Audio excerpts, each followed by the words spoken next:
that it's basically there and then we switch on, that will be fine. Good.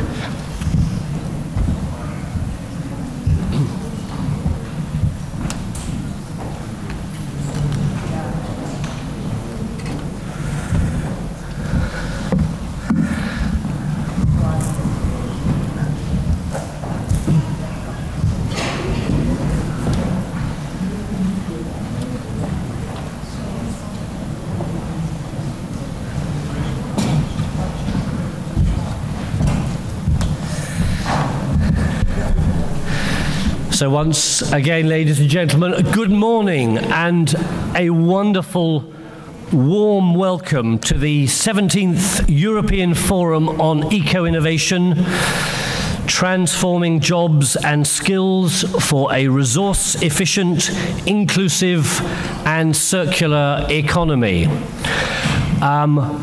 And wow, what an extraordinary place that we have the privilege of being in to share our conversation, a place built upon an extraordinary history and past within which we hope we will be building a transformational and extraordinary future.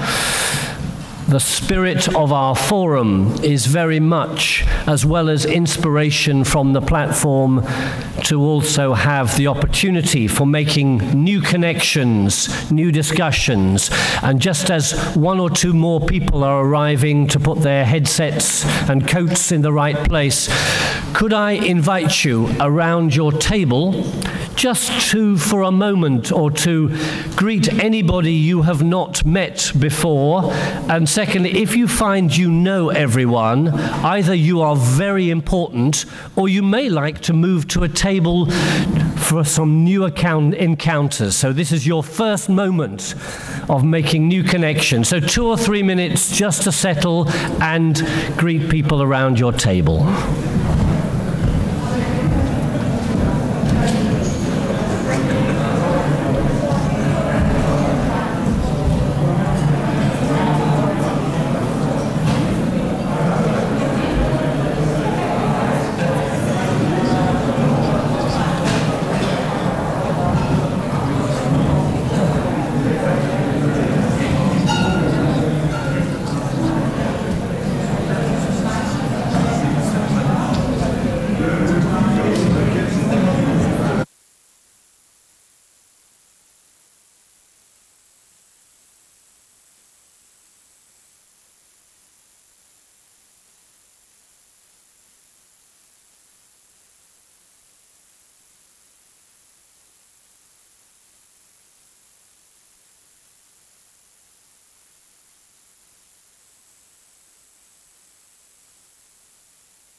Okay, if we could come back together, please.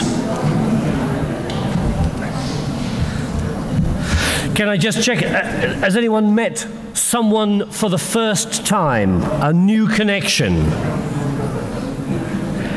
Fantastic. Anyone met anyone they think could be quite interesting?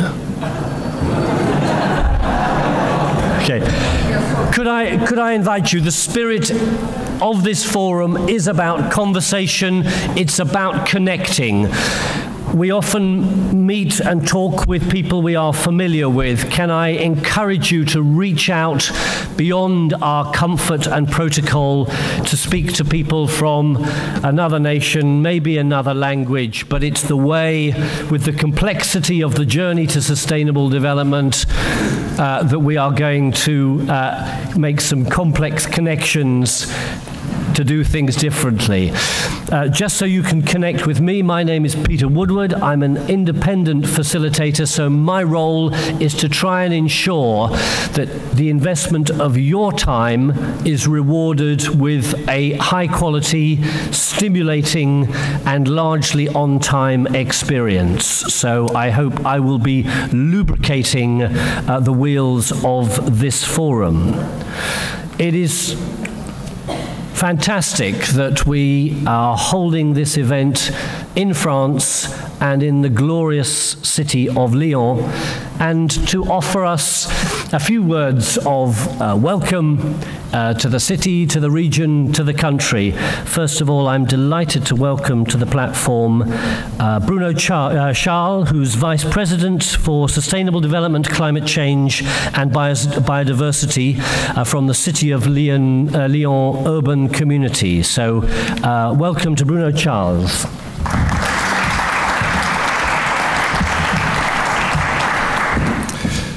Monsieur le représentant de la Commission européenne. Ladies and gentlemen,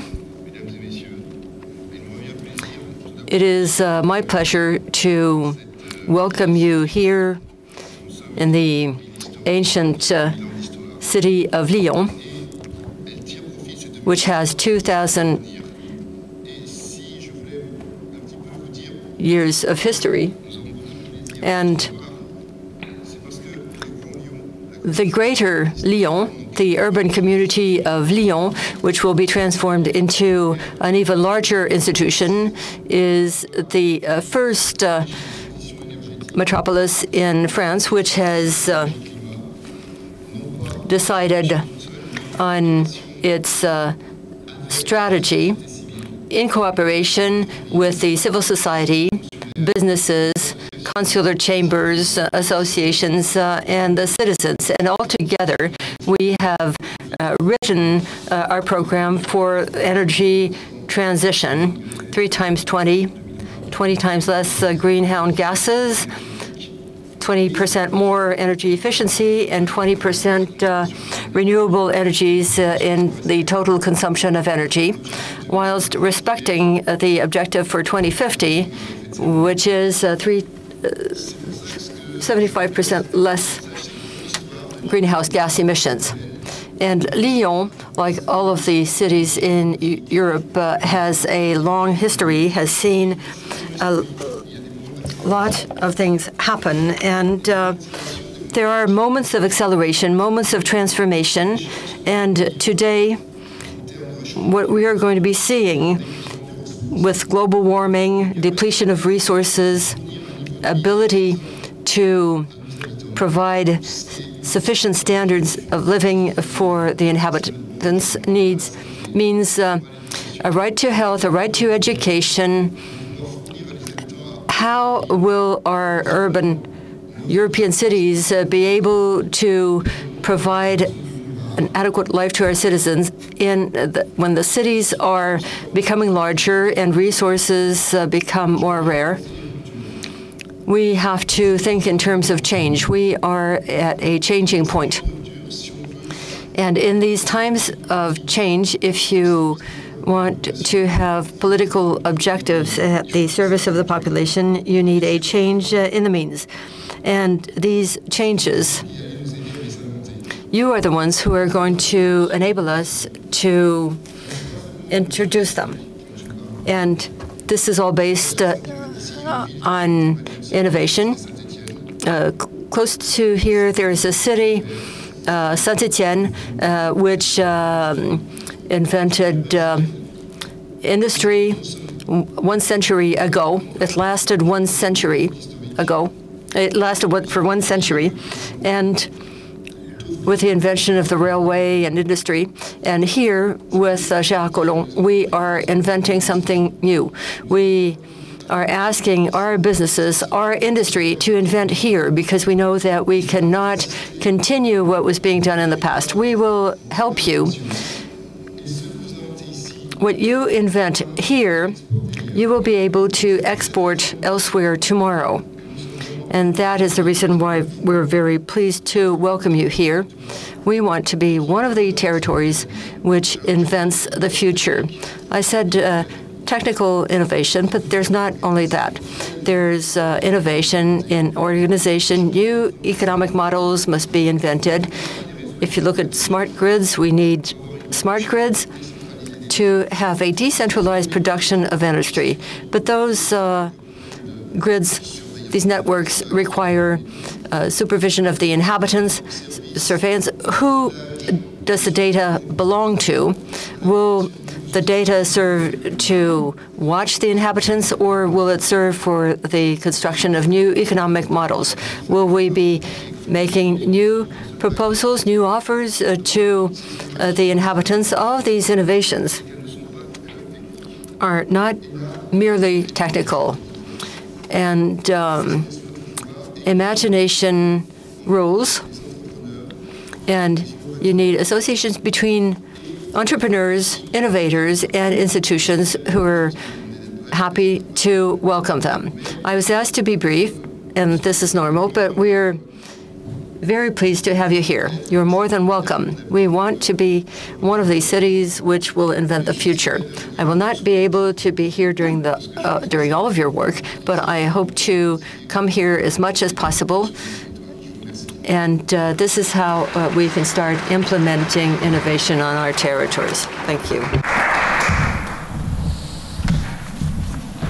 Thank you very much for those words of welcome and connection with the challenging but exciting agenda we have. I'd now like to invite to the platform somebody who has been a tireless campaigner in the fight for the protection of the environment, really over the last 25 years. Delighted to welcome to the platform the Vice President for Health and Environment from the Rhône-Alpes region. Please welcome Mr. Alain Chabrol. Welcome.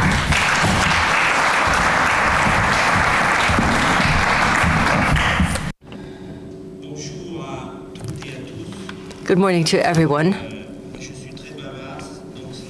I tend to talk a lot, and it's going to be very difficult for me to chop in some of my 17 pages of text. Ladies and gentlemen, dear Bruno, representatives of the institutions, the economic world and institutions, welcome to Lyon, the second economic capital in France after Paris. Lyon is also the capital of the Rhône-Alpes region with the Rhône River, the proximity with the Alps. And it is also a region with a strong potential for research, specialized businesses, and engineering offices in metrology in particular. That is the reason why we organize the Polytech here in alternation with Paris every 2 years. We're very happy to welcome you here for the 17th European Forum on Eco-Innovation. And I wish to thank all the organizers, the European Commission, of course, DG Environment, the French Ministry for Ecology, Sustainable Development and Energy, and the Chamber of Commerce for the Rhône-Alpes region. You chose circular economy as a theme, and I congratulate you for that. I am the vice chairman of the Rhône-Alpes Region Council, and I'm practically the only person in France or Europe who has these two functions, and dealing with health and the environment, and contributing in reducing the environmental footprint of our activities. I wish to thank the services of the region, RD, and all the partners of the Regional Council who assist us in the implementation of these policies. We are catalysts of eco-innovation as regions. And I'd like to give you a few examples to whet your appetite early on a Monday morning. We have been helping partners in eco-innovation, in eco-construction, in eco-construction material, and I'd like to give you a few examples. We are very pleased to be implementing a program called Innovare, which is a portal which calls for projects in the area of eco-innovation from SMEs and startups to work in the field of energy and reduce the impact of activities in the field of pollution to improve the health and the environment. And we've certified 450 projects and provided 15 million euros and raised 15 million euros to support these projects, which means that every month or every 6 weeks, we certify companies that we will be assisting in their research and development during their eco-innovation process.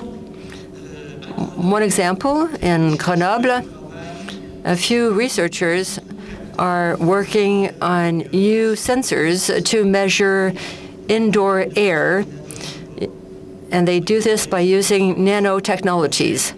They were successful in their research. The company is called Etera. It will probably be present at Polytech, and they will probably become one of the world leaders in the measurement of indoor air through very quick colorimetric devices.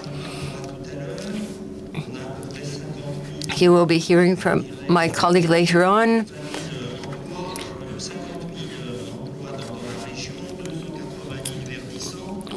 We have a large number of green jobs, and the Regional Council has decided to create 20,000 additional jobs by 2020. And we have a strong potential in water, water sanitation, and you will be hearing about our involvement in social innovation and the social economy and solidarity, 12% of the GDP in the Rhône-Alpes region. And there's all of the eco-innovation, which has to be boosted by reasonable purchasing. And with Rhône-Alpes Energy Environment, we've developed a club of eco-buyers, eco-responsible buyers. There are 360 of them. And the total number in France has reached 6,500. And public procurement is based on a number of eco-responsible criteria.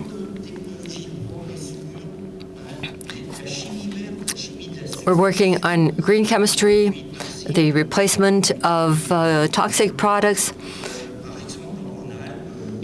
and the most polluting products in the Rhône-Alpes region. The Regional Council has set up a process to eliminate all of the chlorinated solvents in cleaner shops or in metal working, or the most polluting products in the printing industry.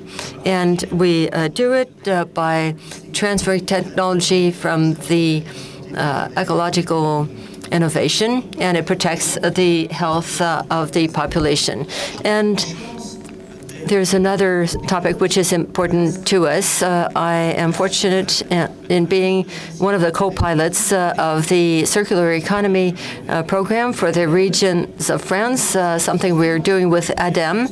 And it so happens that we've just produced a guide which will serve as a methodological handbook to the regions to implement circular economy in its territorial aspects, which is industrial and territorial ecology. And the Rhône-Alpes region was one of the first to launch a call for projects. We have several territories which have received the label. It's not just 10 or 30 companies to the east of Lyon. They're close to 250. And one of the largest territories is close to the Rhône, where there are 12 Seveso-type establishments. We're going to be mobilizing the resources of one to benefit the other, sharing logistics, and also sharing intelligence on these territories, and we will continue to develop these projects in territorial ecology. It requires a lot of effort. You cannot leave the people on their own after providing them this certification, and we've set up a program to assist them in the long run. One of the most difficult problems is transversality, and we have a regional scheme for development and innovation, which enables us to have a strategic framework, and that will be at the heart of the projects which will be proposed for European funding in the Rhône-Alpes region. Also, downstream of this work, you have to prove that the innovation is relevant from the ecological point of view. And we have a lot of engineering offices which will be able to assess and monitor these processes. This is what I had to say. And at Polytech, there will be an innovation street. We'll be happy to welcome you there. And we'll be able to show you how eco-innovation is being put into practice in the Rhône-Alpes region. And on the ADEME site, or the Association of Regions of France, you will find this handbook, and it will be translated into English soon, I'm sure, given its success, so that everyone can benefit from reading the handbook. And we will be very happy to welcome you here in Lyon in July 2015, because one of the major events of the COP meeting on climate will take place here in Lyon. France will be hosting the COP meeting next year, and we will be welcoming here local authorities and citizens to help climate change. And you do know that we will need a new form of economy which will be respectful of our planet Earth, respectful of men and women around the world. And circular economy should enable this new form of economy that you're going to be discussing here during these 2 days. So it's a wonderful opportunity to save and create jobs, and it's a model which will support sustainable development, and this is something that you will be all contributing in together.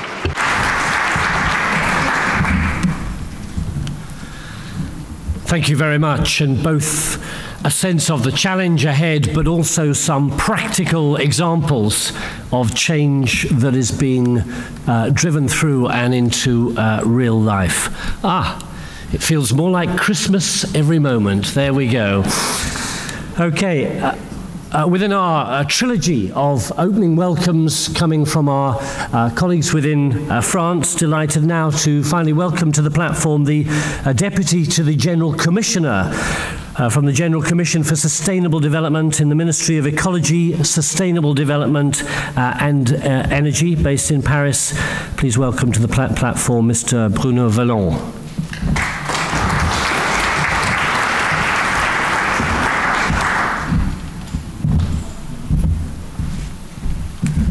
Bonjour. Good morning, ladies and gentlemen.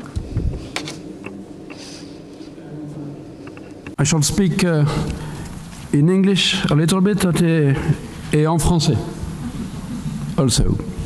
So we are at the beginning of the 17th European Forum of Eco-Innovation, and I am very grateful for the Commission to have chosen France, and especially this marvelous town of Lyon for this year.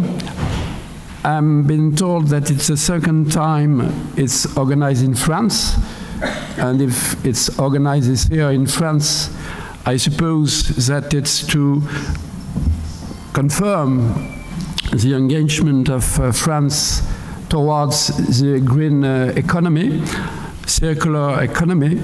I mean, as Bruno and as Alain said, an economy which is very,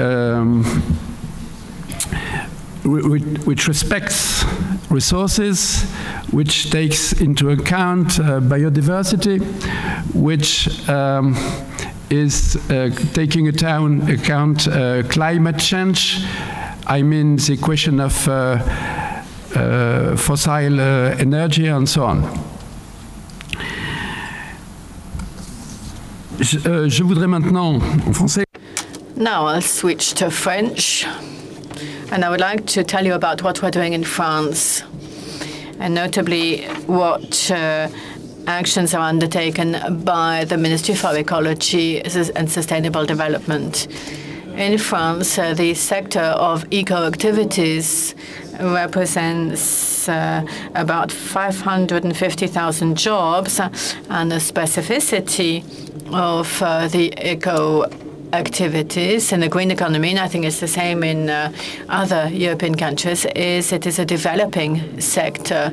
There is a growth in activity and a growth in jobs. Our minister, Mrs. Royal, even said that for France, for Europe, and for the world, that sector is an opportunity, if not the opportunity, for economic development. In terms of turnover, it's nearly 70 billion euros. And that sector is sustained, supported by public policy. 14 sectors out of 71 are involved in eco-activities.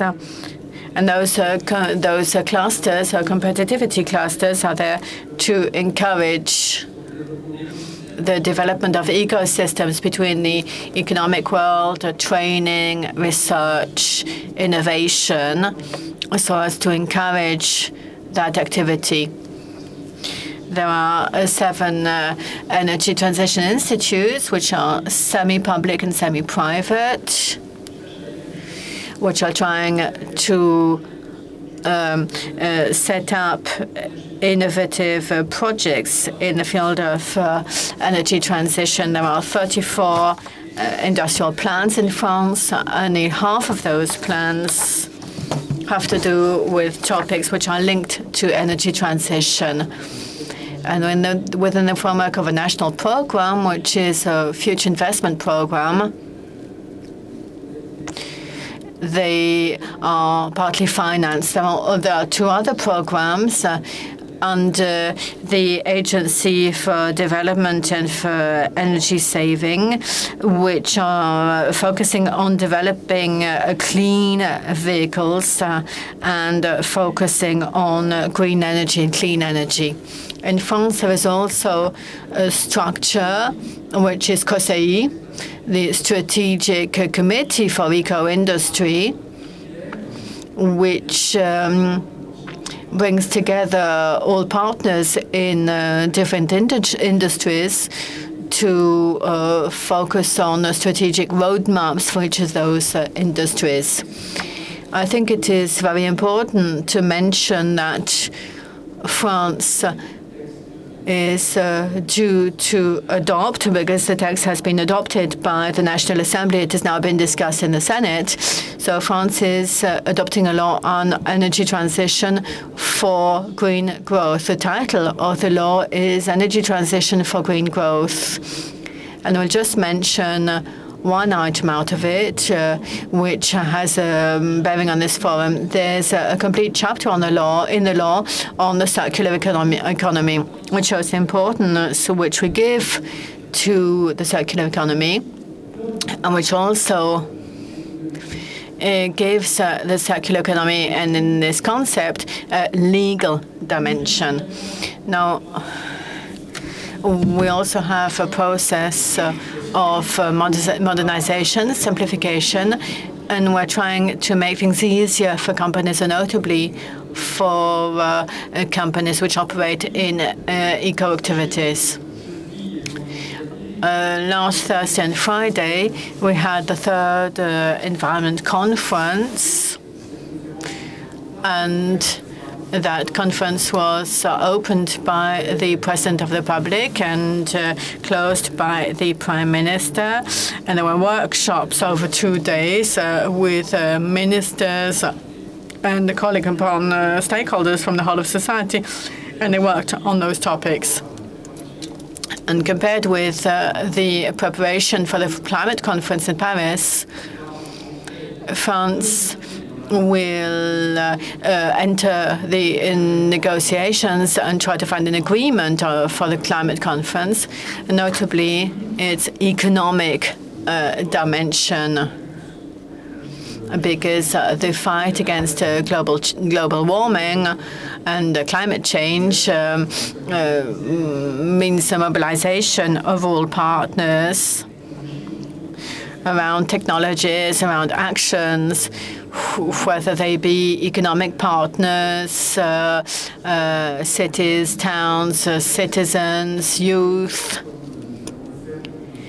so that there be a dynamic throughout society, as we're going to do at this conference, because of course technology is important. It is mandatory. There will be no progress. There will be no progress if there's no technological progress. But it won't be enough if there is no social change, complete social change within a transition. It's a path, a long path, which will lead us to sustainable development, which will mean we'll have to change our ways of consumption, our ways of producing, our transport, the way of doing things amongst generations, amongst different countries. Because as the UN General Secretary said, we have one planet and there is no plan B. And why isn't there any plan B? Because there's no planet B. Spend good days in Lyon. I'm sure that the conference, I'm sure that the actions will be very interesting and fruitful. Good European Forum.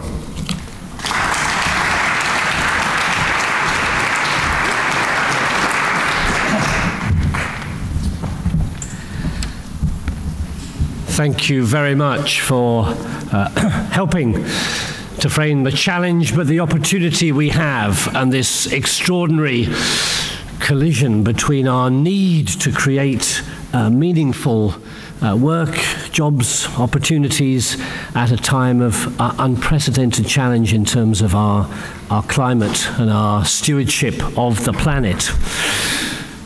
In a moment, we're just going to hear some framing of the forum and what you are going to be hearing more about. Just to start, for those of you who are feeling a loss of connection with the outside world, not that you would want to connect with it for the next 2 days, if you want to connect to the free Wi-Fi, you'll find that it's HDF is the one you click on, and then people have spent some hours working out what is an appropriate password. Okay, so nothing's upside down. It's all simple here, but keep writing numbers until you get to the end of the code, and you will be connected to the outside world. So, what we'd like to do now is really focus our minds on very much this forum and the journey that we are going to be taking forward and the rationale for why this particular focus. And I'm delighted to welcome to the platform from the part of the European Commission that's very much driving the whole EcoApp process. Welcome to the platform, the new Director of Green Economy at the European Commission. Please welcome Kęstutis Sadauskas. Welcome.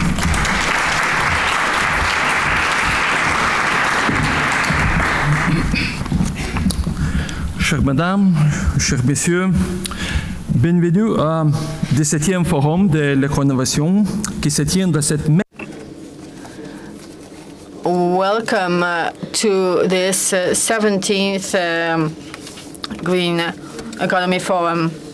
I would like to thank the national authorities, the local authorities, regional authorities for their support and cooperation in the organization of this event, and especially in such a beautiful city. It shows that the Rhône-Alpes region is at the heart of the economy, and notably of the green economy. Placed eco-innovation at the heart of its smart specialization strategy. One of its flagship projects, as described by Monsieur Chabrol, Innover, is a good example of how public authorities can invest in their local economy inspired by green reindustrialization. These projects create jobs. These are local jobs in a variety of environmental-related sectors, be it sustainable buildings, waste management, energy, eco-innovation, air emissions, environmental audits. Félicitations. Yes, in France, Rhône-Alpes is à l'avant-garde. The last available national statistics shows that in France around 1 million employees are involved in green economy, in full-time equivalent jobs. And this is 4% of the total French labor market, with a positive trend of more than 4% of average growth per year between 2004 and 2011. This is very important, especially in times of very slow economic growth. Elsewhere in Europe, even in the countries with different economic structures, trends are very similar. In the European Union overall, it has been estimated that implementing additional measures to increase resource productivity by 30% by 2030 could boost EU GDP by nearly 1% and create 2 million more jobs than in a business-as-usual scenario. Overall, resource efficiency improvements all along the value chains could reduce material inputs and the needs for the material inputs up to a quarter by 2030. And therefore, a better use of resources could represent savings of up to, and probably even more than 600 billion euro per year for European industry. This is quite a lot of money. These figures show that the green economy is a factor of job creation. However, we need to go a bit further and work on the conditions that will turn this potential into concrete green jobs for as many as 25 million unemployed Europeans today. This edition of Eco-Innovation Forum is one contribution in this direction. Today and tomorrow, You will see examples on how jobs and skills can be transformed for resource-efficient economy. Together, we will explore the practical challenges and opportunities of this transformation, and more specifically, the skills that are required to transition to a circular economy. This afternoon, we will be presented with case studies from businesses that decided to give eco-innovation a pivotal role in their activities. They will tell us how the transformation was made possible, what investments were needed, and how they provided their employees with the right skills. We will then close the day with regenerating talk on radical rethinking of jobs and the economy for human innovation. Mesdames et messieurs, allow me to close with one inspiring quote from John Maynard Keynes, who said that difficulty lies not so much in developing new ideas as escaping from the old ones. This is, I think, the spirit with which we will be taking forward the event. The event which will be culminating tonight by award ceremony led by Commissioner Carmen Ovella. This is our Commissioner for Environment, and who will tomorrow close the ceremony with I think, good summary of what this forum has achieved and what the future will bring. Tomorrow, we will also gather again here to look at how we can drive the changes that are needed for starting from the workplace, addressing the employment conditions, quality jobs, involving workers and empowering them to contribute to green transformation. And a panel of experts will provide additional perspectives on the key messages stemming from our discussions. So I hope that this event will be rewarding, will be focused on achievements, will be focused on the future, and for that, I wish you all the best. Un bon travail à nous tous. Merci.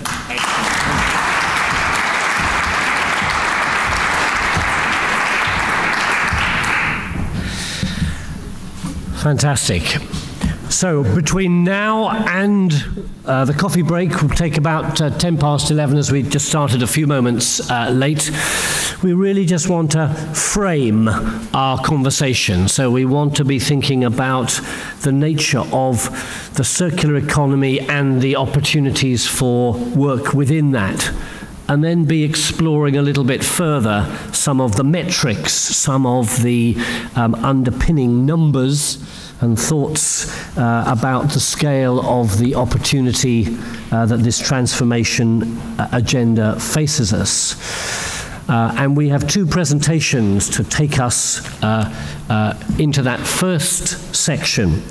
And initially, delighted to welcome to the platform to, in a sense, perhaps reinforce thoughts about the circular economy that we are familiar with, but maybe hearing it from different perspectives offers us that understanding and that enrichment of what the opportunity and the challenge is, and also essentially how the world of work, of jobs, connects into that opportunity of transformation. So I'm delighted to welcome from the wonderfully named Environmental Protection Encouragement Agency from Switzerland, the EPEA, business developer, Ms. Katja Hansen. Welcome to the platform.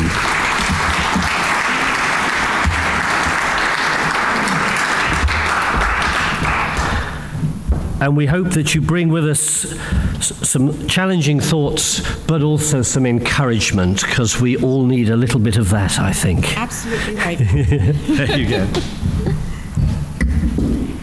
Thank you very much. I'm very delighted to be here. I'm an environmental engineer, so I was made for this forum, you might say. I actually started working on the circular economy and circular material flows some 20 years ago. So it's actually not as new as some of us might think. Now we have to figure out technology. There we go. Okay, perfect. The pictures you see are from Brazil.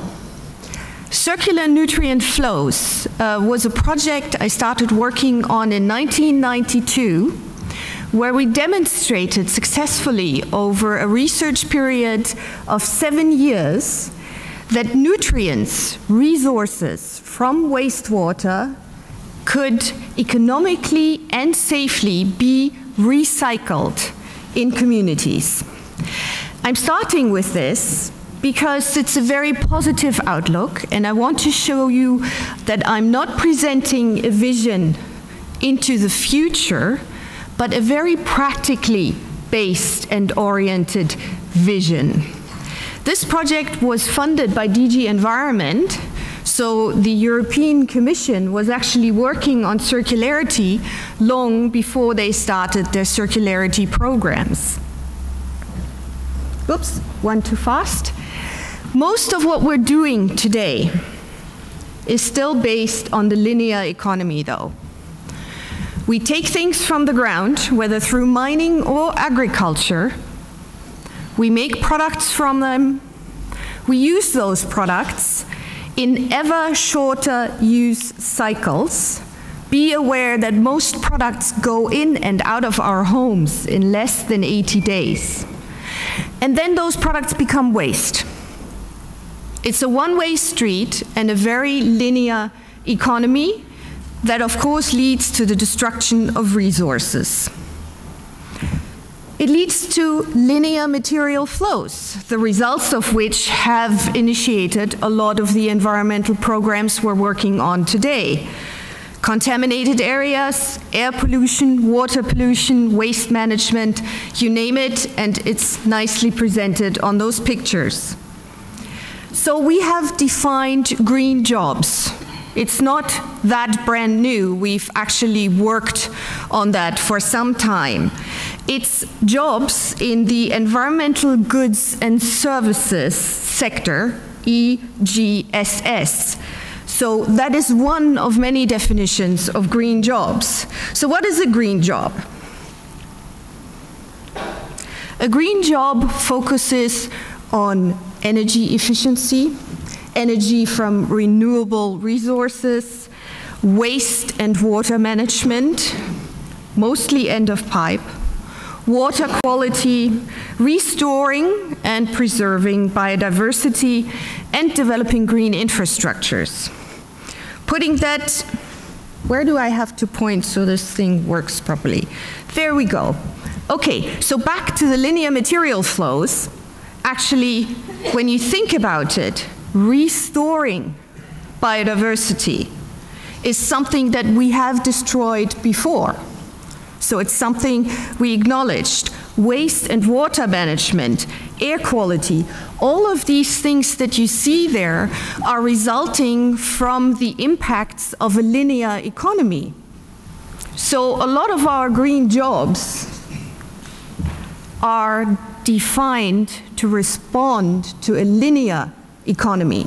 What I would like to do now is define jobs in a circular economy, because those might look different. It's the journey towards added value in a circular economy. We've all learned in the last 20 years a lot about eco-efficiency. Efficiency measures that helped us to do things better, to do them right, but still in a very much of a linear aspect. So we have learned about clean tech. We have learned about treating our water that we polluted in our industrial processes. We have learned to clean the exhausts from our industrial processes. So we have learned to minimize our negative impacts, and we've done very well. We have reduced our emissions, reduced the use of resources in a lot of cases as well. We have established quite excellent recycling programs, but you see, what we call today recycling in a lot of cases is actually downcycling, because we're deteriorating the quality of the material in the process.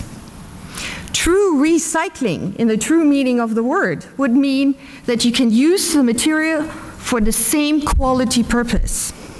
If I turn a water bottle and a yogurt container into a flower pot or a park bench, then that is actually downcycling, because I can never ever turn that into a water bottle again or a yogurt container. So I degrade the quality of the material. If we're thinking about material flows in the circular economy, we will have to think about material quality in a different way. So all of that is a good way towards sustainability, as defined by Brundtland some long time ago, actually. In the circular economy, however, we have the possibility to actually do things right. We have the possibility to not only minimize our negative footprint, but to increase our positive footprint. Humans and their activities interacting in a positive way with the environment and actually contributing to the environment rather than doing just less bad. Wouldn't that be a nice goal for all of us in Europe and in the world for a circular economy?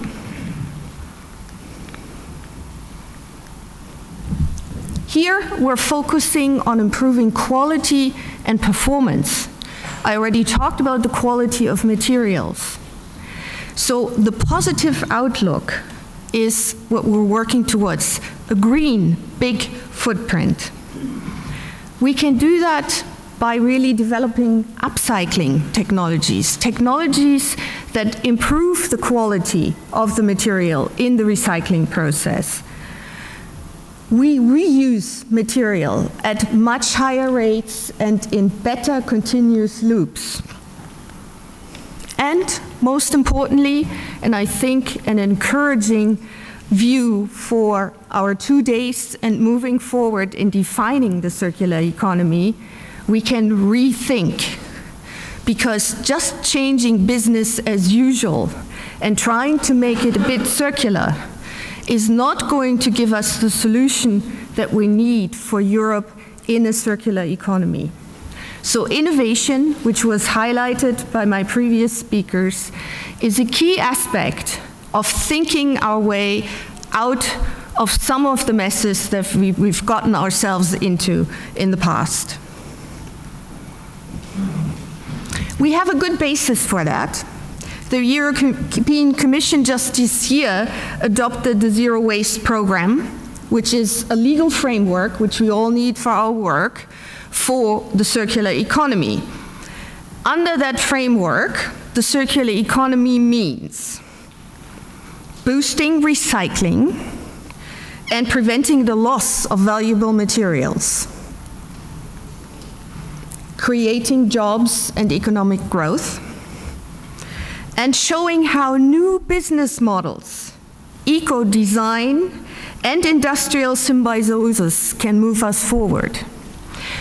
Those are key aspects because for a circular economy, it won't help to try to make our current linear business models run in circles. We have to really rethink on how to make them circular. Of course, continue working on reducing greenhouse emissions and environmental impacts. But I'd rather like to look at it in a positive way. As I said earlier, how can we actually make a positive contribution with our processes, with our products, with our industries? Looking at that definition of the legal framework for the circular economy, how might we define not a green job, but a job for the circular economy. There are differences. We might define a circular economy job as an employment activity which supports the productive and safe movement of materials through continuous cycles driven by renewable energy, of course, so that everything becomes a resource for something else. Because if we're talking about zero waste, we mean to eliminate the concept of waste. That means waste no longer exists. So everything is a resource or a nutrient for something else. That is a fairly new view for most people on looking at products and processes and material cycles. If there is no longer waste, we have to think the ways in which materials flow. And there are essentially only two. Either we have products that we consume, like shampoo, food, wine, that degrade and end up in the biosphere. But you can think of lots of other products that have the same fate. It's shampoo, it's detergents, it's your shoe soles, because actually you lose them. The more you walk, you have abrasions. They are in the environment. So anything that ends up in the environment should be a nutrient for something else, to grow new biological resources. A lot of products we only use as service products. They only provide us with a service, like a cell phone, a television, a car, a train. We don't use them up normally. We only use them for a service. So all the materials we use in those products are just deposited there for some time to be recovered through real recycling, but only if the design of the products allows for the recovery of those materials. So it's as simple as that. The easiest is to actually go around in your daily life and try to figure out, am I talking about what should be a biological nutrient or a technical nutrient? Or a resource for those who nutrient is too specific. So, exploding that into something that is slightly more complicated, that graph actually shows you the job potential. Because if we think about materials as resources, either in the biosphere or in the technosphere, there's lots of potential. We don't need to talk about WEEE waste. We talk about valuable resources, metals, precious metals, rare earth. All these things that are driving industry today to actually think about new concepts because they're getting more and more expensive. So when you look at the blue upper part, you actually see that in a circular economy, we're aiming at various use cycles. Of course, there's maintenance. Which product today can actually be properly maintained? You used to be able to fix your car in your garage. You can't do that anymore today because you have to be a mechatronic to actually do that, because there's so much technology in a lot of these equipments. So there's a big chance to actually increase job skills in that area. You have to redistribute materials within Europe, not exporting them beyond our borders. We actually want to keep our materials. I mean, imagine, a lot of our resources we're buying from abroad. We're adding value to them by actually building products from them. And then once we don't use those products anymore, we call it waste and we send it somewhere else.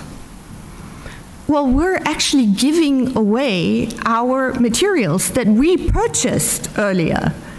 So we should actually hold on to them. And that's the intention.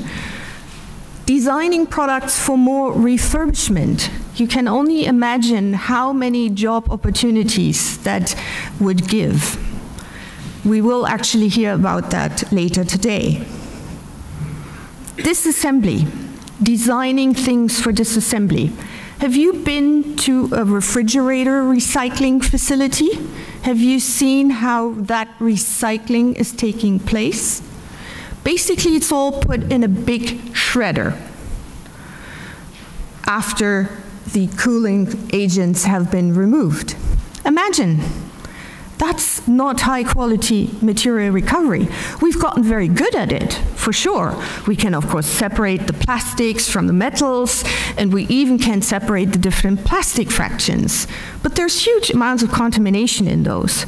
So when we're talking about maintaining the quality of our materials, we're actually losing that in that process. So if we then look at redesign and prototyping of our products in a circular economy, where the goal is to recover materials, then there's lots of opportunities to actually improve products. And you'll hear lots of examples of that from my colleague Albin Kehlin in a little bit. So in this diagram, which I don't have time to explore in much more detail, but which could be a working paper for us to actually define jobs in a circular economy, you see that there's lots of potential both in high and lower skilled jobs.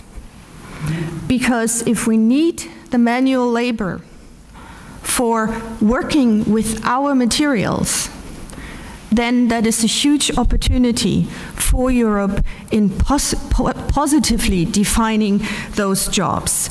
So that whole trend could lead to a re-industrialization of Europe, not in the old-fashioned way of what we did during the industrialization of Europe, but taking all those lessons of the last 100 years and the last 20 years of green jobs, and really building that towards a circular economy. Now, we've talked a lot about materials, which are at the basis, even in the service industry, because when you think about it, in the service industry, you use equipment, so you can always reduce it down to materials. But we're also talking about people.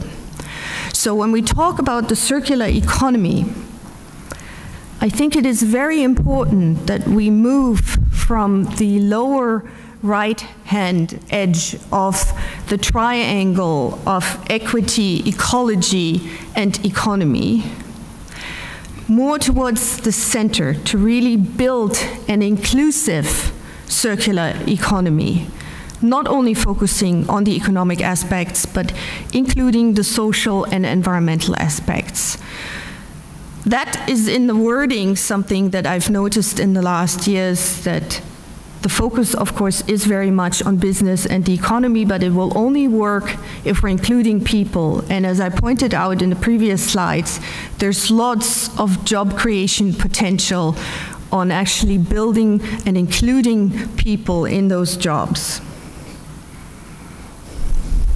So I would actually like to encourage us to move towards a future where humans leave a big beneficial footprint, not a minimized, reduced, or a zero footprint. Because as long as we are here, we're going to have a footprint, and it should be a big beneficial one. Thank you very much.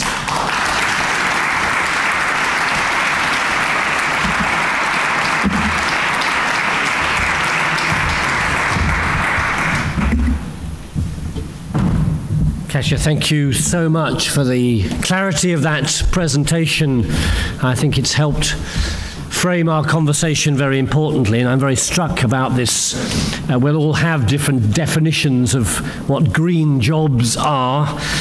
Maybe thinking about a job for the circular economy is a very creative way of thinking about the scale of the opportunity that we have in front of us. Now, it's trying to put numbers to the job creation opportunity within the circular economy is a difficult thing to do, but without some sense of numbers and the opportunity ahead, it's very difficult to convince politicians, policymakers of the need to move in this direction. And on our journey towards coffee in a few moments, I'm delighted that our second presentation is going to try and talk a little bit about numbers, about metrics, and delighted that we're joined by Hector Pollitt, who's Director and Head of International Modelling at Cambridge Econometrics, and they are very much involved in macroeconomic modelling to help assess policy processes. This seems like a good idea. How can we underpin it with some sense of modelling of the metrics that might give validation to that approach? As a lovely complement to Katja's presentation, please welcome to the platform Hector Pollitt.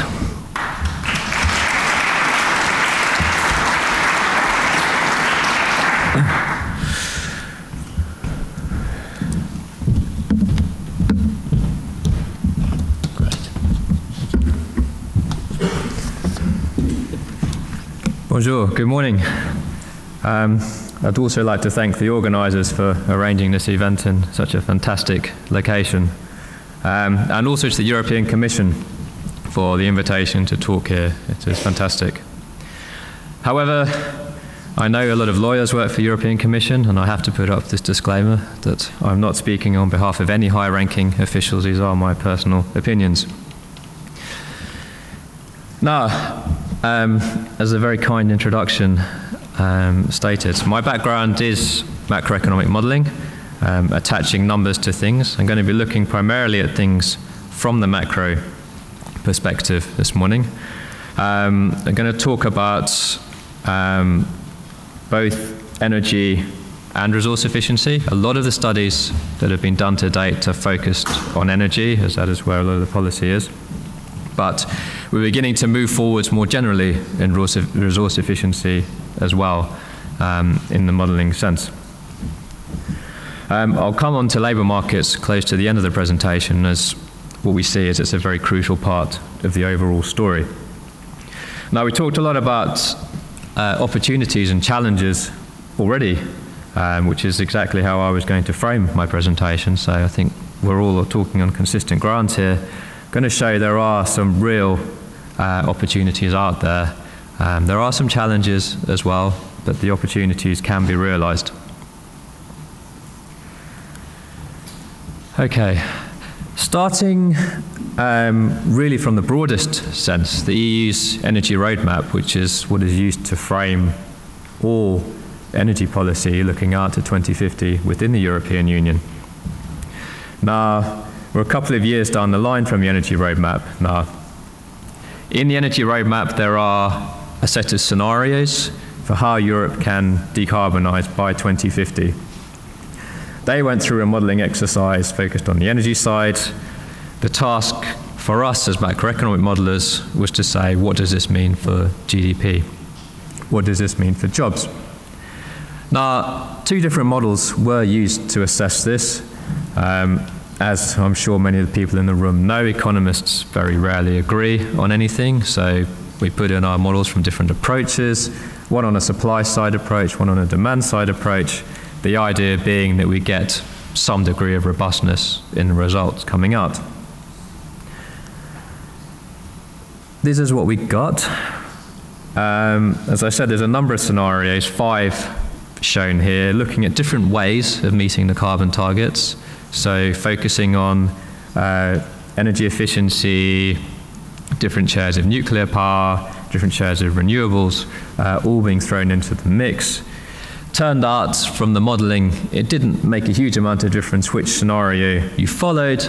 The results tended to be quite similar between them. Now, the two macroeconomic models, one showed a slight reduction in GDP, one showed a slight increase. Now, given that we're talking about 2050 here, the general consensus from this was that the impacts are small. But if we move to employment, which is the lower part of the slide, we can see both models showing positive results. And the conclusion from this is that in this very broad sense of framing, we do see some opportunities here for creating employment within Europe, while at the same time meeting these carbon targets. Now, these need not necessarily be green jobs. They are just jobs from doing things in a more efficient manner and having a more efficient economy. But as you can see from the diagram, potentially up to 3 million jobs there, so we're not talking small numbers.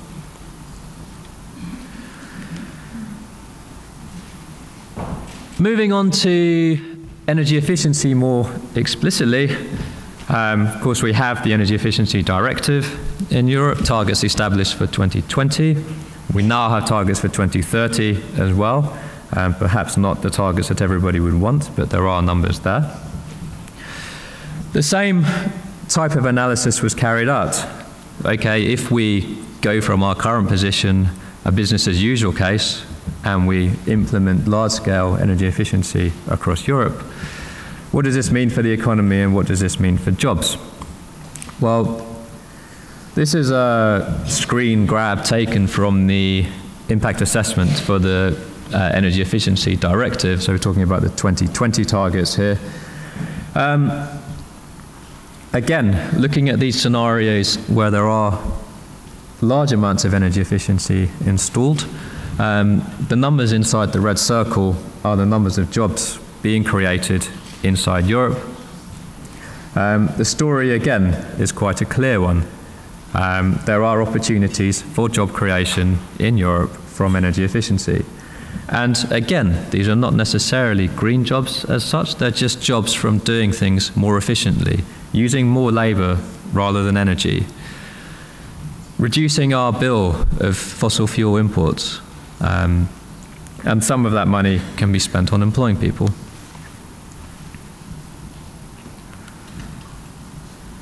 Now, if we look at some of the sectors in more detail, starting with road transport. This is a study that was carried out on behalf of the European Climate Foundation. Quite a lot's been written about the opportunities for improving efficiency inside cars and light-duty vehicles. The aim of this study was, again, to look at what the impacts on Europe's economy and on employment might be. We started off with a scenario where all vehicles maintained current rates of efficiency, so kilometers per litre of fuel. We then built a scenario where the fuel efficiency targets were met inside Europe. We saw how many jobs that would create. That's the orange bar, or people linking hands, at the top. The modelling suggested 500,000 net additional jobs across Europe, just from meeting the fuel efficiency targets. So not really any new technologies in here, just moving up the value chain to best available technologies. Moving further down the right-hand side of this slide, new technologies start to be introduced. A bigger share of hybrid vehicles. Eventually, a bigger share of electric vehicles coming in. And we can see that the number of jobs that might come out of this increases by even more. You go up to 1 million and past. And that's up to 2030. If you go up to 2050, the numbers potentially are even bigger out there. So the story coming through, again, the study was called Fueling Europe's Future. The idea was the fuel does not have to be imported from the Middle East and other countries. How much of the value can be added within Europe? And given that, there does seem to be an opportunity for quite a large number of jobs to be created. Housing, another sector that uses a lot of energy within Europe. Now, this study was just from the UK, but I wanted to highlight it because it has a strong social application to it. This was a question that was put to the UK government about how to use potential revenues from ETS auctions, from the European Emission Trading Scheme. And the revenues that the government got, okay, they're not as large as they could have been, but they could have been spent on reducing general taxation or increasing general government expenditure. But there was an idea, and that idea was to put some of the revenues to improving the housing stock within the UK, improving its energy efficiency, improving the livelihoods of many low-income people who are struggling to pay their fuel bills. And the modelling showed, looking at the top 5 bars there, these were the different options for using quite a small share of the revenues. And the first bar, reducing fuel bills, which is road fuel, gasoline and diesel taxes, had a very small impact on employment in the UK. Some of the more general taxes, like reducing the VAT rate or increasing government spending, had a bigger impact. But best of all was the 5th bar down, the energy efficiency one, which showed real economic benefits to the UK of doing this. Now, the UK is known for having a poor housing stock, but clearly an opportunity there to improve the state of housing, but also create more jobs at the same time. Now, the 2 bars at the bottom show what might happen if the UK went all out and used a much larger share of its auction revenues and really just made a real effort to improve the housing stock in the UK. Now, these are very labour-intensive activities. Some of them require specialist skills, but the number of jobs that could have been created from that, about 70,000 just in the UK alone. And again, we can see that's better than other potential uses of those revenues.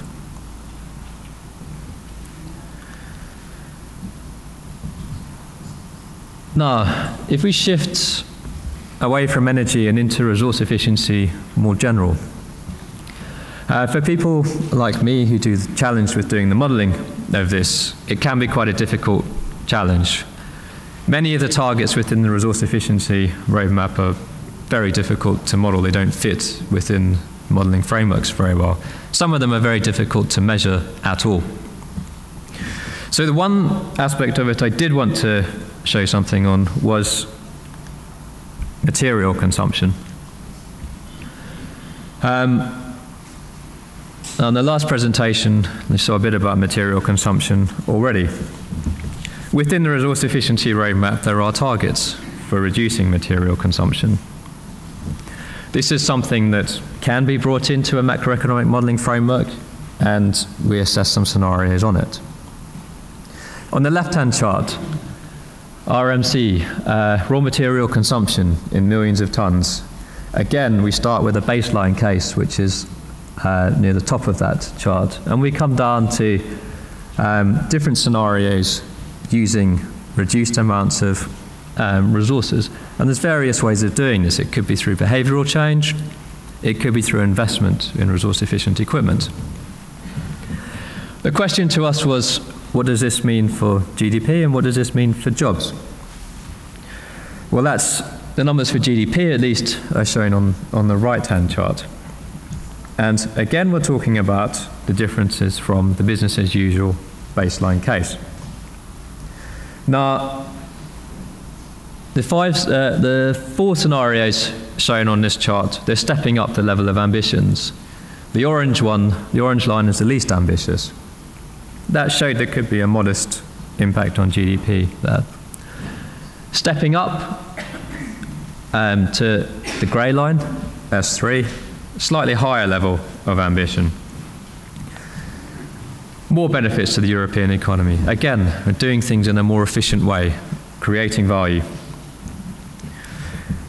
The yellow and the blue lines showed that there are some limits to what can be achieved with existing technologies. At some point, the costs of doing this do start to outweigh the benefits. And I said I was going to talk about challenges as well as opportunities. Well, here is an example of one. There are some benefits that can be made at a low cost or a high value added rate, but there are also some that will start to cost. I don't have a slide for jobs from this study, but it follows the same general pattern as GDP, and there is the potential to create jobs again, using less materials, using more labor inputs, increasing overall levels of activity and creating jobs from that.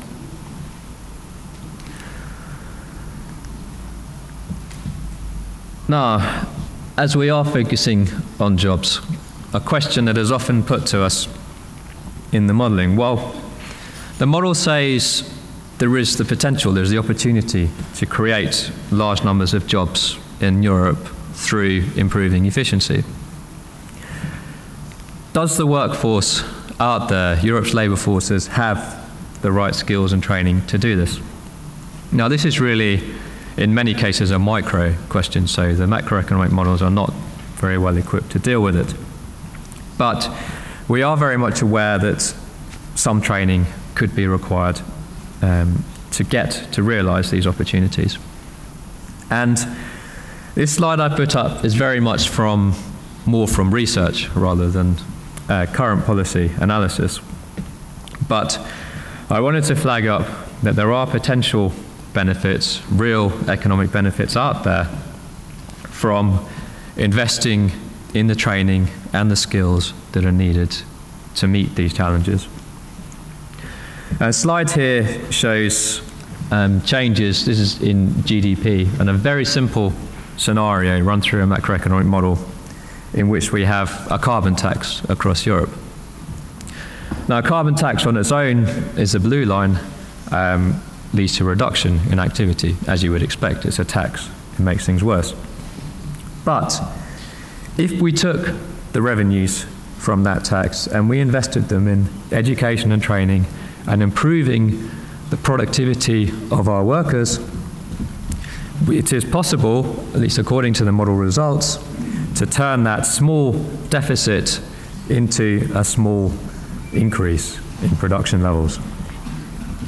So what I wanted to say and take from this is that it needs to be acknowledged that workers are key and central to these benefits, and they need to be equipped to realise them.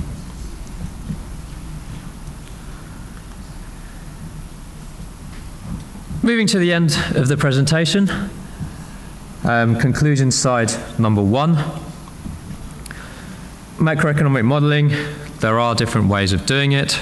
As I mentioned already, economists like to disagree on things. There are different ways of doing this modelling. The models come up with different results, but we can draw some general conclusions from the modelling. As I showed in one of the earlier slides, the GDP impacts that we're talking about here, they're not big. They may be slightly positive, they may be slightly negative, but overall, it's not going to derail Europe's economies. I think we can rest safe on that one. But the models do also show there are opportunities. Consistently across all the modelling approaches, if we reduce our imported fossil fuel bill, our imported materials bill, and we invest in labour instead, there are benefits across Europe in terms of jobs. It does not really seem to matter which modelling approach you use, that is the result. And also we see the modelling approaches that take into account the fact that we're recovering from recession, the fact that there are workers out there looking for jobs who cannot get jobs. If we look at models that take that into account, we see more positive results. And where we are in Europe right now, still recovering from recession, that is surely the right thing to do. The positive results are really telling a story here about job creation. And that leads me to my overall conclusions, coming back to the opportunities and the challenges that are out there. First opportunity improving our resource efficiency in energy, in materials, in other things as well. It seems from the modelling that there is an opportunity here. We can improve economic performance overall. It may be a modest economic benefit, but there is a benefit there. Second point, opportunity number 2. Most definitely there are opportunities for job creation out there at the macro level. If we shift from energy-intensive sectors, material-intensive sectors, and not just sectors, means of production processes, if we shift from that to something more labor-intensive, there is a clear opportunity to create jobs there. And if the workforce has the necessary skills to fill those jobs, we can see higher employment and lower unemployment.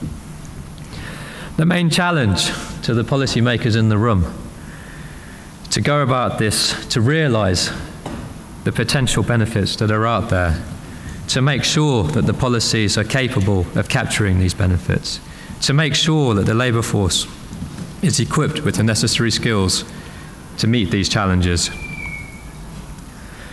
and overall to ensure that these benefits can be felt across the different parts of society within Europe. Thank you very much.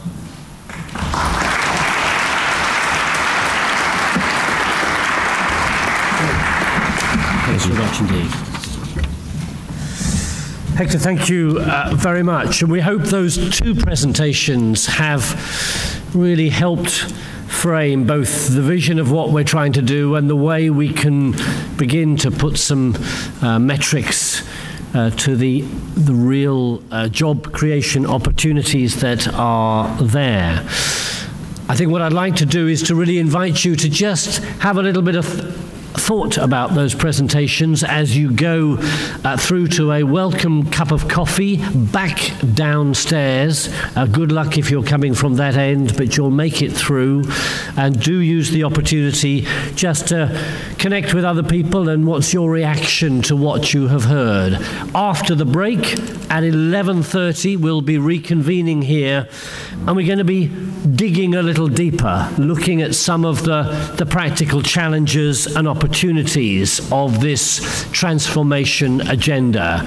So we hope you relax over your coffee break, and we will see you back here on the button at 11:30. Thank you very much.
Oui. Allô. Donc en fait, j'avais besoin pour aller là-bas. En fait, c'est ça qu'on teste. C'est lui qui veut tester. C'est lui qui veut tester.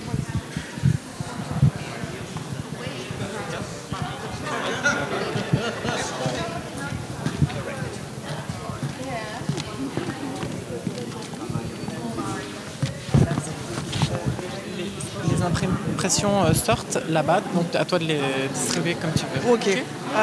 Elle est là la présentation de Freshmart. Tu vas dans Eco-Innovation, PPTS et tu trouves dans D1.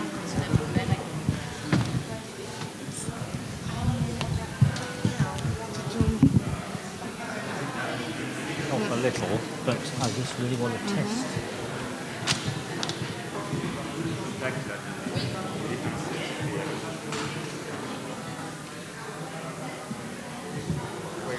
How we can test it, really. Yeah. So one of them should talk, huh? Yes, if they could talk to Well, one, yeah.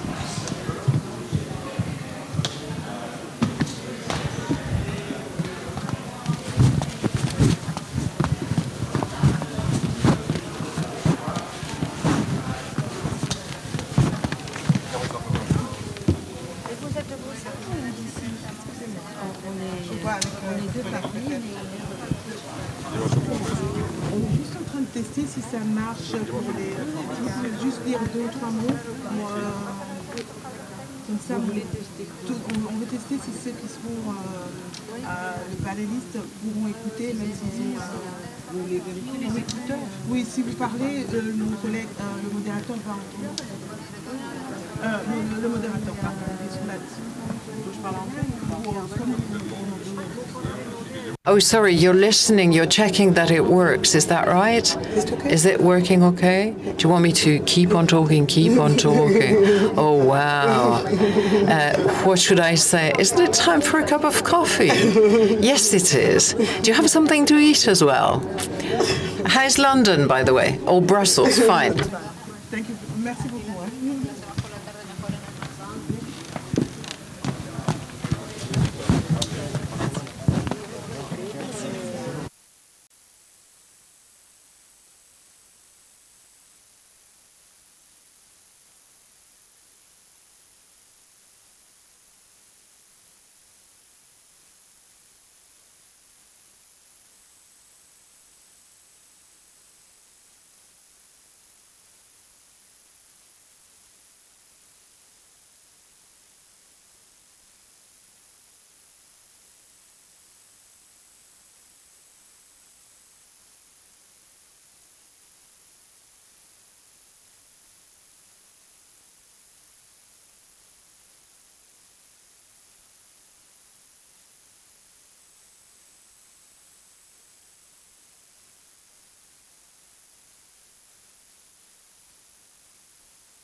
Okay, if we could take our seats, please.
Okay, welcome back.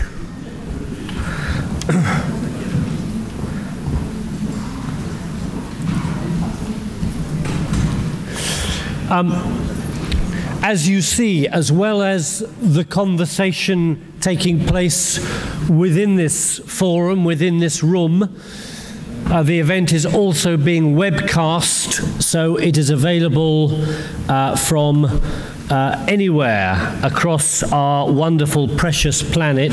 So if you have left a colleague back in the office who you think should tune into this, then please let them know. The other thing that, as a forum, we hope we'll find some spaces for some conversation. We certainly will at the end of this morning session.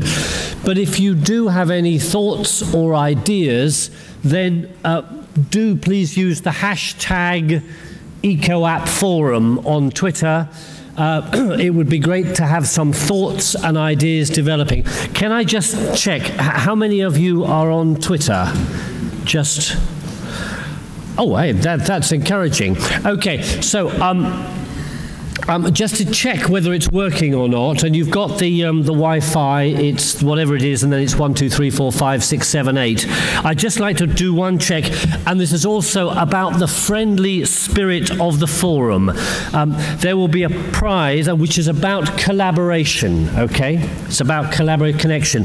There'll be a prize for the first people, and I'm going to give you 3 minutes now, who do a selfie of making a new connection and put that up on hashtag EcoAppForum, okay? So I'm going to find someone over here.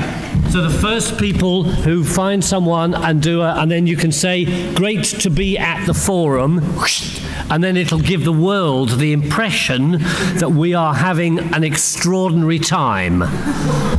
So I'm going to find someone. Who else is who's going to work at it? I'm going to find the bloke with the best jacket in the room.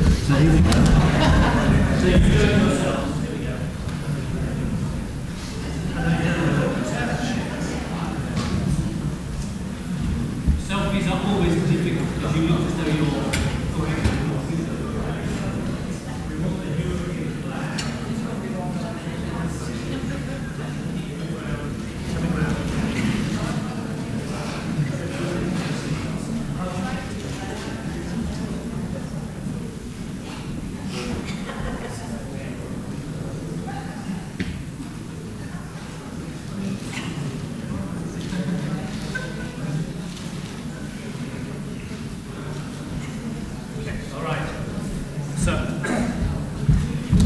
So we have someone from our looking after Twitter. Has one come up yet? First one up. Is there one up?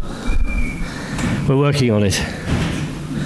Behind this there is an issue, which is within this room, we are the people who are having the conversation about the journey towards a circular economy and employment opportunities within it.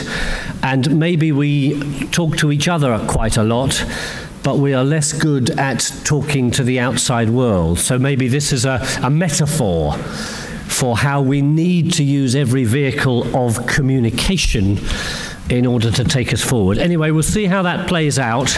And I'll just whoop. Oh, there's one up there, is that fantastic? That's wonderful. I'll have a look at it in a minute. I may not have to embarrass myself then. So, and do just a comment, a thought, an idea, something you've heard that you think that's good to project that. Please be an active Twitterer as part of this conversation. In this session between now and lunchtime, having got an overview and some of the potential metrics around job opportunities, we want to go a little bit further and to look at some organizations and people who are involved in turning the theory into practice. We've got three presentations, three 15-minute presentations, which I hope will be a stimulus then to some discussion with us as a panel. And our first presentation, looking very much at what is going on in France. France is taking an active leadership role in this issue of defining and taking a journey of transformation towards the circular economy, and to hear a little bit more about the work that they are involved in, both in terms of thought processes and implementation.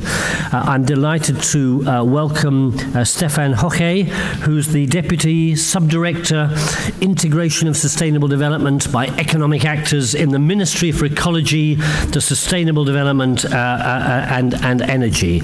You need your 15 minutes just for the title of your presentation, but of your job. But you are most welcome, and we look forward to hearing about aspects of the French approach.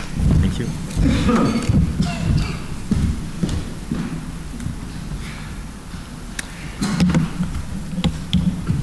Bonjour, je vais m'exprimer en... Good morning. I will be speaking French. I don't have the talent of my boss, who earlier was able to speak in French and English. I would like to speak about what public authorities are doing today in accompanying the conversation of some of the industries which are impacted by the ecological transition towards a green economy. Green economy includes the circular economy, and I will be talking about both aspects. A few words of introduction that we all agree on and that we're all promoting. The green economy at the global level is the only reference economic model which will produce more wealth and more jobs.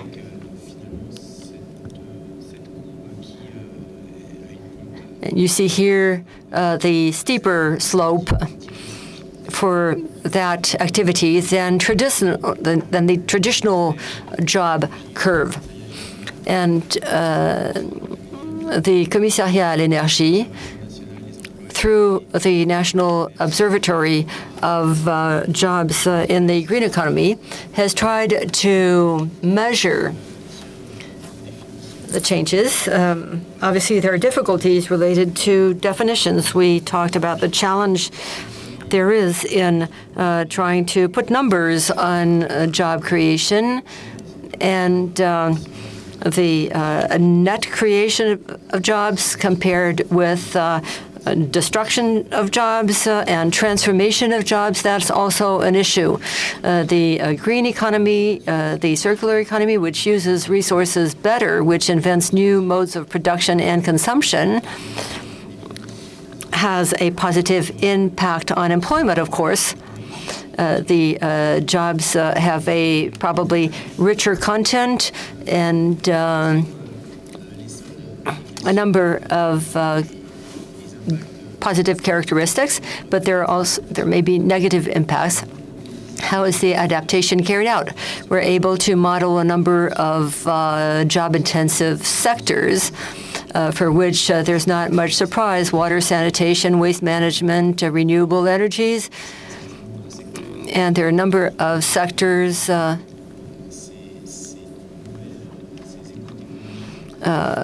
which support these new or eco technologies. And that is really our theme for today.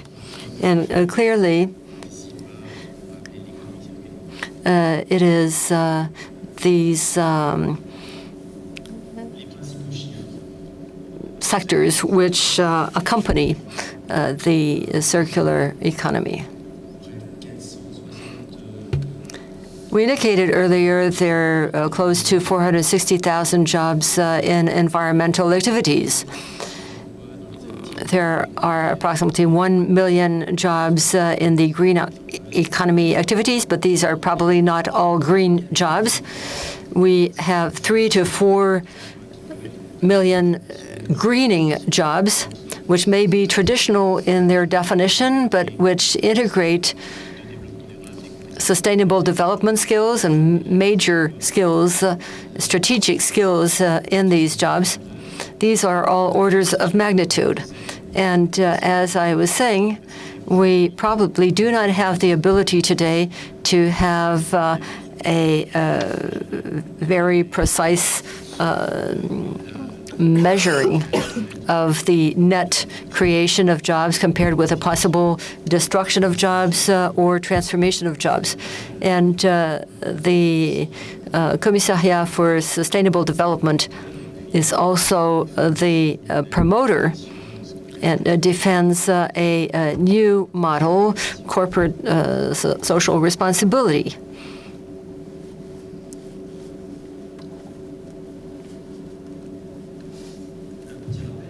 Just a reminder, Bruno Verlon mentioned the environmental conference which took place last week, but a year ago there was a roundtable on employment and training at the 2013 environmental conference.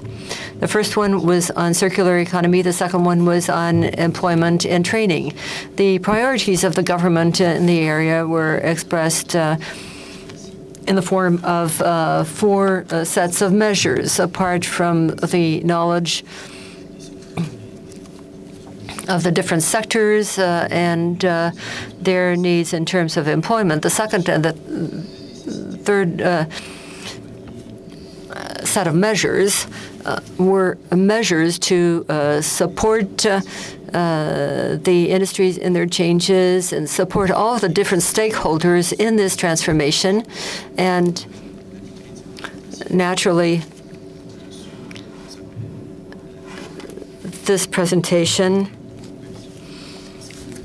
uses the word conversion or transformation, because that is the word that is the best adapted to the difficulties that the market, employment, the economy has when faced with the progressive installation of the new green economic model in the territories.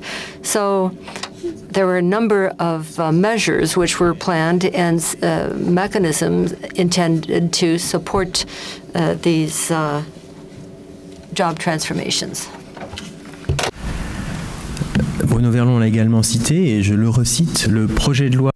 Bruno Verlon said that the draft bill on energy transition and green growth states the economic opportunity of the ecological and energy transition as a means of promoting growth, and it strengthens the mobilization of all of the stakeholders in employment to assist in the vocational transition, and also involves a whole chapter which defines the framework and looks more thoroughly into the concept of circular economy. The opportunities which have been identified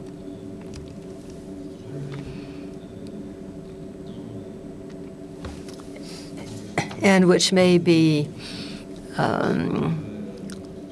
listed for the green economy and which can serve as supporting and creating jobs The green circular economy is a concept which interests people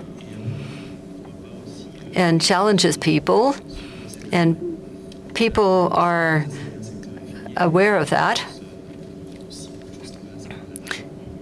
And it's something which the sectors and industries must implement. Laws must be applied, and it challenges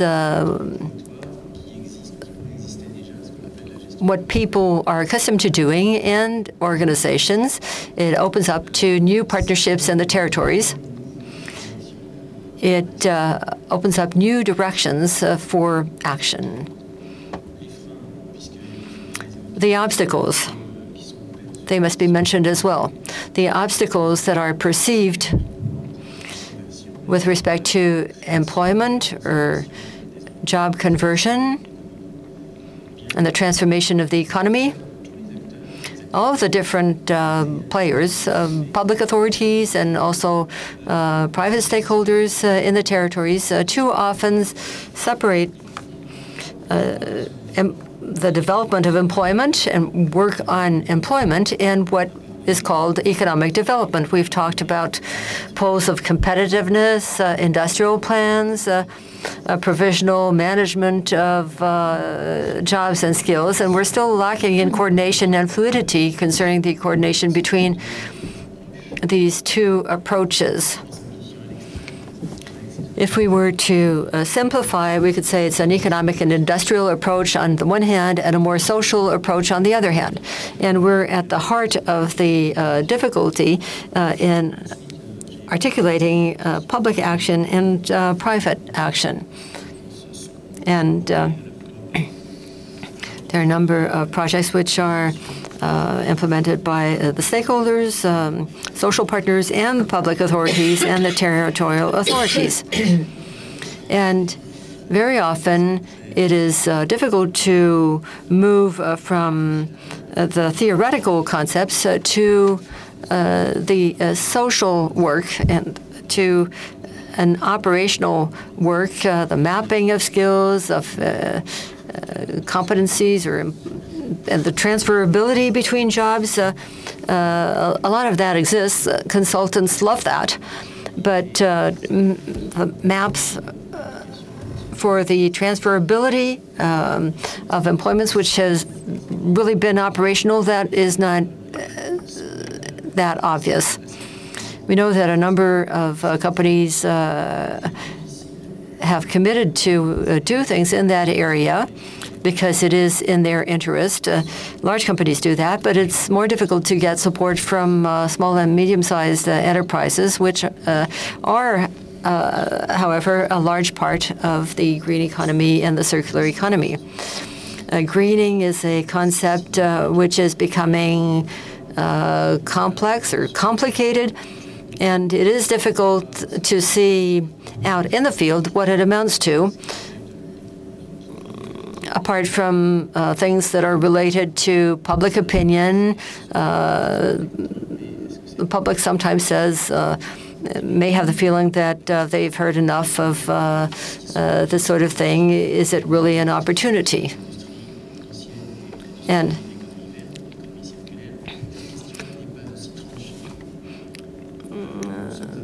we have realized on the field that there are a number of industries that are continuing to create jobs or which have a shortage of labor. And the old economy itself is transforming itself. We mentioned chemistry.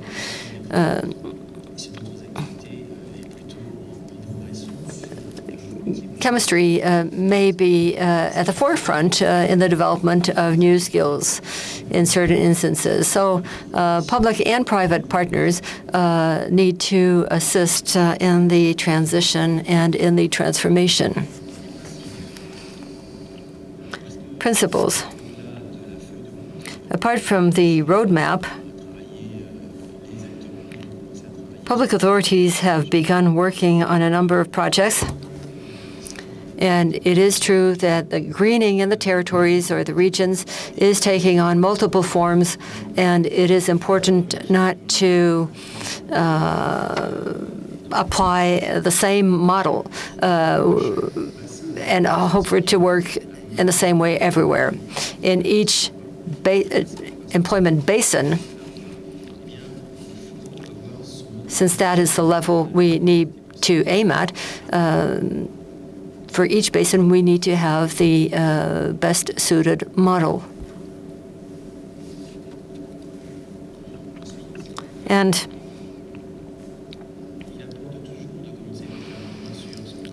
it's always important to start with the provisional management and start from the needs of the economy and not for the needs for conversion.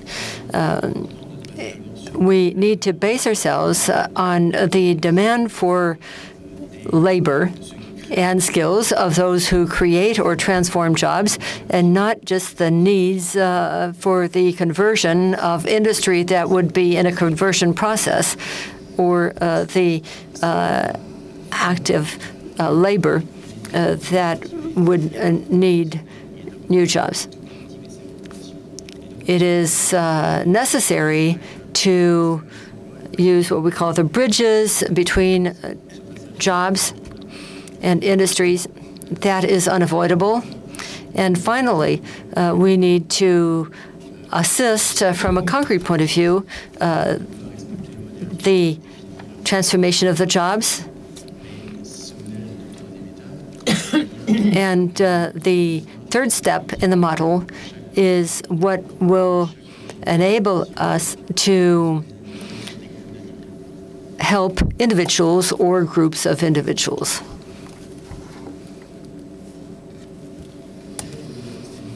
Regarding the territorial governance, it's not a surprise that the political impulse is an essential point. And the major player in that respect is the region, which is in charge of economic development, which has an influence on employment, and also has general power over vocational training. And so it is the region which is in charge in most of the cases. And the piloting, the steering of the project is done at the regional level. There are multiple partitions which have to be taken apart between employment basins, and there are intersectoral strategies and also multi-target strategies which need to be developed. And companies must be involved at a collective level. And one has to stage a territorial dynamism. One should communicate as best as possible, because working in waste tomorrow or sanitation is not necessarily what one would hope for one's children, that it's not necessarily seen as a rewarding career.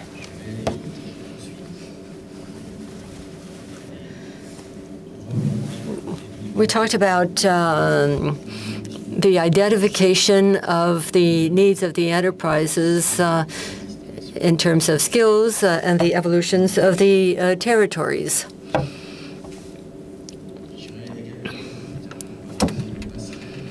As I said earlier, there are a number of bridges between industries. One needs to objectify the correspondences between jobs and where we're heading. I've indicated two examples here, one for the Upper Normandy region in the area of renewable marine energies, and Alsace.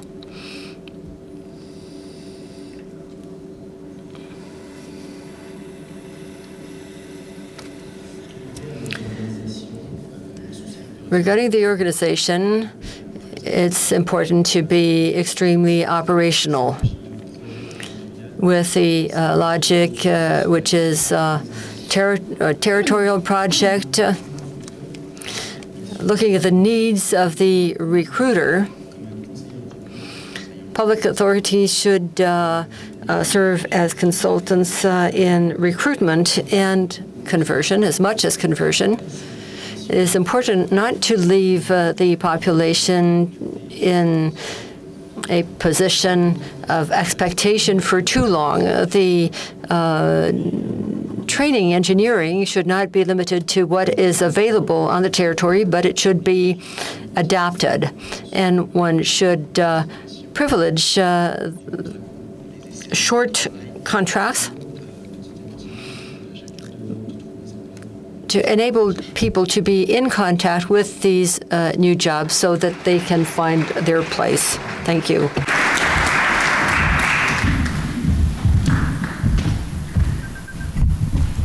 Thank you very much. And some important insights there, particularly around the importance of building relationships, stakeholder alliances, so that any transformation is co-created, owned, invented by those key players who are involved. We're going to hear in a moment from a case study from Rhône-Alpes, which will be illustrating some of the work in France working at a regional level. But first of all, by way of a contrast, delighted to welcome our friends back from the EPEA in Switzerland, and Albin Kalin, who's the Chief Executive Officer of the EPEA, and I think to offer us a little bit of a process case study related to, I think, the textile industry. So a world that is actually in transformation. So welcome to the platform, Albin Kalin.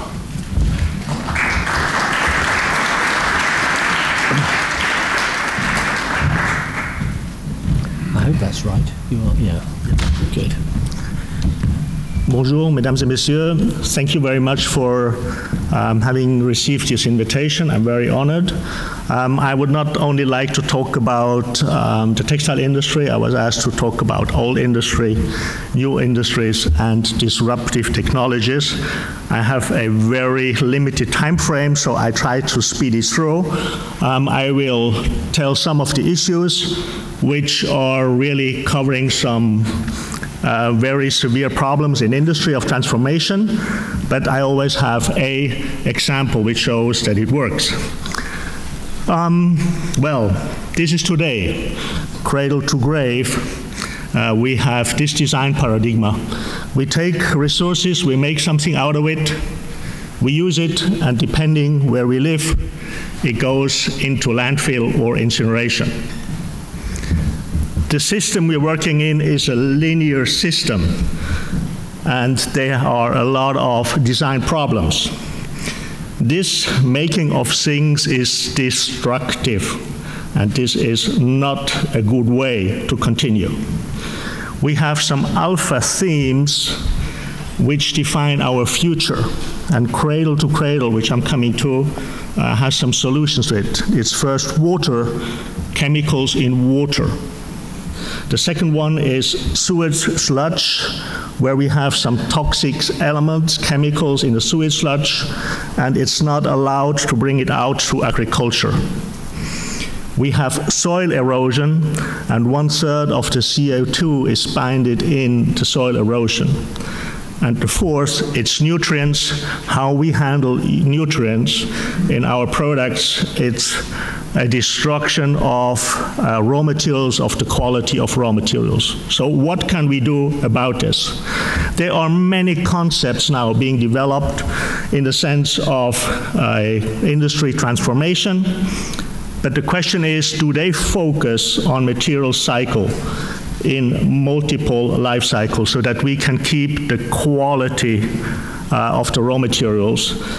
Some I would like to point out, it's Industry 4.0, it is the circular bioeconomy, it is natural step, it is circular economy, it is biomimicry, it is cradle to cradle.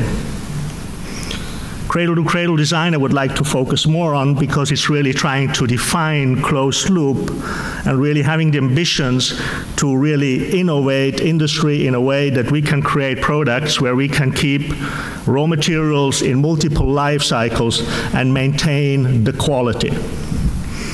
The goal of the EU mission is really trying to establish a turnaround of industry production.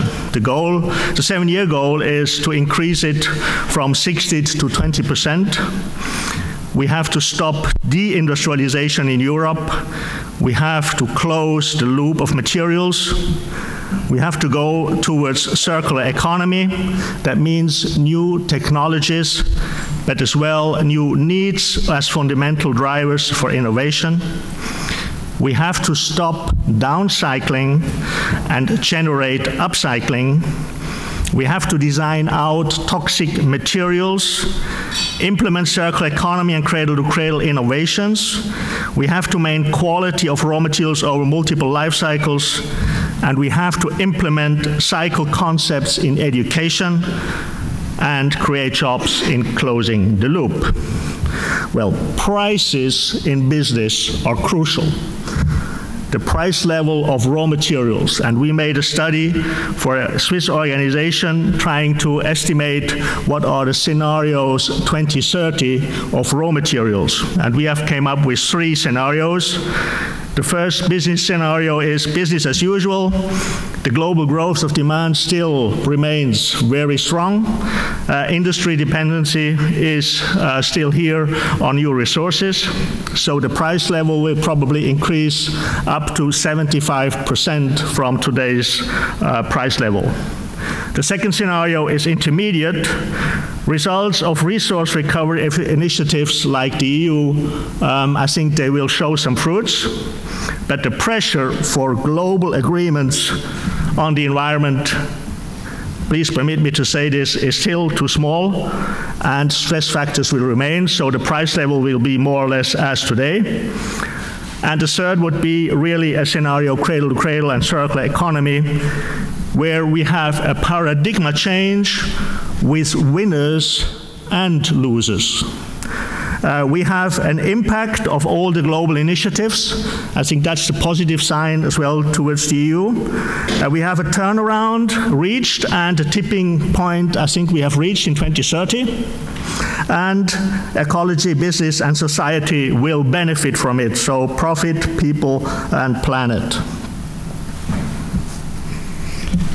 Well, raw material prices as well, when you look at the statistics, how much waste we are exporting outside of the EU.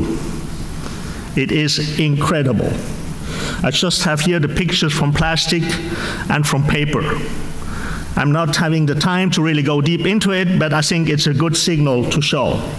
Now, a few examples from industry, okay, some real examples. What do we need to really change to get into the transformation process? So the first I would like to address is the chemical industry. They should change their role from a passive role to an active role, and they should publicly announce positive lists. There is one example, Tanatex Chemicals, which derived from Bayer. It is a system-integrated chemical solution for cellulosic fibers.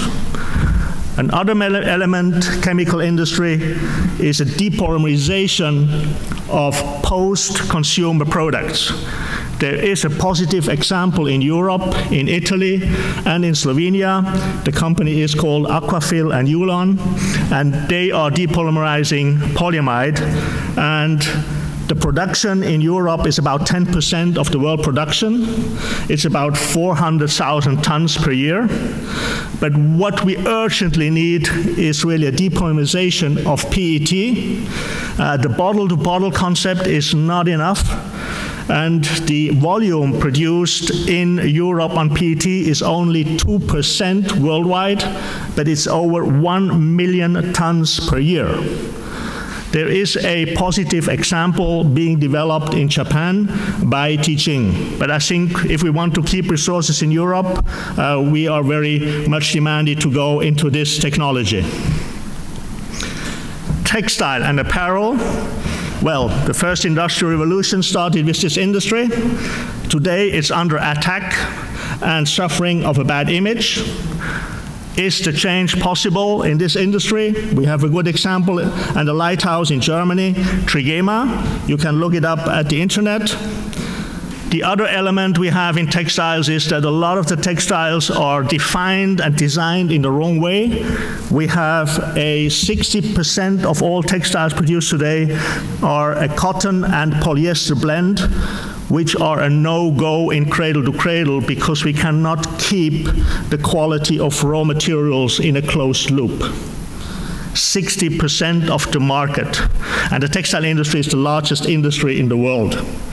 And there is one example in Germany where we really made an innovation of a biodegradable polymer where we can solve this issue of really closing the materials in a closed loop. Closing the loop. We need really to develop some legislations as well towards the closed loop. For example, industrial composting of industrial goods. This is not permitted so far, and I think that would be very much a need to really support the soil building for the globe. And I think there's a good example here on workwear as well from Laufenmühle in Germany. Now, a very nice picture, a new project we just started in August. It's an industry consortium creating knowledge and better quality.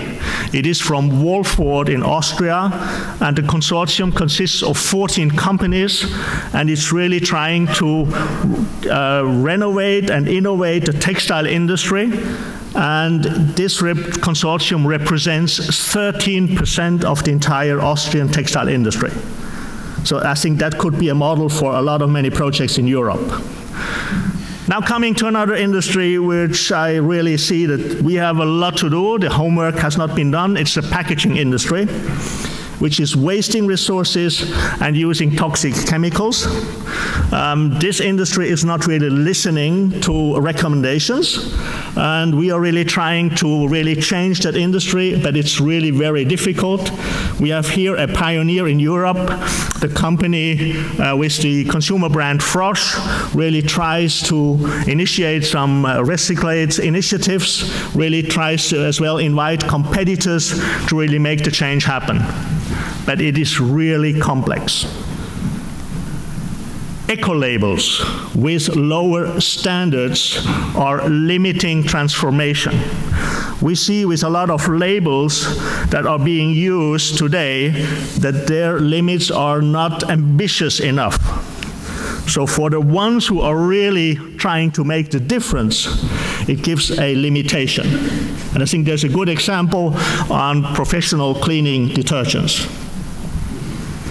Paper industry in a crisis and still resisting to transformation.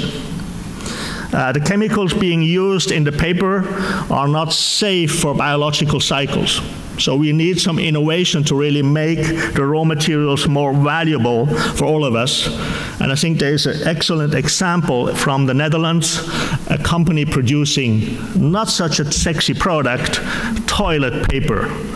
And this company has really become a tremendous successful business case. Building industry, the textile industry is still the largest industry on globe. The building industry is the second largest and wasting resources. We have two major problems. One is we need innovations on materials, and as well we need innovation on processing, like foams and glues. It's okay, and we have had here a project in Switzerland with Hochtief Development Switzerland, really trying to develop a DNA for buildings. Well, another category of transformation, cement industry. This is the low carbon economy which they envision for 2050. This industry is really disseminating the most CO2 emissions on the globe as an industry.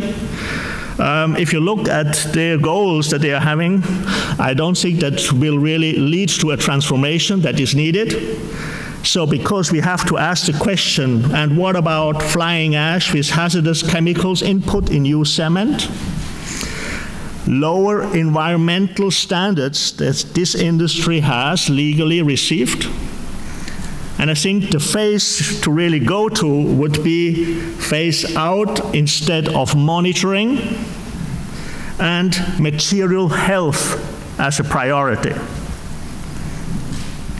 Wood industry, a natural resource, natural raw material, but as long as you don't contaminate it with chemicals, it's okay. Once it's in contact with chemicals, it's waste. So here we have an example with Bauwerk Parkett, a company doing wooden floors, and here we're really trying to bring the wood concept for glues and so on, which are safe for biological cycles. Really talking about innovations in this place. Well, treatment of hazardous and notified waste from the EU 27, now it's EU 28 countries. So how much waste do we ship outside of the EU? The notified waste exports increased by 230% in a decade. The EU waste average increased from 22 kilos in 2007 to 29 kilos. Okay? What we need to do is really closing the loop of materials and maintaining the qualities of resources, and can create jobs in local employment opportunities, and will save money as waste disposal will get more expensive in the future. Export of e-waste, 53 million tons per year globally. 13% are being recycled. And if you look how they are being recycled, it's a mess. It is just shredding. And like Katja Hansen introduced you in the vision, that's exactly what is happening. This is the picture. And then you take out the materials, the metals, you have some plastics, but the plastics you cannot do really much because they have some bromates in there and other additives and chemicals. So how to really make it happen? You can really make it happen in really trying to change the design of electronic goods. Build a modular system. And the recycling people will be still in business. They will not go out of business, but their role will be a totally different role.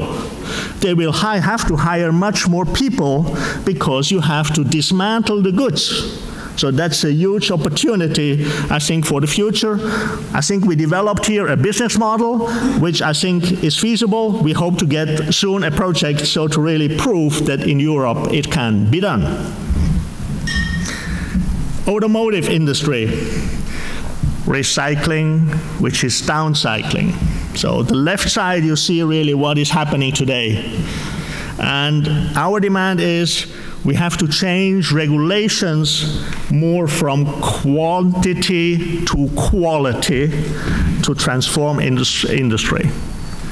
So that's the demand we have to do. There was an example from Ford, a Model U change in 2003. It was initiated by Bill Ford, and 2006 he had to resign, and this project was stopped. Where would Ford be today if the project would have been continued? Okay? So you need a lot of force. You have to take the jackets off to continue. There are a lot of barriers to really motivate to do this. Another aspect is carbon composites. A lot of industries are investing in these new materials. But for closing the loop of carbon composites, it's downcycling. And you have another element which is crucial, is that the chemistry resolves toxic concerns about carbon fibers. So we need solutions, need of innovation and transformation of industry.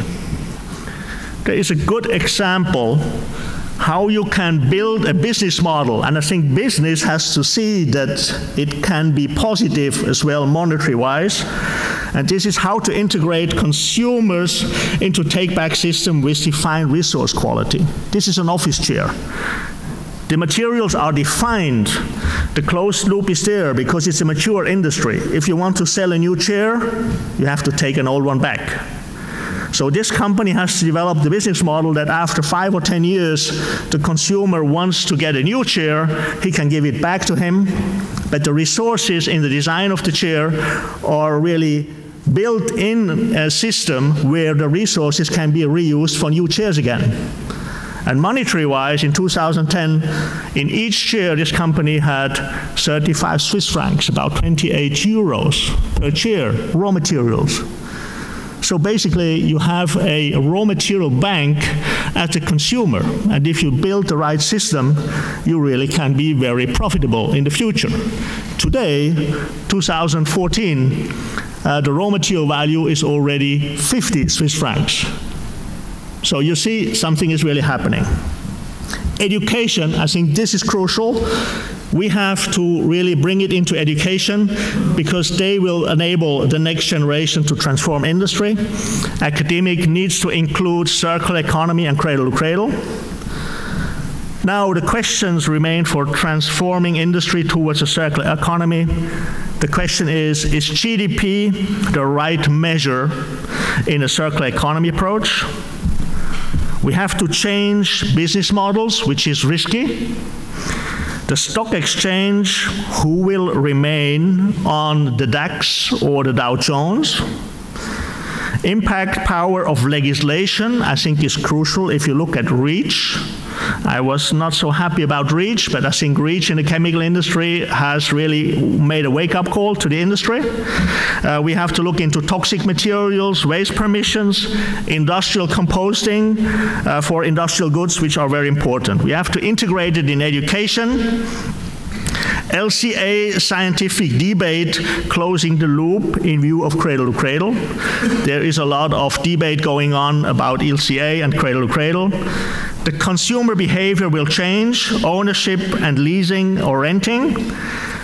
Product and service, and here we say don't forget the product because we want to get the resources back.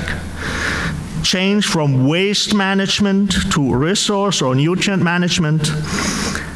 And the infrastructure is needed to close the loop. So industry and chemical industry need to invest to close the loop. The time is done, but I need 2 more minutes. Peter, I hope I get this. Design for a circular economy must consider disruptive technologies. So it's beyond industrial design and recycling. It's really focus on real consumer needs and consider disruptive technologies. Infrastructure challenges are local employment opportunities. If you look at remanufacturing, repair, reuse, take back, recycle, creating jobs. Keep resources in Europe and invest in technology of resource processing, e.g. reinforced plastics, electronics, fibers. Incentive tax models for eco-friendly products. And a quick win, circular economy. The future will tell, but there is no other way out. Thank you for your attention.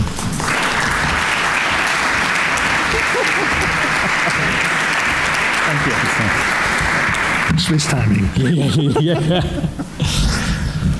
Thank you very much, Albin, for taking us from textiles right across a whole sectors of industry, but also perhaps opening up a bit of a manifesto for transformation.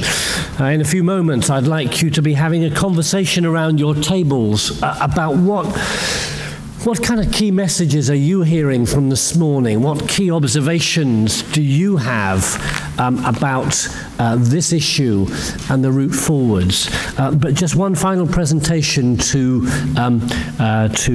provide you with some thoughts and some ideas, and building on from the earlier presentation about the French approach to the circular economy and jobs. Delighted to welcome to the platform to offer a regional perspective from the Rhône-Alpes region, the Vice President for Social and Solidarity economy, Cyril Kretschmar. Welcome.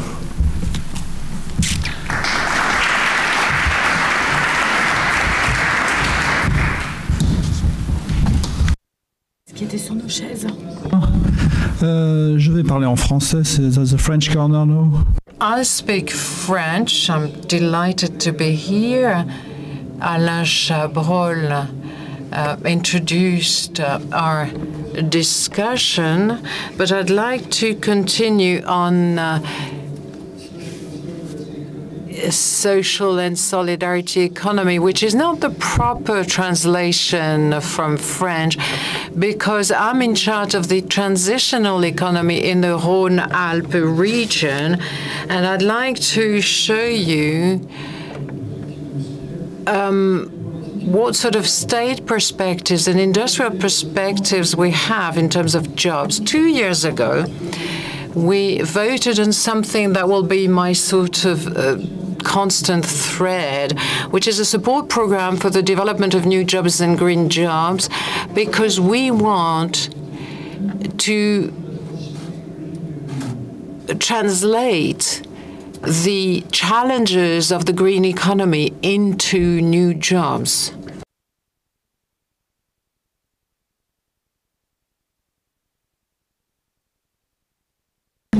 Stefano Kay explained it earlier on. One of the main challenges for the local authorities is to provide a political momentum so that you understand the link between the environmental problems and the economy and policy fields. In 2012, we produced some figures, but figures are always difficult to interpret, although they can be quite emblematic of main ideas. So by 2020, we want to enable the creation of 20,000 green jobs and what we call the adaptation of 50,000 existing jobs. We want them to become greener.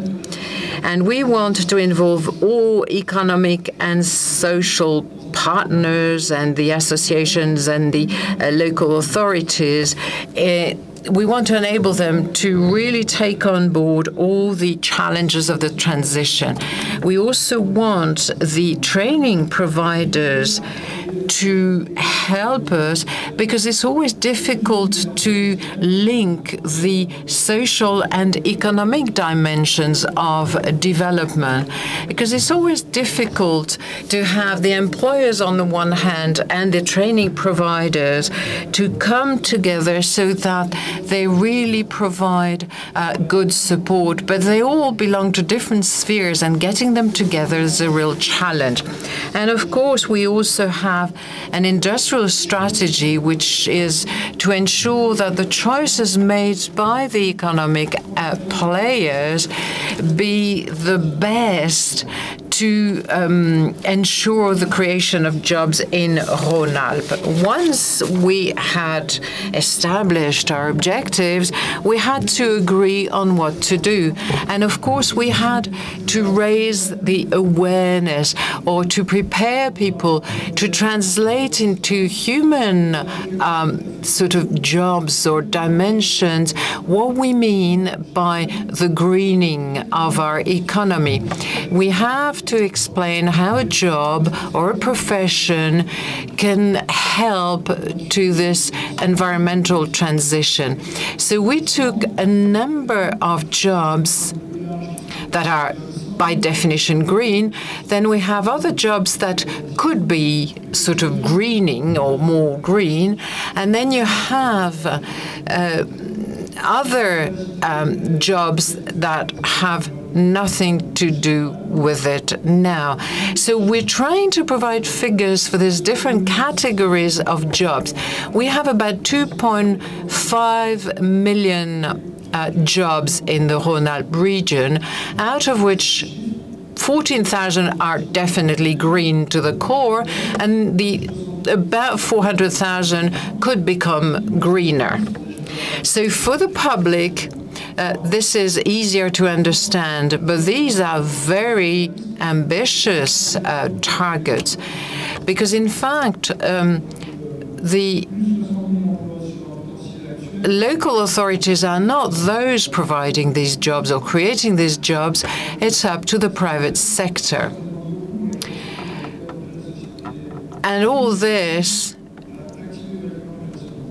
are really what we wanted to encourage the private sector to create more jobs. Once we had a clear definition, we worked out what sort of potential we had. Since 2009, there's a strong trend towards the creation of green jobs, perhaps higher than at national level. So that gives a fairly good picture of our region. This is a powerful development sector. We have some figures for the green job creation. And in fact, we could really do a lot to achieve that in the 10 years to come. However, we realize that we've only achieved half of our target because the program was launched in 2012. We were able to have a sort of midterm review, if you want, and we've only achieved about half our objective, and therefore we know that there are some missing points, and we've tried to understand what was missing so as to speed up the process. I won't give you all the components of this strategy. Earlier on, you understood that you have to have a global and cross-cutting project, but then that is really difficult, especially when you're talking about a transition. But there's a red thread throughout our activities. We go from anticipation to information to transition to adaptation and to support. And we have all sorts of jobs and processes and that can really help towards the creation of jobs. In fact, we've moved forward a lot in terms of promoting different types or different professions and training courses.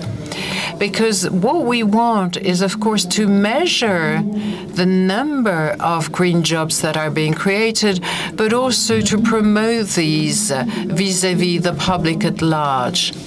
It's very difficult to promote jobs that are part of this transition. If you talk about people working in the aeronautics,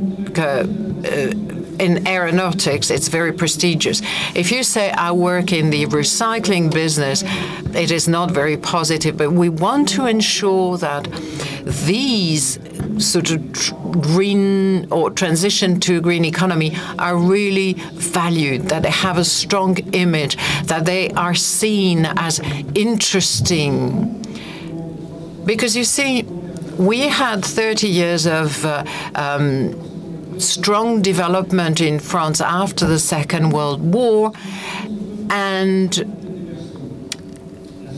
at the time there was a strong industrial development, and industrial jobs had a very positive image. However, when you talk about a transition now, people don't have the same perception, and we need to change that. We also need to offer more green jobs in Rhône-Alpes. And therefore, we have to prepare our labor force. At the moment, about 15% of the people are trained for that, but we should reach 30 to 40% of our training programs. And we must have local support.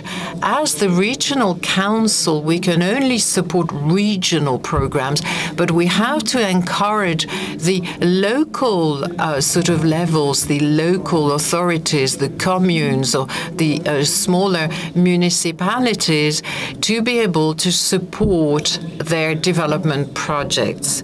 Of course, we also have to organize the different industrial sectors.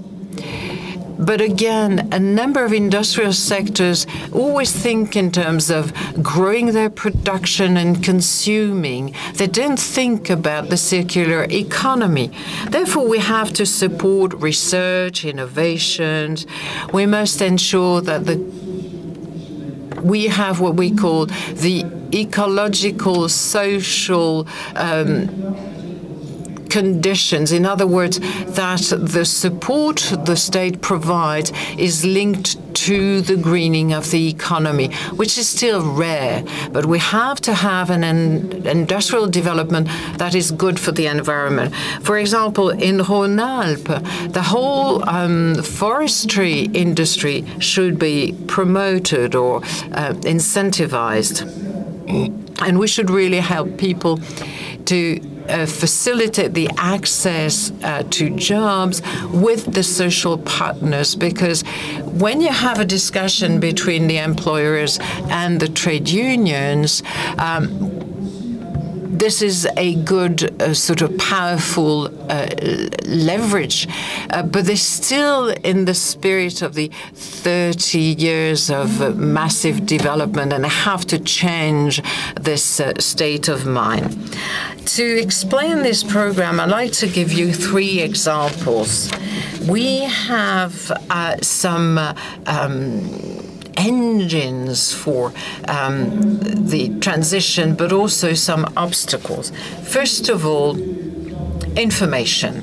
You could have the best possible monitoring centers and compilation of data, but if they're not made public, they're of very little use. So this is available to all inhabitants in the region. This is called PRAO. In fact, we produce various information brochures every 6 months or 3 months, or different newsletters to explain all the trends and the potential. It's a combination of, in fact, we're trying to mobilize all stakeholders. And we must also encourage all the very local authorities to go green. And we do that with what we call the Maison de l'Emploi, so they're sort of job centers. And they bring together absolutely all stakeholders in the on the labor market and training industry. And this brings a lot of players together, a lot of stakeholders that are involved in training, education, and we see what the impact they have in our region.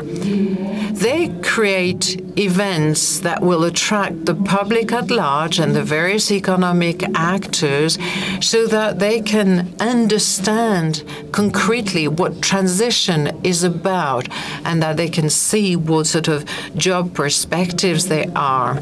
And final example, which is more industrial by nature, we've of course informed the public, we've simulated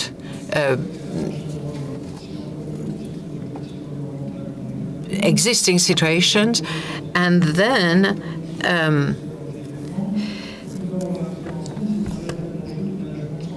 we want to go beyond our respective responsibilities here at the Regional Council. So we're working together, trying to bring people of the industrial sector, information and training and education together. But this is another example, recycling of plastic household waste. Because in fact, the separation processes are not up to scratch, and you have some equipment that have a lot of components, plastic, metal, and other things. So recycling plastic is difficult and will require a lot of labor. In fact, it's labor intensive because there are things you can't mechanize. It has to be done by hand.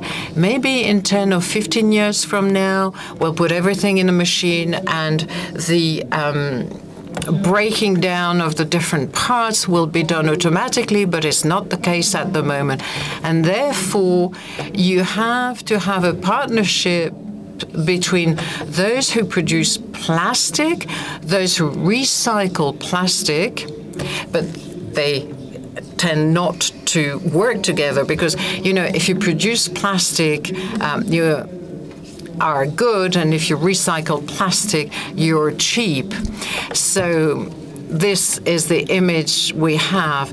But we have lots of programs, for example, for the disabled that are involved in that. But we want to make sure that people are more skilled and can acquire new skills and work in this particular area. And this project, Alizé Plasturgie, has 50 employees to try to recycle plastics of all types, including the more complex plastics. As I said, labor intensive, but key to our transition from a social human point of view.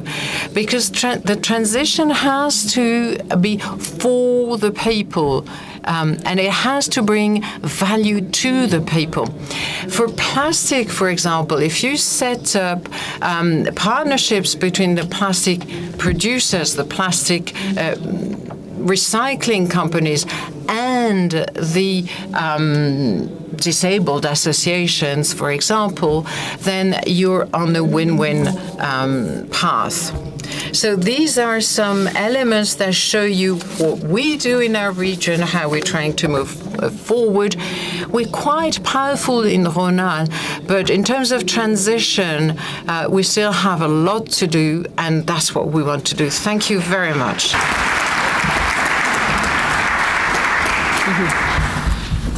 Thank you very much, Cyril, and the linkage between some really practical examples there, but also a passion within a region to make a difference.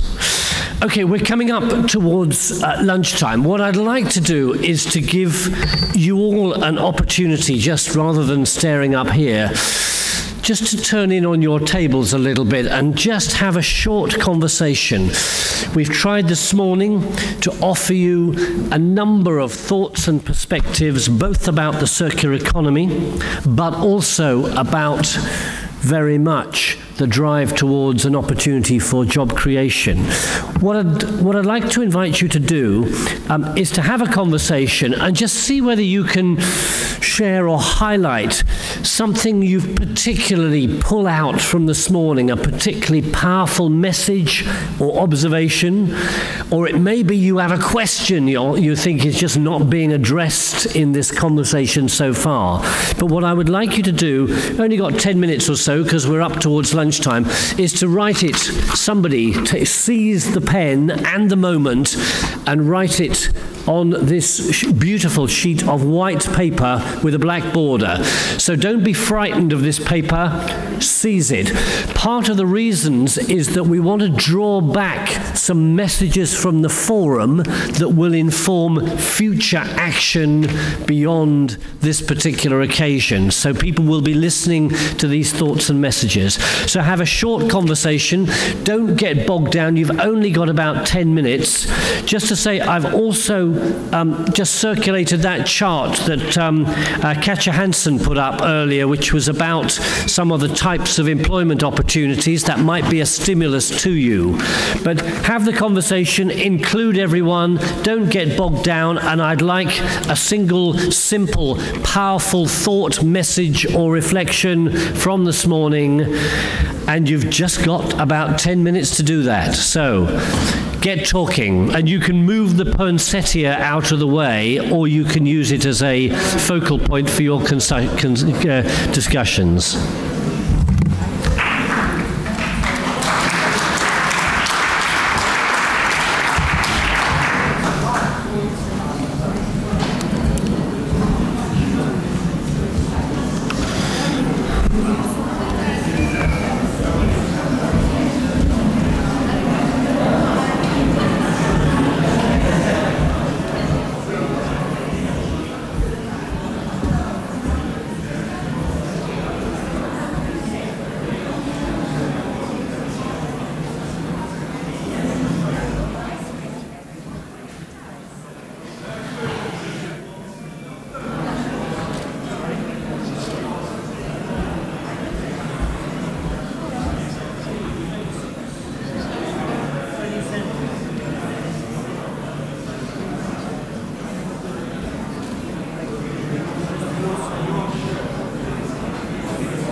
Okay, just 2 or 3 minutes, something that strikes you. Where's the lightning bolt, okay? And write it on that sheet, all right? Not everything, one thing.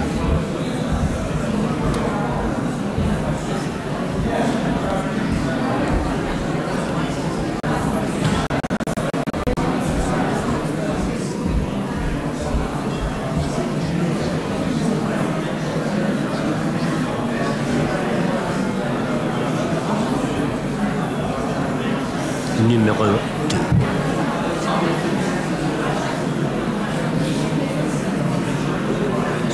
We don't have time, so I'm just going to rush to... Oh, actually, you could do it. No, that's fine. If you do this side and you the other side, and I just want to go to... No, actually, I'm going to do it because we haven't got time for them to relax. I'm going to be brutal, so you can relax. What a room! Is this a bit like your lounge at home? Without the ceiling pictures, I know.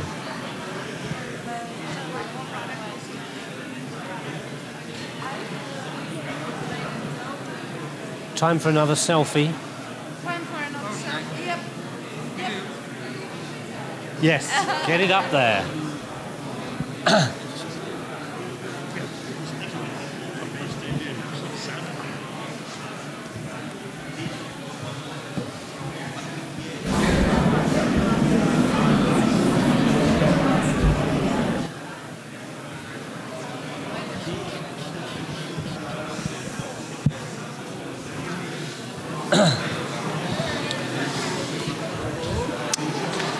Okay, just 1 more minute.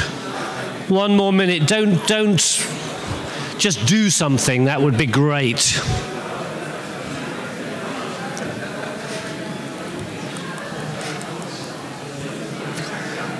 It's good. It's a good one.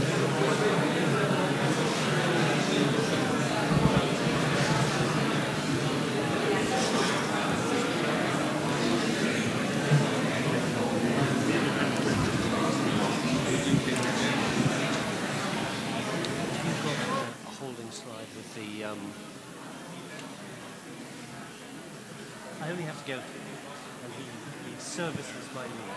It's impressive. Peter, when you explain the case study stuff, can you quantify the language dimension? Because we have some speakers, we are 2 interpreters will come to help the 2 French speakers who don't speak English, but in the participants, some will not understand the English speakers, and then maybe they want to group also by languages. I can only if you write, only if you code. There is something I didn't think before, I don't know, I just have this idea. We have the posters downstairs for the case studies. We have not written the languages. Can we do that? But there's only 2, which is the French. So we won't confuse. Yes.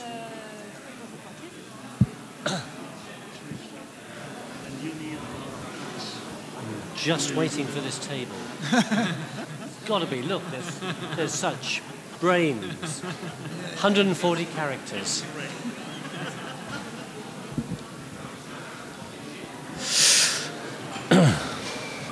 Okay.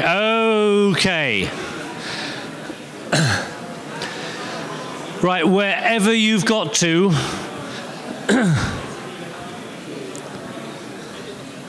Lovely. If we could come back together, please. Wonderful. All right. Fantastic. I'm sorry to bring this discussion trail to an end, but lunch is around the corner. So, could I just hands up which tables have failed to come up with one thought or a comment? Don't be embarrassed. Which tables have got nothing? This is good. Okay, what I'm going to do is I don't have time to feed all of them back. We'll collect them in, but I just want to go where the energy is in this room. There's more energy in this room than expressed in the LED light bulbs up there. I'm convinced. So I would like, I'm going to come out with a microphone. Which table wants to throw a thought or a comment into the forum before we go for lunch? So I'll only take a few, but where's the passion and energy in the room? Okay, lovely. It's over here. You see, don't you wish you were at this table? So what was your I don't want a polemic, I just want a key thought. Okay, so lovely. Yes, our colleague here next to me. Don't shift the blame. No. Actually, we have a very encouraging and nice slogan here, which is "Don't waste the waste." Right. And we were discussing about this issue and the different stakeholders who are involved and how we can process the outcomes on different levels. We were thinking about the winners and the losers. We were thinking about the global and the local effects of this slogan, "Don't wasting the waste." Okay, I like that. And you could say that "don't waste the waste" is not just waste in terms of resources, but it could be people. All right, okay, well, that was my attempt at a profound moment. Okay, I'm going to take another one. There must be one over here. Right, where am I going to go for? Just a thought. Okay, this is not a forum for somebody else. This is a forum for us. Here we go. That looks like a great one. Here we go. We need more space for participation and cooperation within the stakeholders. Right. Okay, we're a world wedded to our fixed ways of doing it and our silos. Transformation means cooperation, learning from each other, different thoughts, co-creating. You need the space to do that, and also maybe the skills. So thank you for that one. Is there another one here? Hello. Well, we think we should try to think about not only environmental issues, but also economical, of course, and we should try to integrate the social issues much stronger. Then we will have an optimal approach for the longer term. Okay, that's reinforcing messages from this morning. I'll take another one. Lovely. So we were thinking about not producing more obsolete products because we have enough of them. And of course, the eco-design is one important key point for starting to see which kind of resources we are trying to use for the production of integrating marketing, integrating multidisciplinary opportunities to have a changing of the economy we are facing. Okay, thank you very much. Right, what I'm going to do, what I would like you to do, because this is a challenging forum, is two things. We'd like to collect those in, because Sonia, who is here, she's listening out for the messages coming back, because we want to feed those into the discussion through into tomorrow, and maybe some powerful messages back towards the Commission and other key players. So what I'd like you to do is, I think if someone could in a moment bring your sheet and just pop it on the front of the stage, that would be good. But before you do that, what would be great is if each table could, we'll have one person on Twitter, if you could just tweet it to the Globosphere, or whatever it's called. How does Globosphere translate into French? Yeah, that would, you see, all is easy. So someone at your table who is competent in communication, just send a message out on #EcoAppForum. So, can I explain, sorry, just from, whilst you decide who is going to do that, because I know you all want to do it at your table. The plan is this. We're going to break for some lunch now. We will be back at 2 o'clock. This afternoon, 3 very important things are happening. Number one, we're going to be looking about skills needs, particularly. We're then going to have this series of conversations. So 18 tables are going to be highlighting different case studies of action around this agenda. Over lunch, it's great. I've unleashed the tiger of conversation. Just lovely. This is important, very important, crucial information, in fact. Okay, it's about lunch, but the conversations, you will be choosing 3 tables to go to, 3 conversations. So have a look over lunch. They're all featured in the program, beginning to have a look at which ones you would like to go to. So they're going to be small conversations around a table, hence conversation. You will make the choice this afternoon, but start thinking about that. Then at the end of the afternoon, we are going to be just stretching ourselves a little bit more, thinking about some of the kind of at the edge of the radar thinking, radical thought. So we've got a very full and very exciting program. And then we will be going directly to the awards ceremony from here in buses. So that is the plan. What I'd like you to do then, just to remind you, your brilliant thought along the front here, and also tweeted to the rest of the planet. Enjoy lunch, and we will see you back here.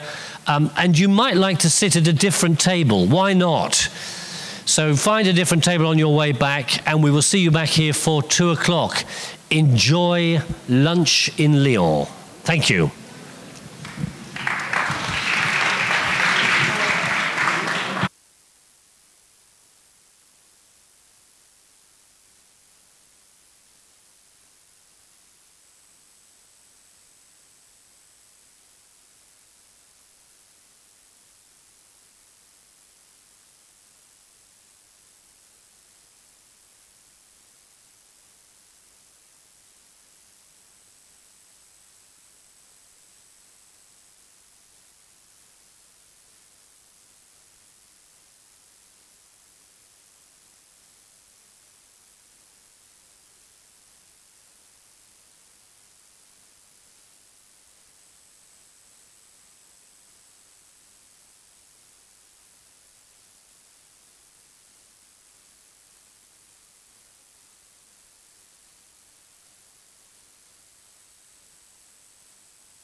Okay, if we could take our seats. And if you're feeling sort of a bit isolated in a table, come and join us in the middle. It's good to be with friends.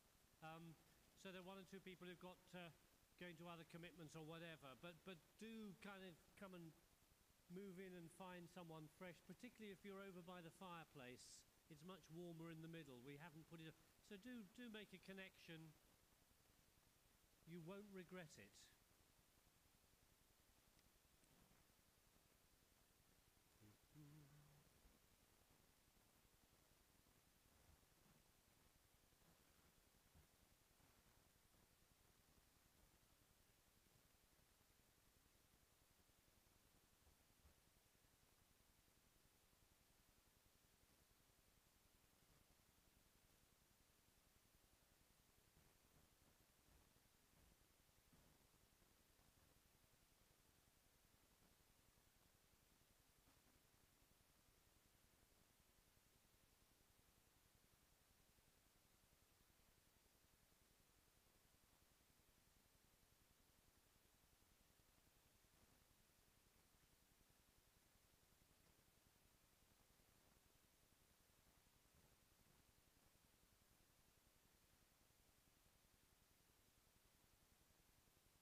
Okay, and do just, I realise that you're all tweeting desperately about the circular economy to the wider world, but you could risk looking up and saying hello to someone fresh at your table. So just whilst the macaroon and coffee brigades still make their way up, just reach out and say hello. And if you are only two at a table, why don't you join another table? That would be cool.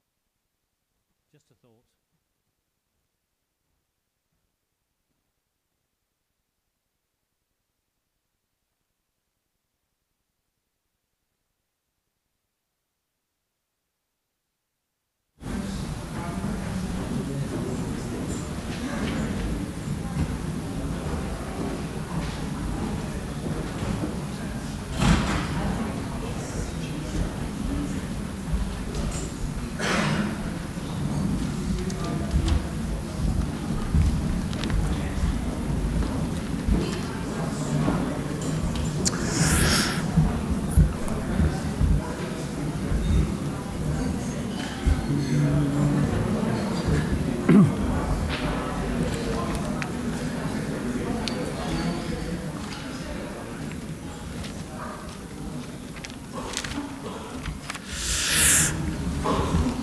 Okay, welcome back. We hope you enjoyed your lunch very much in the Lyon style, so thank you very much for that. The show is going to happen here, so if you can't see me waving, now's probably the time to turn your chair in this direction, unless you want to do a silent protest. But I think you will want to be engaged with this session because we're moving on to thinking about skills. So if we have a transformation plan towards more of a circular economy, that creates the opportunities, well, two things. We need people to drive that change, and we need people as a resource to be part of the employment that is created as a result. And it may be that we often don't think about the need for skills development to ensure that we have people in the labour market with appropriate skills to match the emerging needs. And this session is really to offer a reflection on that particular challenge to us. We've got two speakers, and then I'm going to open up a little bit of a panel conversation. And our first speaker from the European Centre for the Development of Vocational Training, CEDEFOP. It sounds like a 25-legged beast, doesn't it? A CEDEFOP. but it probably is actually, because that's very much involved in trying to think about issues around skill requirements, all the rest of it. And I'm delighted that Steve Bainbridge, a senior analyst at the organisation, is here. I think maybe to think through some of the issues of the skills world, the jobs environmental world, and maybe challenge as to whether we need some changes in our mindset thinking. So looking forward to hearing your thoughts. Over to you, Steve.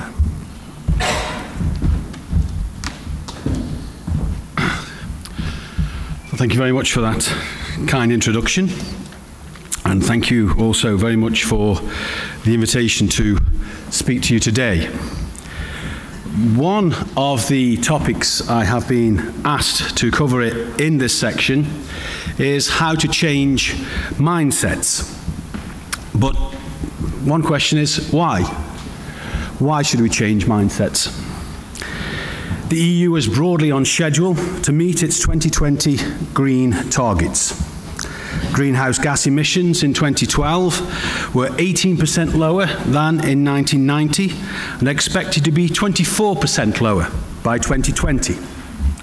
The share of renewable energy as a proportion of final energy consumption was 13% in 2012 and is forecast to reach 21% by 2020. And the energy intensity of the European economy fell by 24% between 1995 and 2011. And this has been achieved by current policies to support greener economies. Those policies include tax incentives to use green technologies, investments in green infrastructure to develop renewable energy, policies to raise awareness about environmental issues, and also some changes to education and training. So why does the mindset need changing? Why do we not simply carry on the way that we're doing? Well, one reason is, of course, that the EU is looking for further improvements, and there will be new challenging targets for 2030 and 2050. But another important reason is that the economic slowdown that followed the financial crisis in 2008 has, by reducing economic activity, helped us to reach the green target. And an economic recession is not a tool that we want to use in order to improve the environment. Consequently, there are two main weaknesses, in my view, with current policies to reach green objectives. The first is that the economic case for combating climate change has still to be convincingly made. And secondly, the second reason, which is linked to the first, is that green targets, in my view, are vulnerable. They could be set aside or missed due to a lack of joined-up thinking and a lack of integrated policy making. Because although some see green skills as fundamental to almost every job, just as IT skills, from the economic and business perspective, the green revolution is nothing like the IT revolution. The growth in technology was and is market-led. Businesses can see that it reduces costs and improves quality and productivity and competitiveness. The green revolution is led by governments and the public sector. Governments and the public sector are setting targets and regulating. They're requiring businesses to meet environmental standards, which sometimes force business costs up. For businesses, reducing energy can, of course, cut costs. But with oil now less than $80 a barrel, energy costs of businesses are already lower than last year, or would be if they were not already paying to subsidize renewable energy. So where are the economic and business benefits? It is this approach that makes green targets vulnerable, because as well as targets to combat climate change, the Europe 2020 strategy also proposed an employment rate target of 75% for the population aged 20 to 64 by the year 2020. And we are not going to make it. With current policies for job creation, the employment rate will be around 70% if we're lucky. To reach 75%, the EU needs to create around 14 million new jobs over the next 5 years. Most people regard this as unlikely at best. This raises concerns that the EU's targets for combating climate change and becoming a low-carbon economy will be seen as being in conflict, not just with the employment target, but in conflict with economic growth and job creation per se.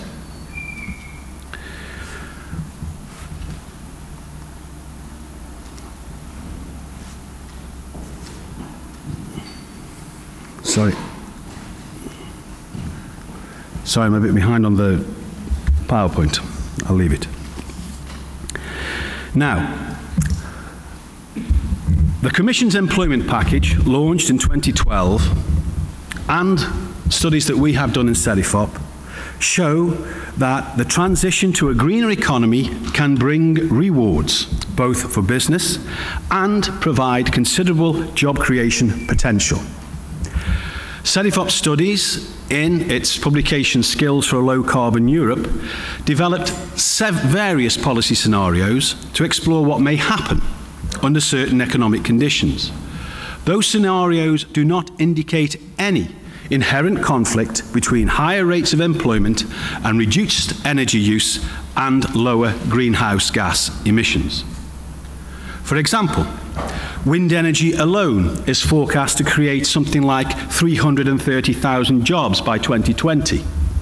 Solar and thermal energy efficient buildings are two areas where job growth is projected of more than 20% per year between now and 2020. And if there are jobs being created, there is business being done and money being made. However, to have both a green economy and high employment requires greater integration of climate and energy policies with measures to support employment and to support education and training to develop the skills needed by a low-carbon economy. To achieve such an integration of policies requires a change of mindset. First of all, among policymakers.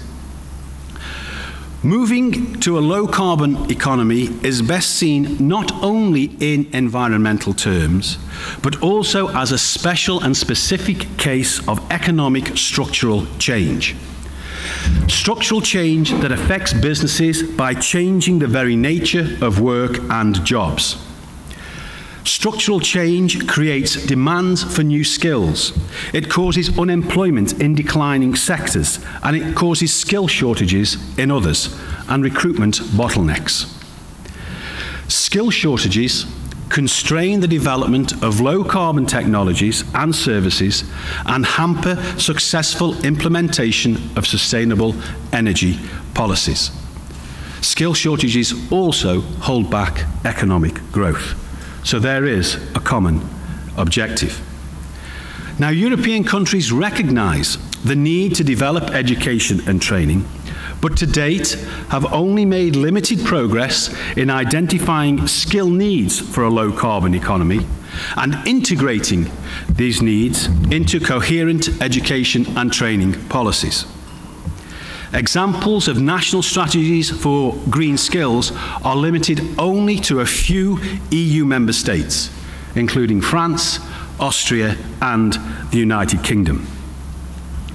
The mindset to change that view is the mindset that we need to change, is the view that initiatives, including legislation, to promote investment in green innovation and infrastructure are separate from the skills required to deliver them. They are not. They are complementary. Meeting both the green and the employment targets requires an alignment of policies not just across different areas, but also at different levels: European, national, regional, and local. And European policymakers must ensure that support for skills and training are integral to plans for the green economy and that they match the ambition of green policies. We need to set strong targets for the development of skills, else we will not meet challenging targets for the green economy.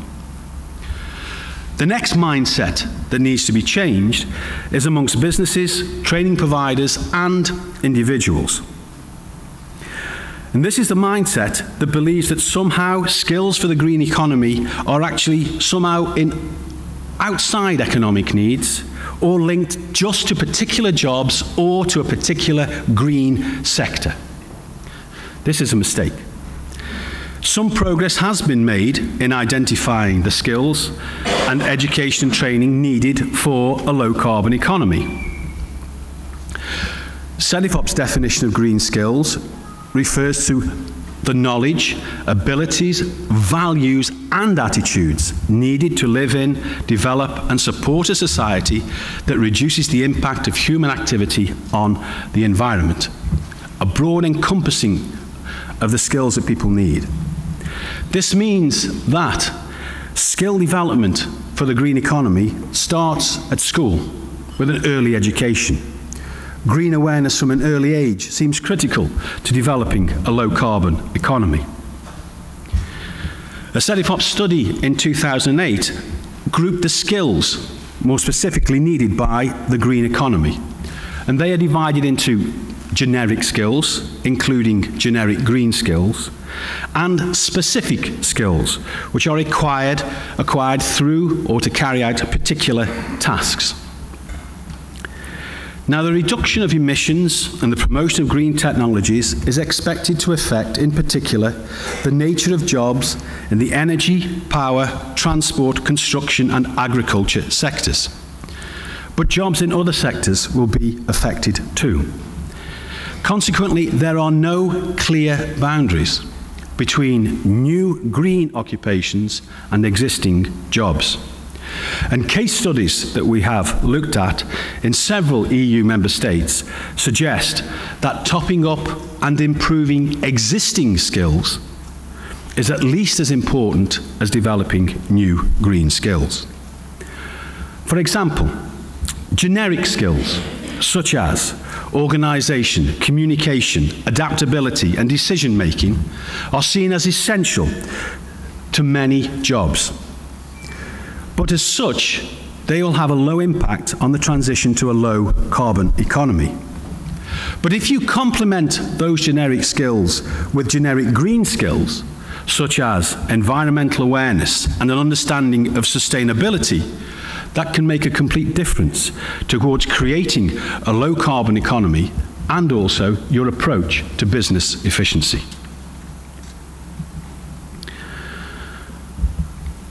And it's not just about changing current occupations into new jobs. Established occupations need to do things differently. For example, in terms of new jobs, demand is forecast to rise for jobs such as energy auditors, but also for much more commonplace occupations such as electricians, sheet metal workers, and insulation workers. The skills of these people need to be adapted to achieve the objectives of a green economy.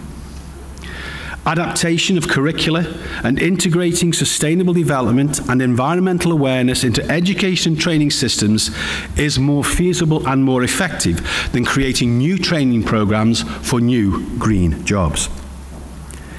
However, CEDEFOP's research has found that in most cases, green skills, generic or otherwise, were not included in the learning strategies of many training providers throughout the EU. The main reason for this, they tell us, is the lack of demand and the slow development of qualifications. Further, there is a significant skill gap in management and technical jobs which are related to sectors covering science, technology, engineering, and mathematics, known as STEM. At secondary and tertiary education level, STEM subjects face a decline in popularity. and some EU countries have a shortage of engineers, an occupation central to developing the green economy. Some occupations have difficulties in attracting young people to replace people who are retiring because of the lack of interest in studying STEM subjects, or because many young people see the jobs that are important to the green economy, like sheet metal workers, insulation workers and electricians, as dirty, practical, manual jobs with low wages. So although the nature of the green skills revolution is different from that of the IT revolution, generic green skills, and as appropriate to the job, specific green skills need to be as ubiquitous in education and training curricula as IT literacy currently is. And because updating people's skills is essential to develop the green economy, the introduction of green skills into the curricula of continuing training and lifelong learning for adults is just as important as introducing it into initial training for young people. Now, the role of universities is important in developing generic skills, not only in STEM subjects, which need to be more attractive to students, but also other disciplines, including economics, business and management at graduate and postgraduate level. But at other levels, secondary level in particular, vocational education training plays a key role. Training is a major tool for improving economic performance, combating employment, and promoting social inclusion. Training reaches not only employed people, but also groups vulnerable to social exclusion, such as the young and the unemployed, as well as small and medium-sized enterprises that also need to invest in training. And there's a lot going on in training policy at the moment.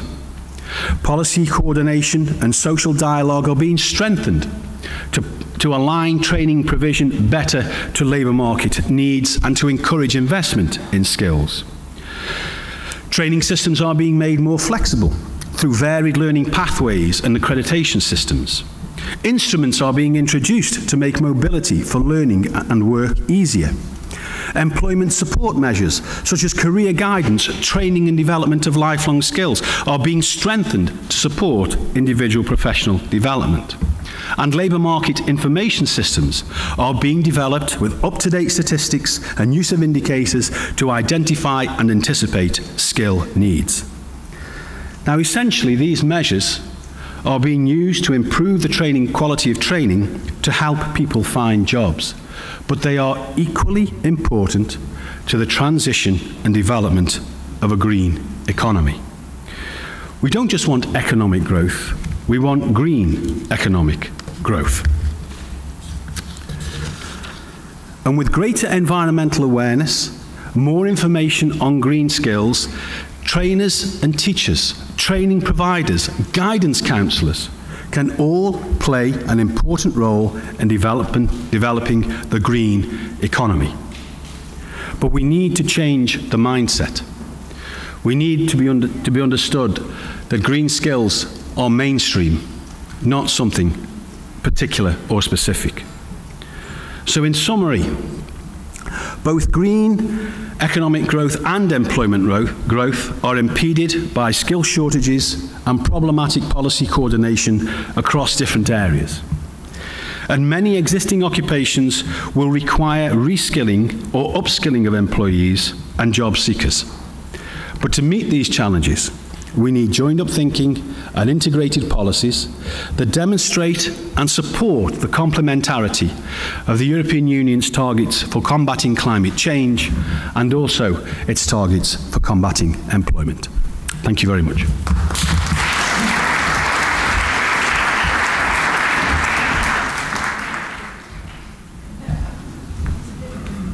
Steve, that's great. Thank you very much. Some real challenge, some real clarity to those propositions, and I look forward for us to be opening up some conversation with Steve in a few moments. But before that, what we would like is to offer another perspective into the forum. I'm delighted that we're joined by Felix Rohn, who's a policy officer within DG Education and Culture at the European Commission. So to hear some of the perspectives and work from the European Commission angle and how it connects into this agenda, delighted to welcome you to the platform, Felix. Thank you. Thank you. I have a difficult task because Steve made a very, very good speech on the important issues of your sector. So consider my speech rather as a kick-off of the following of the subsequent panel and conference discussion. Sorry. Well, of course, also me, as a policy officer in the European Commission, looked at the work of CEDEFOP, which is our think tank on skills development. And there was a CEDEFOP, I want to highlight a CEDEFOP forecast, which said there will be growing demand for high-skilled work. And there will be stagnating demand for medium-skilled and decreasing demand for low-skilled work. At the same time, the Economist published a survey on the digitalization of our economy, and that goes across all economic sectors and will also concern the green economy.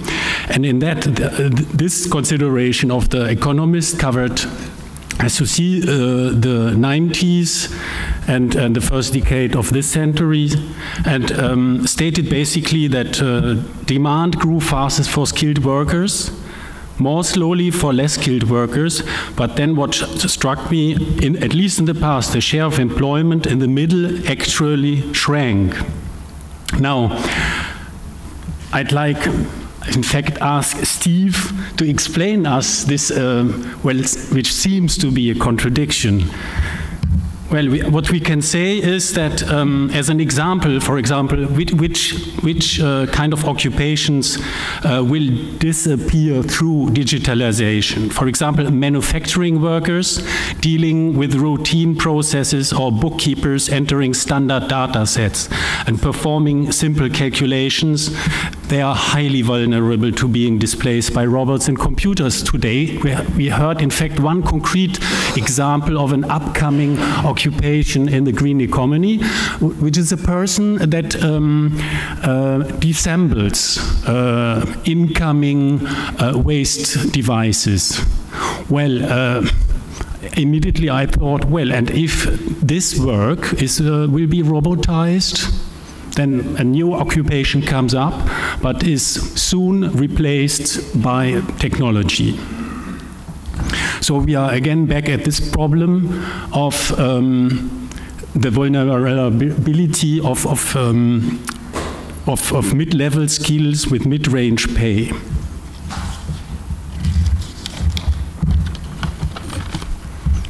So. Well, in September this year, we had the second European Forum for VET providers and business. And in the course of this forum, it occurred that these bullet points here are key issues in skills development. Skills development also in view of skills shortages, how to cope with shortages, not just with skills gaps, also a lack of skills. In many sectors, skills shortages come from a lack of attractiveness, which often is just a lack of information how a manufacturer and industry really works. That leads to the conclusion what we need more, and where member states need to do more efforts, is early guidance already in primary school on professional choices. And in that work you have to take on board parents but also previous graduates. Then there was the question also, what is best learned at which place? Key competences Steve already mentioned them, communication in different languages, mathematics, digital competence, social and civic, etc. And basic techniques, also skills. Well, conclusion, these are best learned in the classroom, where skills specialization should take place. There was the conclusion, this is too much workplace related, so classroom is no good. It should rather be in a workplace, so via apprenticeships, or in a workplace like situation, which can be a simulator in a school or a mini plant with all the functions of a big one, and a process operator room again as a simulator. Can all happen in school, but is always practice oriented.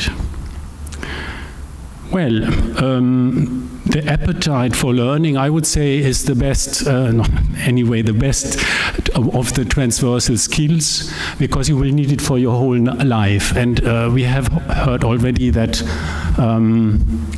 in the future, our youth might maybe work in 6 different jobs, not only because they change into 6 different jobs, but maybe also their industry, their sector changes fast enough to oblige anybody active in it to learn and to learn again.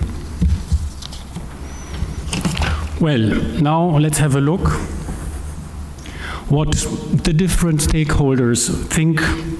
What's their perspective? Vet providers say, well, we prepare our learners well for work. This is based on several studies, one of Manpower, one of McKinsey. There are also CDFOP studies on that. Employers, however, say we have problems finding the right people, and job seekers say we have not been guided in our professional choice. Employers look for the perfect match. Naja, also quite conflicting perspectives. Only 40% of employers are confident to find enough skilled graduates to fill entry-level positions where the young are employed. 33 say they have difficulties in recruiting staff for skilled jobs. Fewer than half of youth say that when they choose their professional orientation, they had a good understanding of which educational path leads to professions with job openings and good wage levels. Here we are again at the guidance, early guidance issue I mentioned on the other slide. Well, and what also the World Economic said, what the McKinsey study said, what more or less the Manpower study said as well is, well, you employers, you set more and more emphasis on soft skills.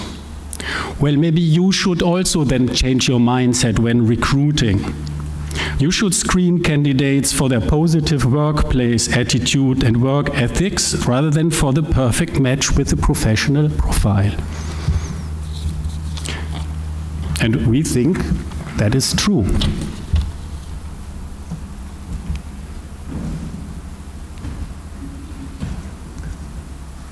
Well, yes, I'm of course strengthening messages made by Steve for changing mindsets, and we need that authorities, regional authorities, social partners, vet providers, also providers of vocational education and training, that they cooperate on modern curricula, on modern training programs. Work-based learning in school or in traineeships and apprenticeships, and more of it also requires changing mindsets, because that needs commitment in terms of time, in terms of staff, and in terms of investment. Well, we also have to learn in order to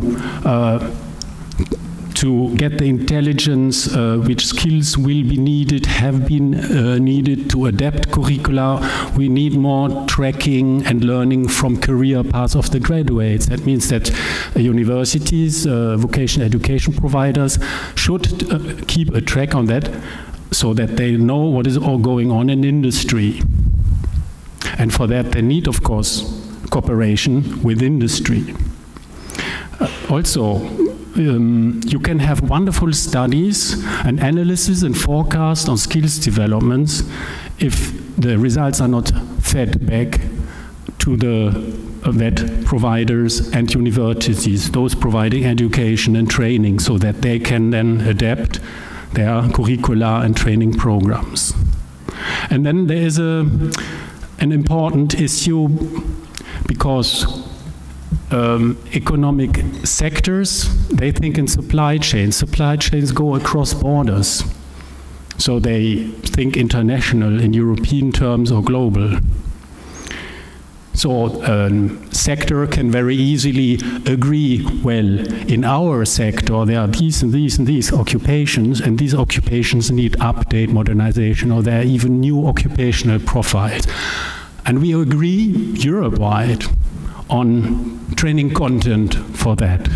But then comes the problem. Education training systems are national. So you can have common training content, a European agreement, but the authorization, the recognition of it will always happen in a bureaucratic procedure at national level. And that's an issue. And that concerns initial education and training. So the young ones that should learn these skills that are really needed. While for continuous training and education, it's easier just to have an industry certification, just to have a European recognition within a sector on it.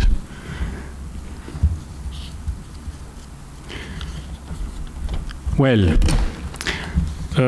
sounds unconclusive. When we were thinking about these issues, we thought we should, at European level, we should create a project type which shall address these issues. And we did tests. There are here people later on the tables that coordinate such projects that are called sector skills alliances.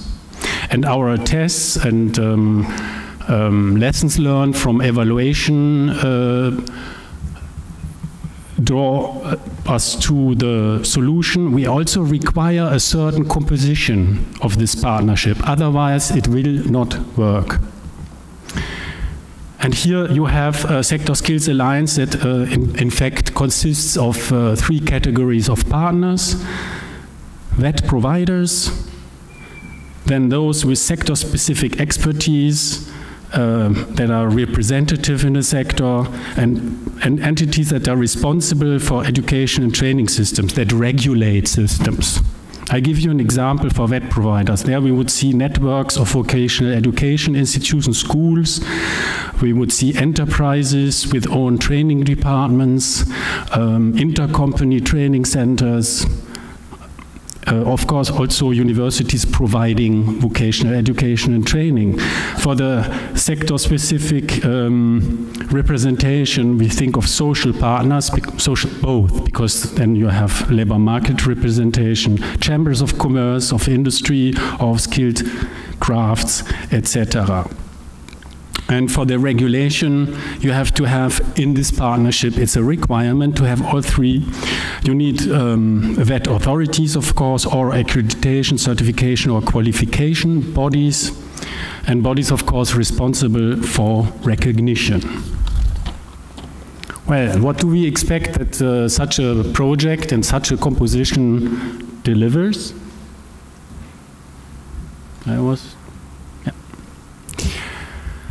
Well, first of all, they shall produce or already have evidence on sector skills needs, They shall set up competence standards for occupation. Then they should, with that in hand, they shall design common European training content.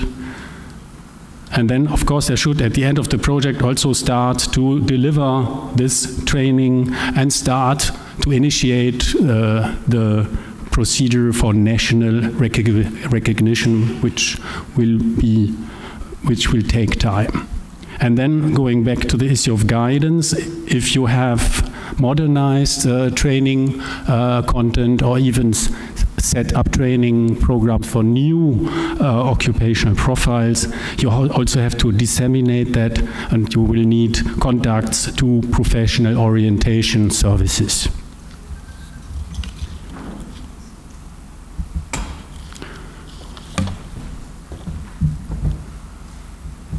I highlight again, so in these projects, social partner involvement.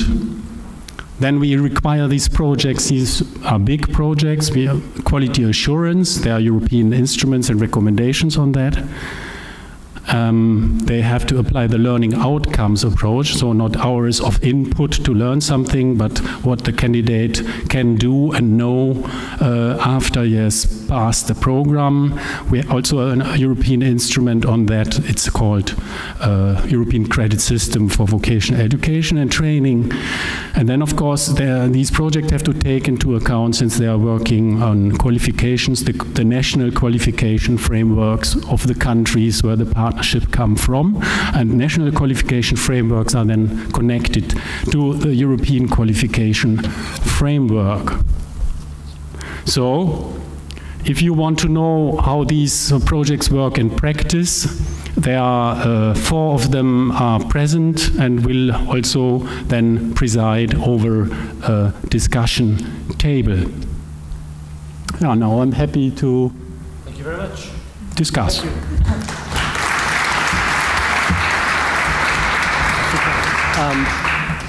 Felix, thank you very much indeed. Some really interesting thoughts there to hopefully stimulate our conversation. What I'd like to do is to give you a few moments around at your tables, either as a complete table or if you want to break into slightly smaller conversations. Just have 3 or 4 minutes of what's grabbing you, either from what you have heard or your own thoughts about ensuring that we have the appropriate skills to support the transition to a circular economy. And then if you've got comments, ideas or questions, then our 2 speakers will be back in a panel in about 5 minutes. So the topic, the issue is about how we engage with the skills agenda in this journey towards creating worthwhile, fulfilling employment for many people at all different levels. Have the conversation, and then we look forward to some challenge, questions or ideas coming back from you in a few moments.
Okay, if Felix could join us on the platform.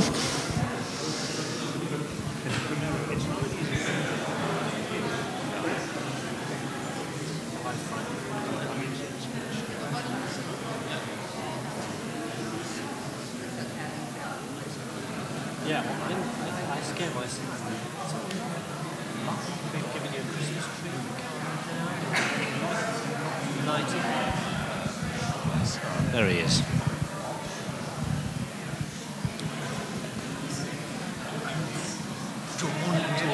Deep into that.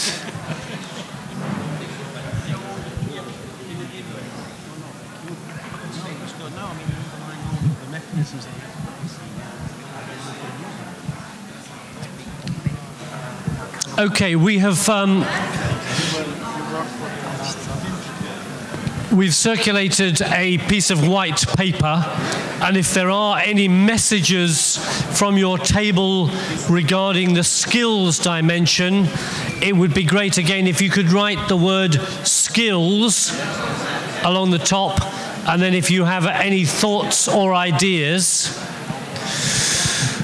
What I'd like to do is to bring us together, please, and then if there are questions, comments, challenges related to this agenda, if someone would like to wave, and then a microphone will come to you, and we can either have a question or a comment for our esteemed panel to respond to. You've had your 3 minutes for the discussion. Yes. And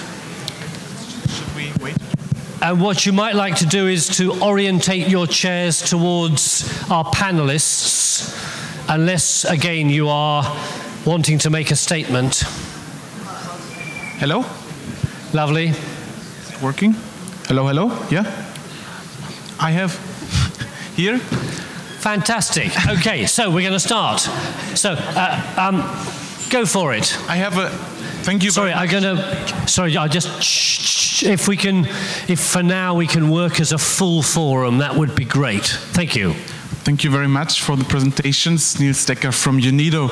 I was very much interested, especially in your difference between skills gaps and skills shortages, that there is, let's say, a difference. And I would like to a little bit work or learn more about this difference of skills shortages and gaps. Maybe you can give me more examples and maybe even give me some priorities, which is more important or probably both are important. Maybe you can just work a bit around these terms. Felix, one for you to start with. Okay. Hello. Yeah. Skills shortages is when a sector does not get enough people. And for example, why do we hear more and more at home, but not only at European level, we need more STEM? We heard it also in Steve's presentation. It is because there are not enough engineers, for example, not enough people choose to study or to learn, to study engineer or to learn mechanics or these technical fields. Not enough people making the choice for them. And that creates skills shortages. A skills gap is, well, for this job I would in fact need a person with that profile, occupational profile. But I don't, it's not the point that I don't get them on the labor market. The problem is there that if the training program or the curriculum for this occupational profile is kind of outdated, yeah, then there is a skills gap then.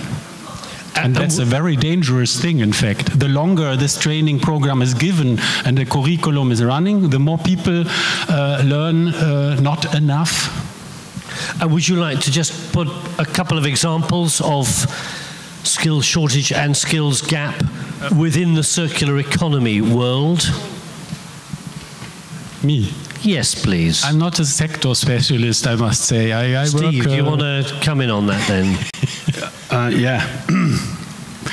Yeah, I mean, just to reinforce what Felix has said, a skill shortage is when there are not enough people with the skills required in the labour market. Now, skill shortages are not always bad. Skill shortages can be the sign of a dynamic economy and things growing and developing. And if an economy is developing, you should always have some skill shortages to a certain extent. In the context of the circular economy, again, as Felix said, engineers. We lack engineers. We lack engineers actually in construction. We lack mechanical engineers, people who are doing these jobs, but they could do them actually in a more environmentally positive way. Those are examples of skill shortages. A skill gap is where a new occupation, for example, is being developed, and we're not yet geared up to provide the education and training to support it. We're making it up as we go along. And to a certain extent, environmental engineers are a bit like that at the moment. It's a job that is also developing. It's growing. The curricula in it is constantly developing with new things. Okay. But hang on, I'm not finished yet. But this skills gap and skill shortages are elements of a larger phenomena, which is skill mismatch. And there are other elements to that. Skill shortages, skill gaps, and also over and under education, where people are in jobs for which they are over or under qualified. And this is also a big problem in the EU at the moment. About 29% of graduates in the EU are working in jobs for which they are overqualified.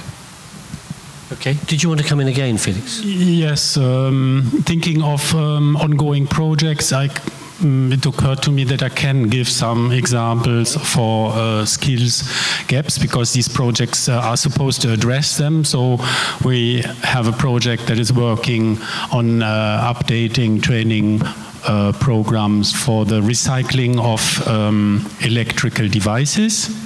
Then we have a project that is developing training programs for insulation professionals for sustainable construction, and also developing training programs for the energy efficiency advisor, again for buildings.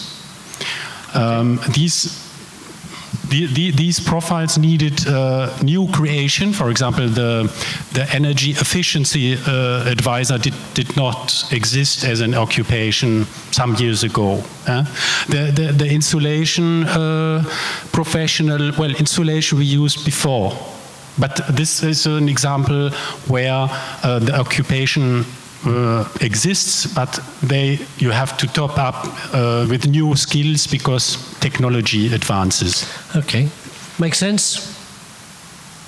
I can see happiness. Excellent. Did you want to add to this particular conversation or a fresh? Yeah, so another one down here.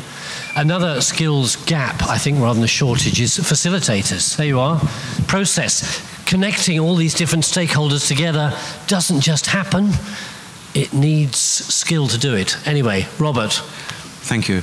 Contributing to what the panel was saying, was bringing forward on skills, it is also a non-technological skills that need to be obtained within enterprises. They lack the insight in the social processes behind what they are actually trying to influence with their marketing and new services and products. And then, if you allow me, just to broaden that discussion a little bit, then we're still lacking also a lot of expertise, knowledge on how to influence these social processes, and we need some research on this. Thank you. Okay, thank you very much for that. Does anyone else want to add to this particular strand of conversation on skills gaps stroke shortages? Yes, just Tommy Simpson from Ireland. I do think that a lot of the third level education, and we were discussing this here at this table, is very lacking in this dimension of practical areas. And there's lots and lots of courses, even some of the universities have admitted it themselves that they're out of date, completely out of date. And getting accreditation for anything new is so slow, and going through the bureaucratic nonsense that is often getting accreditation. And only some of the other institutes like polytechnics, institutes of technology, and other colleges where it is design as a speciality, they do provide a road to this. But the general mainstream third level education, in my experience, doesn't give this needed skills. And would you add any analysis as to why that is? Is it complacency, stuck in the way we do things? I think it's the influence of the academic, and academia has a very powerful influence in government and in the civil service, and they are the slowest to change. Right. Do you want to offer a comment? Steve. Yeah, I mean, thank you for that. I think there is a tension here that we have not resolved. Firstly, of course, the purpose of education is not entirely utilitarian. It's not entirely for someone to find a job. There are other things in life, or so I'm told. I don't have time to enjoy them. But the mission of education is broader. Having said that, there is also a tension and a certain contradiction in employers saying what it is that they want. Employers want everything. And this is also part of the problem.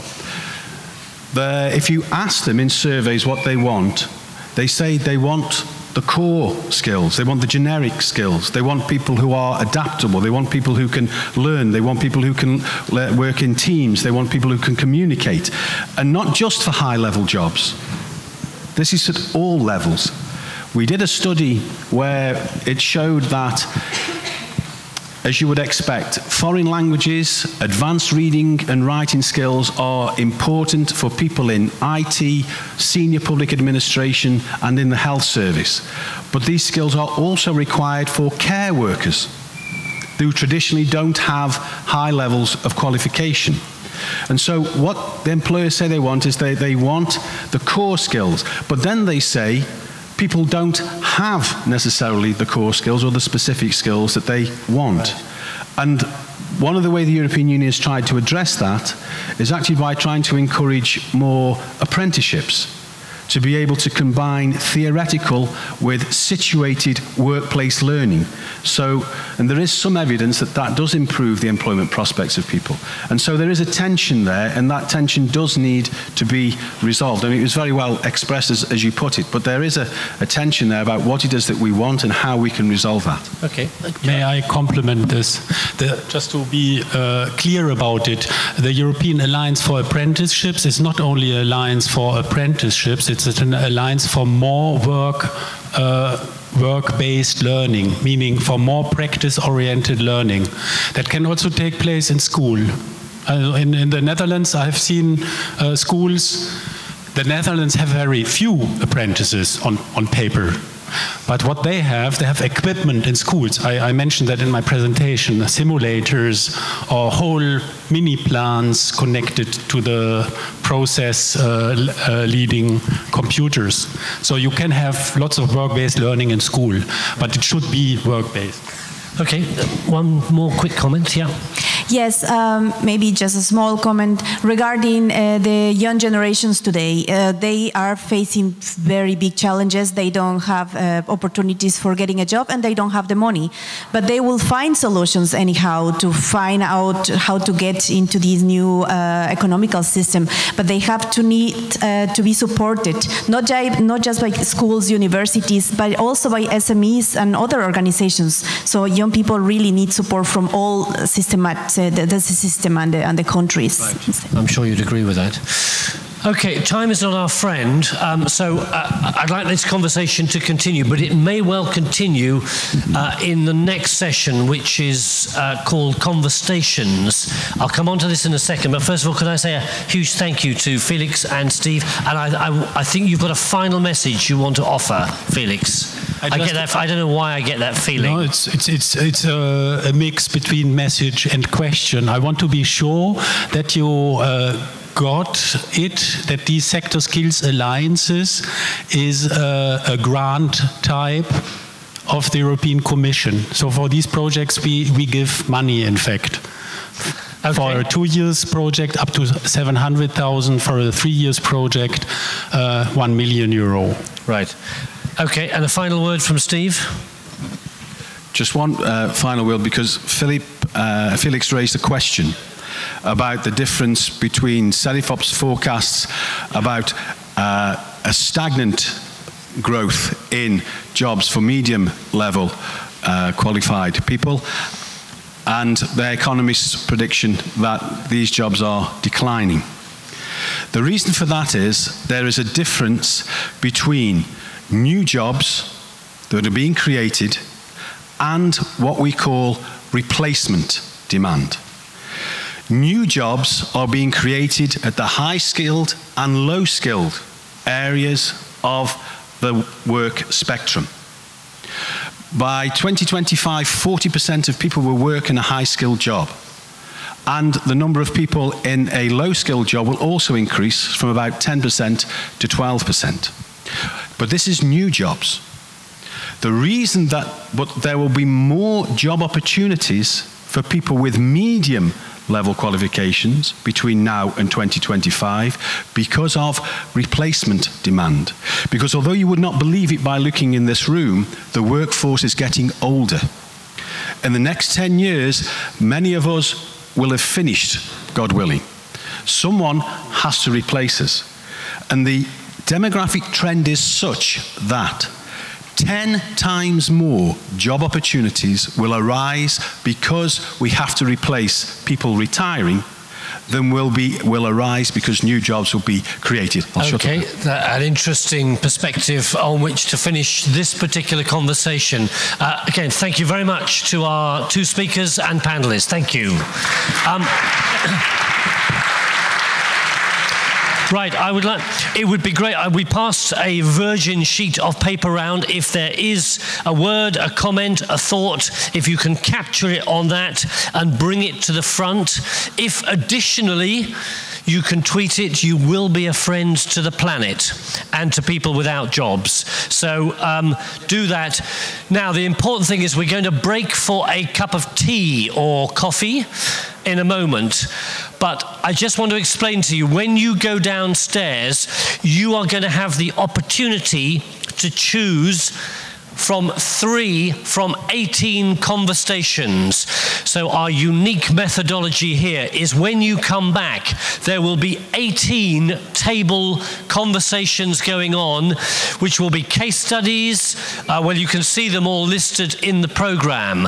You have got to choose 3 that you will go to. And when you get downstairs, you'll see them all up in a long line, 1 to 18. And simply, you've got to choose, you take a post-it passport, so one of these coloured squares, peel it off, and that is your passport to one of the 3 workshops. The reason they're different colours, red, yellow and green, is because the workshops are running 3 times.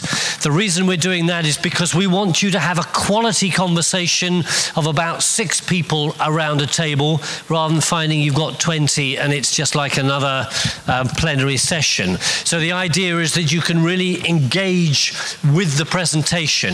Each one will last 25 minutes. So the bottom line is, when you go downstairs, you need to, unless you are a presenter, in which case you don't do this, you need to end up with 3 post-its of a different colour, red, yellow and green, and they need to have a different number on them. Okay, so I want number 7, number 3 and number 18. Okay, so because if you end up with 3 of the same colour, after that session, you will have nowhere to go.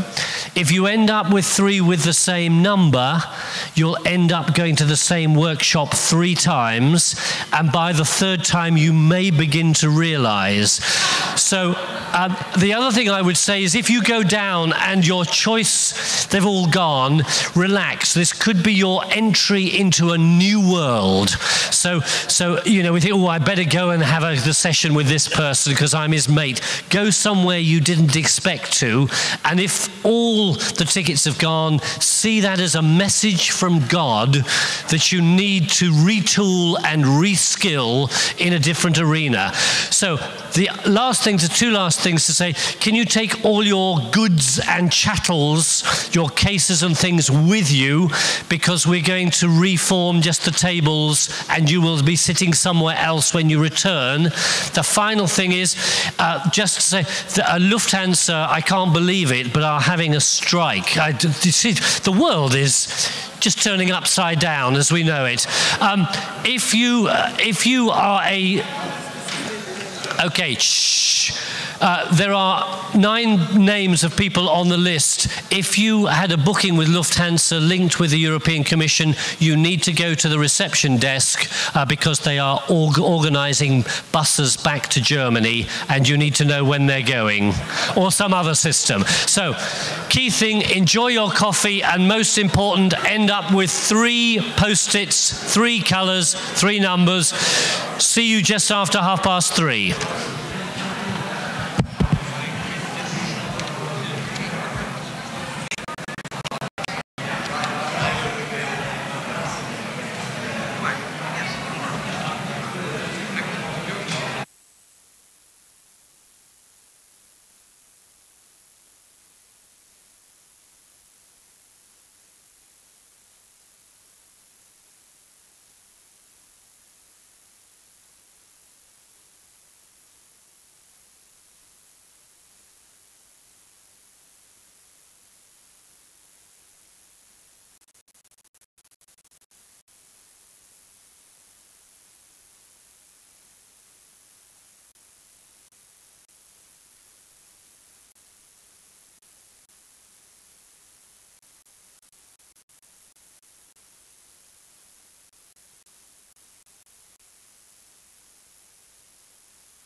If you could make your way to coffee so we can reformat the room, that would be most appreciated. So do your Wi-Fiing in the coffee area, and then we can plump up the cushions, water the flowers, and get ready for the conversation. So if you could leave the room, maybe that's a less polite way of putting it, that would be appreciated.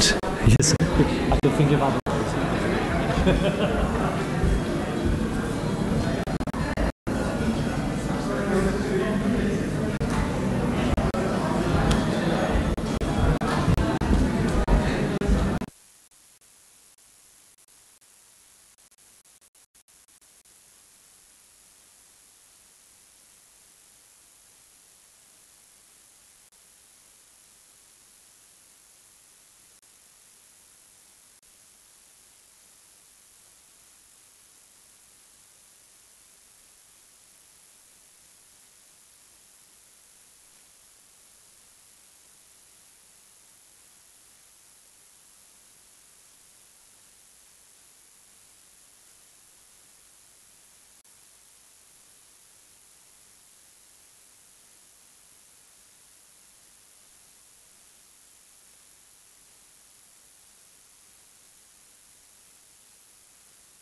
Okay, it's the pink number, and the tables are all numbered. So they're low numbers that end, high numbers that end, and it's the pink is the one you need to start with, the pink one. And if table presenters, you may want to hold up your number just in case. So it's the pink number, and smile would also attract suspicion. Okay, so it's the pink number is the one, so if we can make our way there first. And if you are a smaller group, there should never be more than... Oh, what's happening?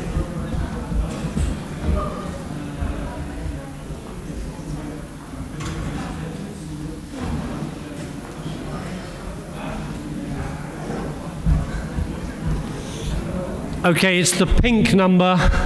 Don't start for a moment or two. If you are in a smaller group, then relish the exclusivity of a one-to-one, but it's the pink number. And if presenters, you can just check that people have got their pink ticket, because otherwise it gets confusing later on. So just run a check. Okay. So, just to have your attention, just to the presenters, two things. First of all, they're 25-minute sessions. I will give you a 15, 10, 5, and 2-minute warning. The 2 minutes means you've really got to get ready to push people away, because if we don't all change at the same time, we have chaos, and chaos will not save the planet. So if you can do that, but I will help you with that. The other thing is you can make a strategic decision whether you want to have your poinsettia still in the middle of your table, or you want to put it to one side so you can see people. The last thing is, if you are a smaller group than 7, you may like to just get nice and close to each other, so don't feel you've got to shout across a table. The last reassurance is, if you're running a session and no one is interested, you could join another session and then go back for the second session. So it's just the way the world goes. So see it as an opportunity for you rather than as a signal of anything else. So it's now 25 to 4, 25 minutes, a bit of presentation, some good conversation, and then we move to the next conversation. Off you go.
Okay, 15 minutes, 1-5.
Okay, 10 minutes. 10 minutes.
Okay, 5 minutes, so you need to start to draw to a close. 5 minutes.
Okay, 2 minutes, so you need to draw to a close now. 2 minutes.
Okay, we need to move. Please take your glass of water with you. Take your glass with you so that we do not have to refurnish them. And move to the yellow ticket. It's the yellow ticket. Presenters, push people away. We must do this all together. Lovely.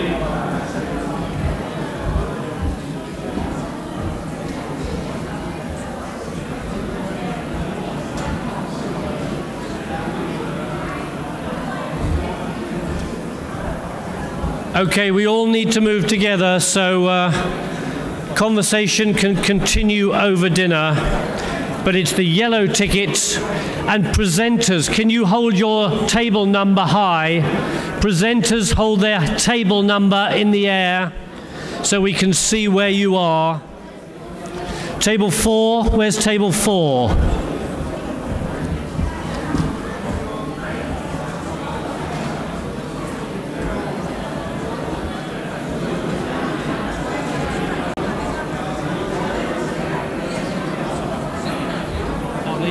Move it round. Okay, so it's the yellow ticket. Please move at speed. And presenters, please hold the table number in the air.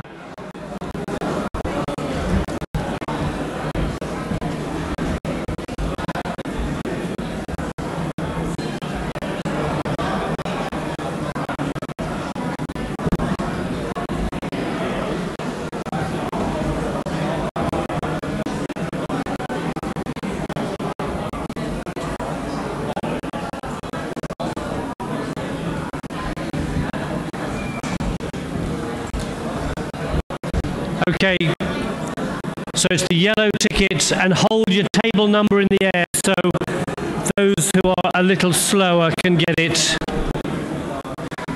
Perfect. Wonderful. Okay, if we can all take our seats now so we can start. Yeah, it's the yellow tickets.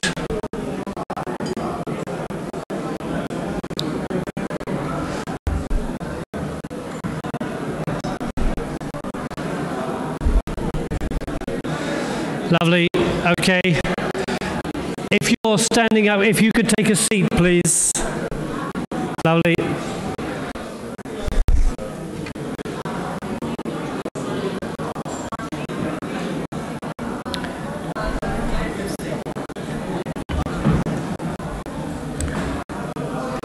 Okay, just another second, then we'll be off. Lovely. It's the yellow ticket. There are still people who are lost. Great. Okay.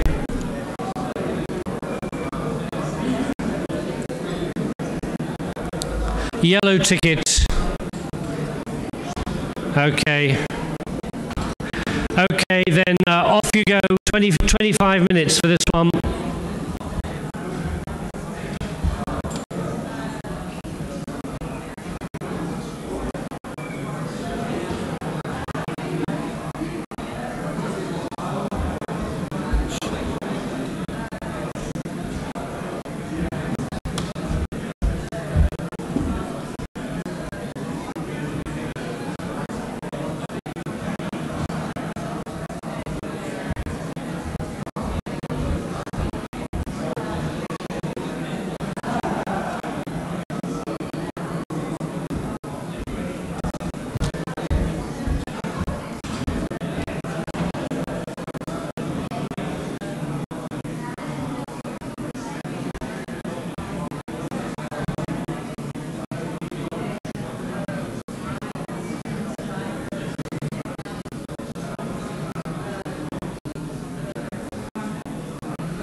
Okay, just under 15 minutes. Just under 15.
Okay, just under 10 minutes. In fact, just over 5 minutes.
Yeah, they get nervous, so they go, woo. Yeah, no, it's just one.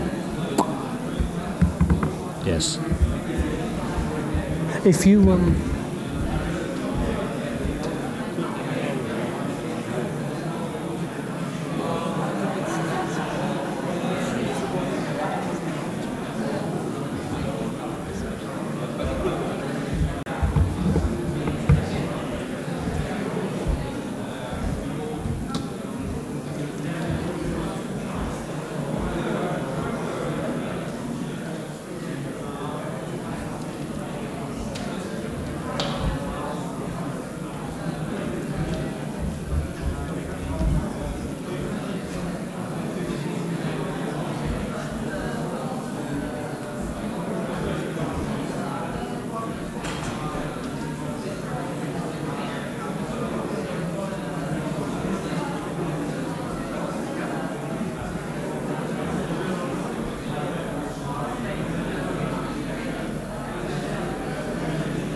Okay, just under 5 minutes, just under 5.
Okay, into your final 2 minutes.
Okay, time for the final change to the green. Thank you very much.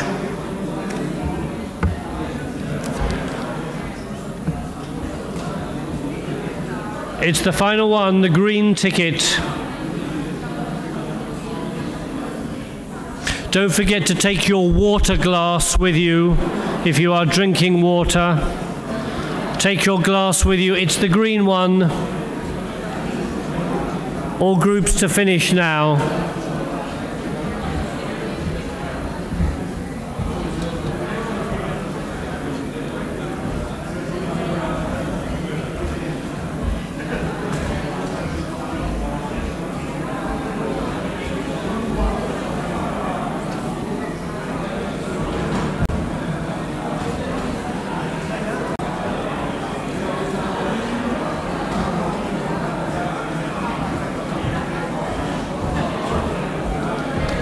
Okay, it's the final one. Move to the green table.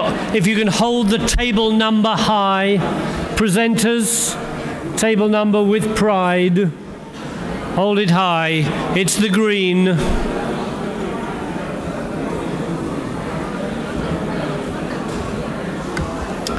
Okay, final one, so please move promptly.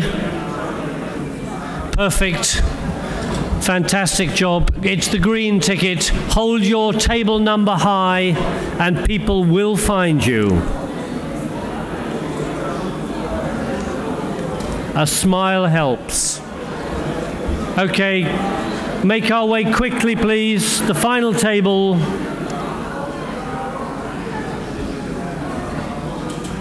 It's the green ticket.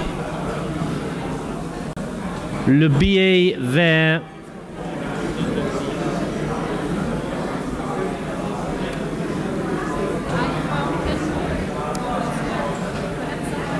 I think for a local charity.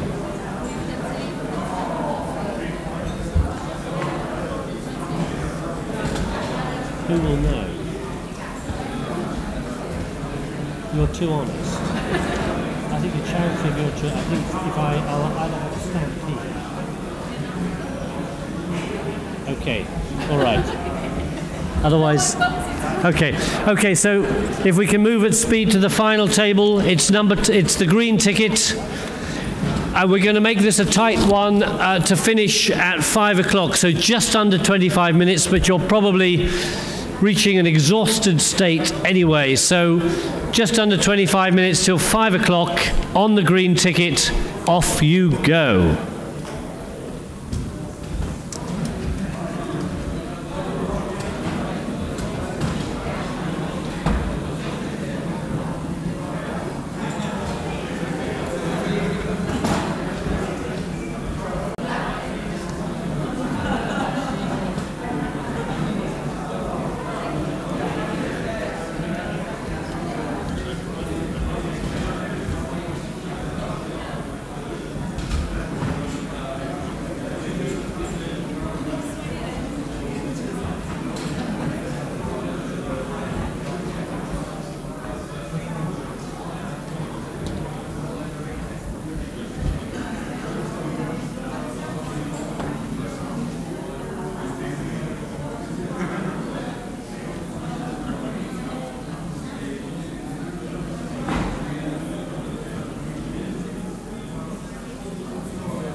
Okay, just under 15 minutes.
Okay, just under 10 minutes. 10 minutes, just under.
Okay, your golden final 5 minutes.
Okay, just 2 minutes to go, please. So draw to a close. 2 minutes.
Okay, it's time to wind up, please.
Okay, our time is up. So, if we could come back together, could we give a huge thank you to our 18 presenters? What a marathon. Thank you very much. Wonderful. Formidable. Okay, we've got a final radical thinking presentation now, just for a few minutes. What I'd like, just so we're friendly, is if you are at the outer edge, could you make your way to a table in the center? Maximum of 6 per table, but come into the middle so we're all friendly. Okay, that would be good.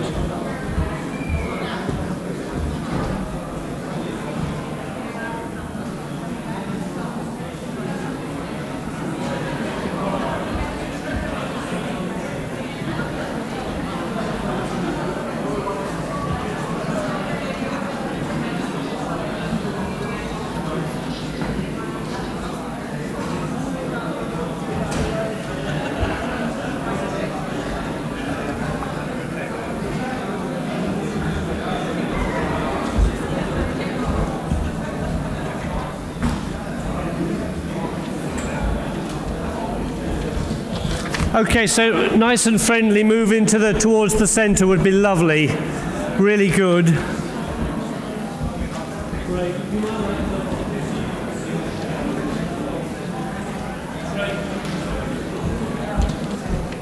Okay, 1 minute just to move into the center.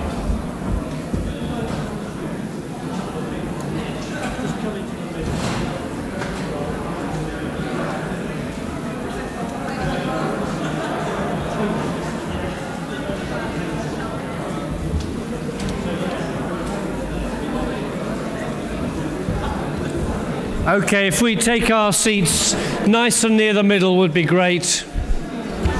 Okay. Chance to meet somebody else. Okay, if we could take our seats. Great. And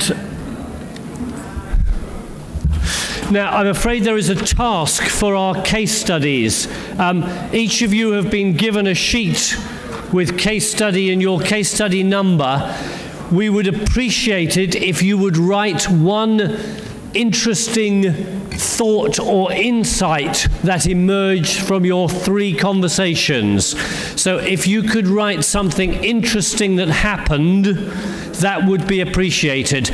And if nothing interesting happened, if you can write nothing interesting happened. Okay. But hopefully an insight about this agenda. Okay, if we can take our seats towards the back there. The other thing is, I found a €10 note has been handed in. There's 2 options. If you are one of those people who counts your money twice a day, if you can tell me what the code number of this note is, you can have it.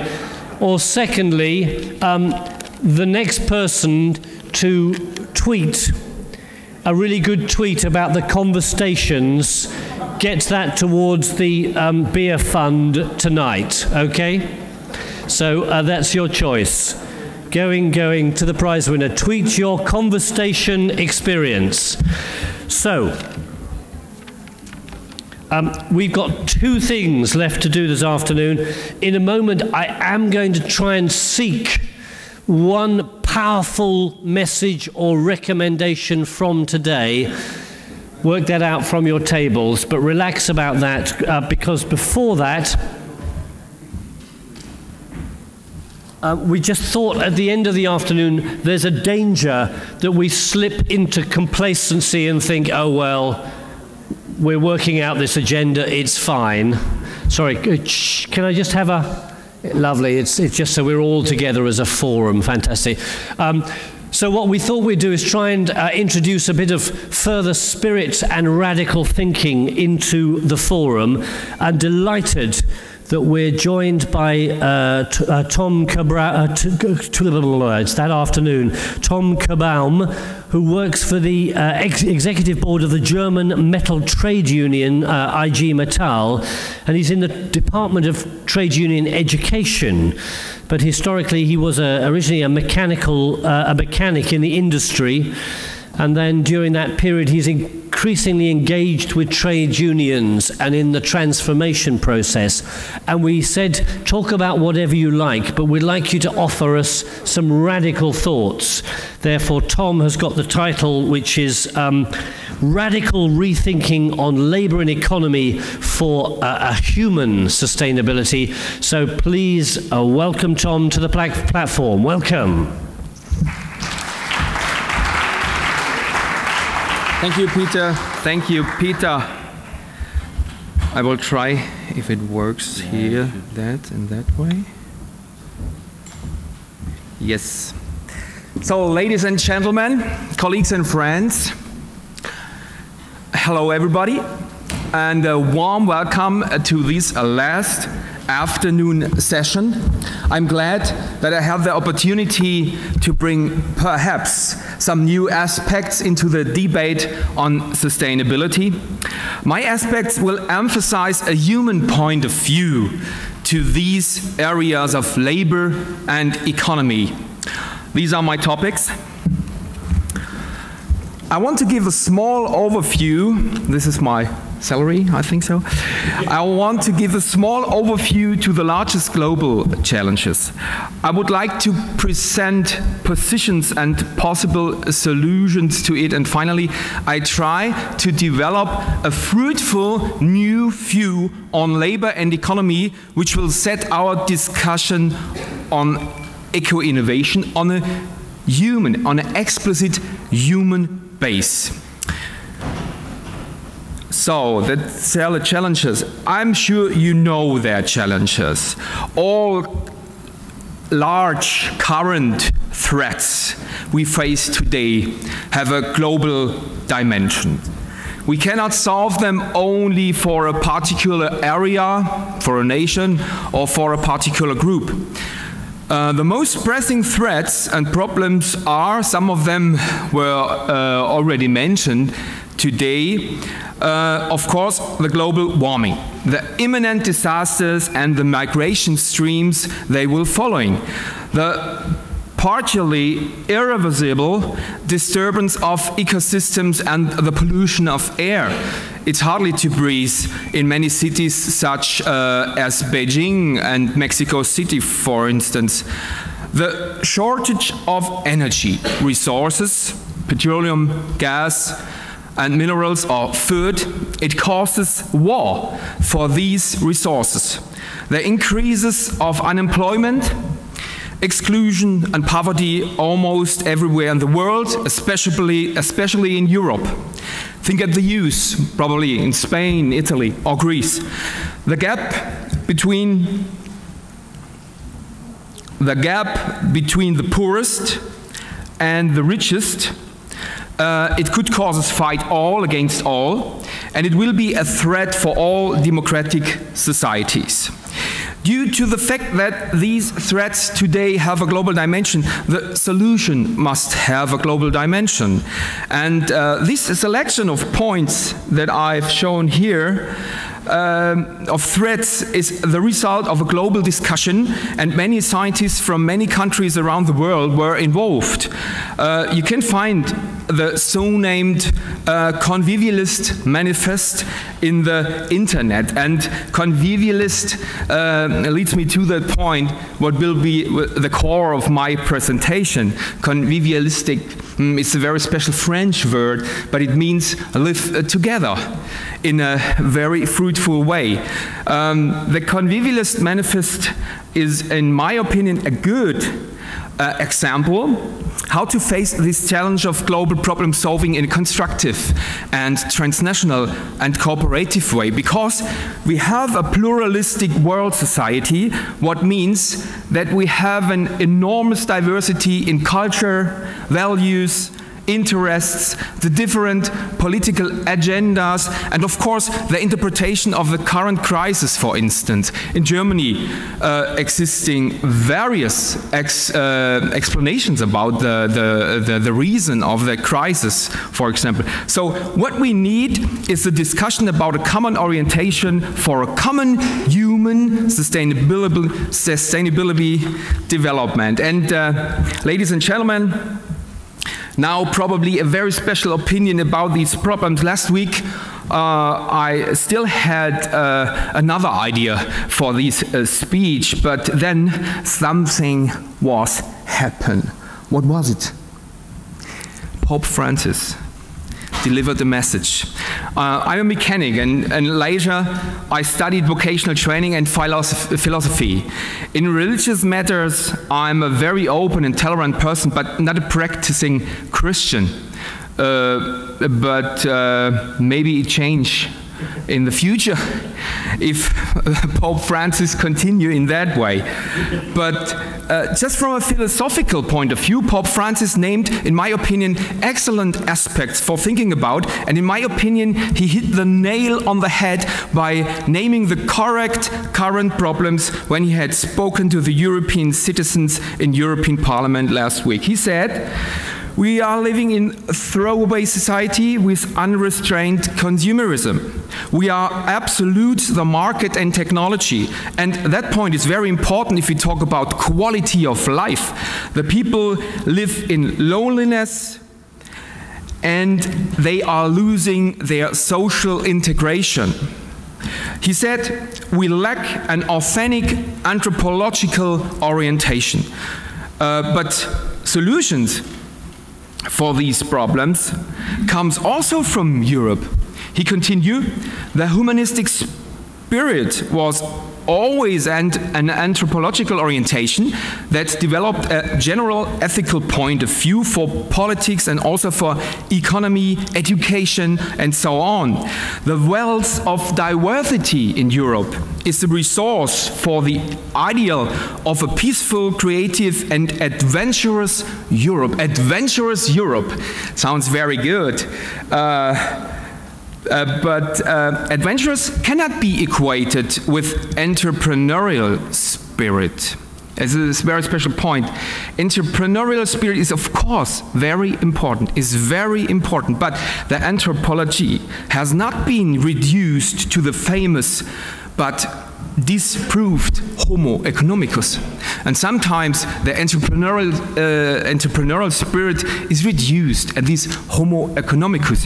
I will return to this later, but still by now, man is a social being, and therefore innovation is a social process. Innovation is not a result of a single genius who gives probably the idea, but an invention is not yet the innovation. A cooperative process of creating the innovation must follow.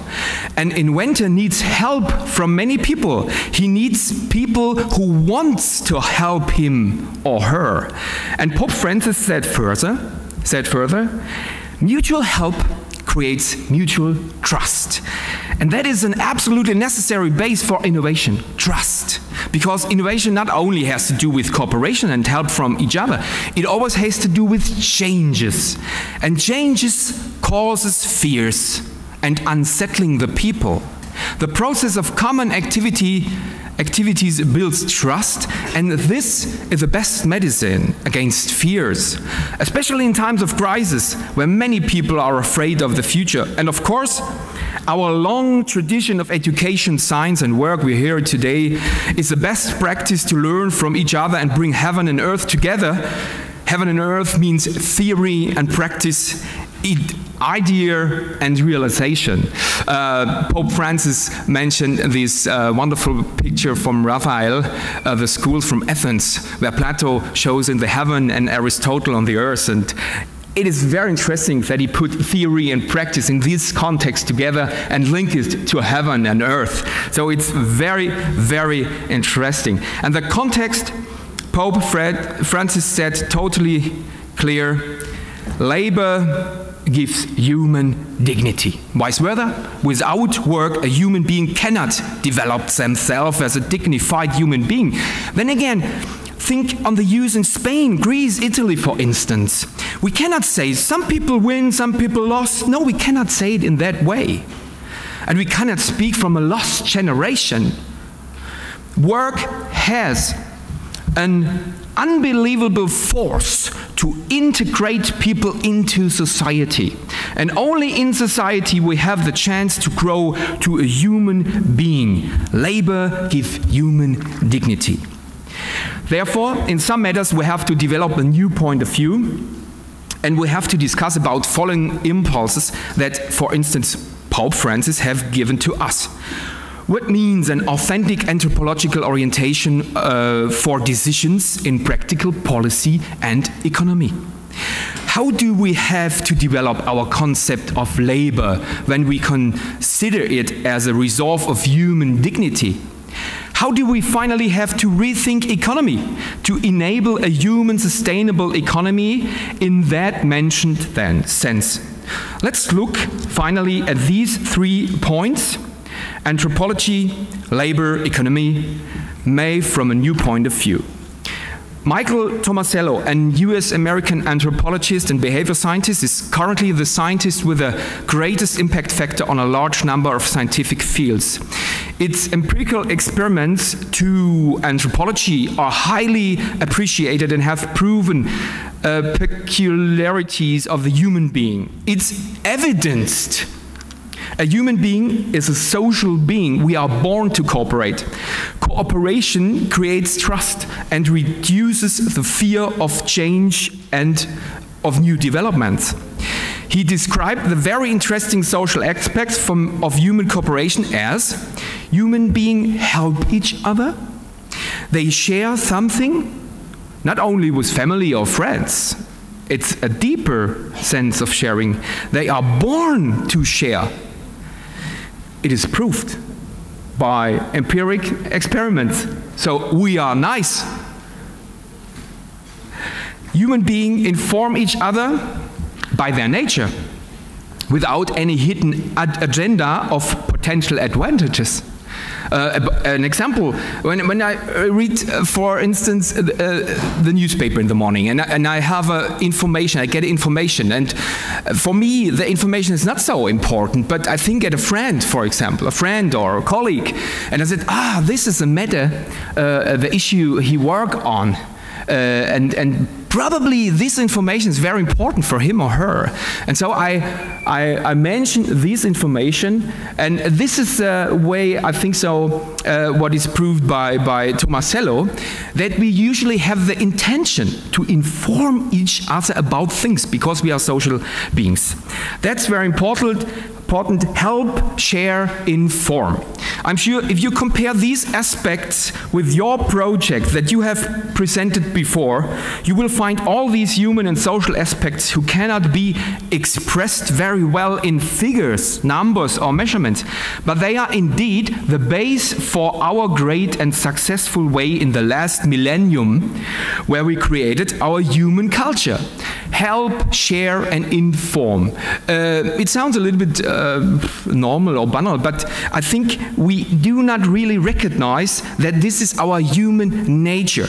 An Austrian philosopher, Ludwig Wittgenstein, wrote in his philosophical investigations, the most important aspect of things is hidden by their simplicity and everybody usualness. We do not notice them because they are always right there in front of you. Yeah, you would say help, share, and inform. Sometimes you do a totally different experience, yeah.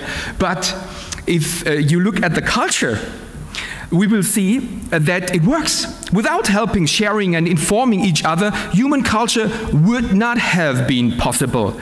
In order to make a short flight through the millennium from the beat to Mona Lisa, from agriculture, there's where the name culture comes from, to the fine arts, it is a development from the useful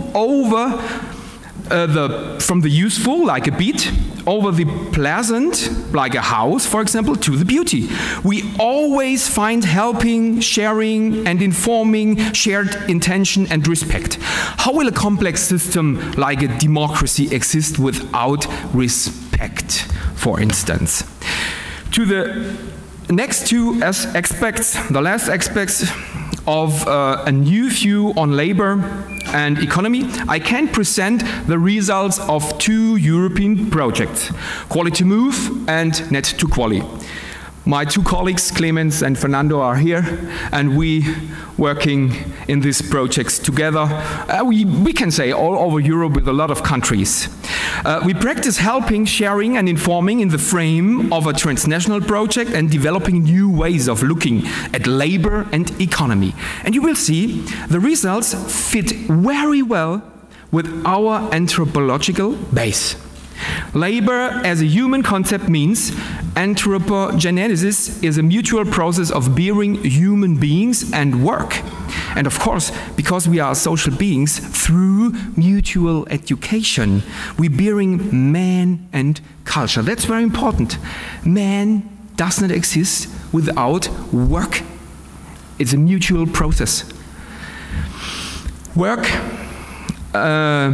is the core of individual and collective identity in politics, education, and ethics. Therefore, Europe urgently needs a common discussion on what work should mean to us nowadays.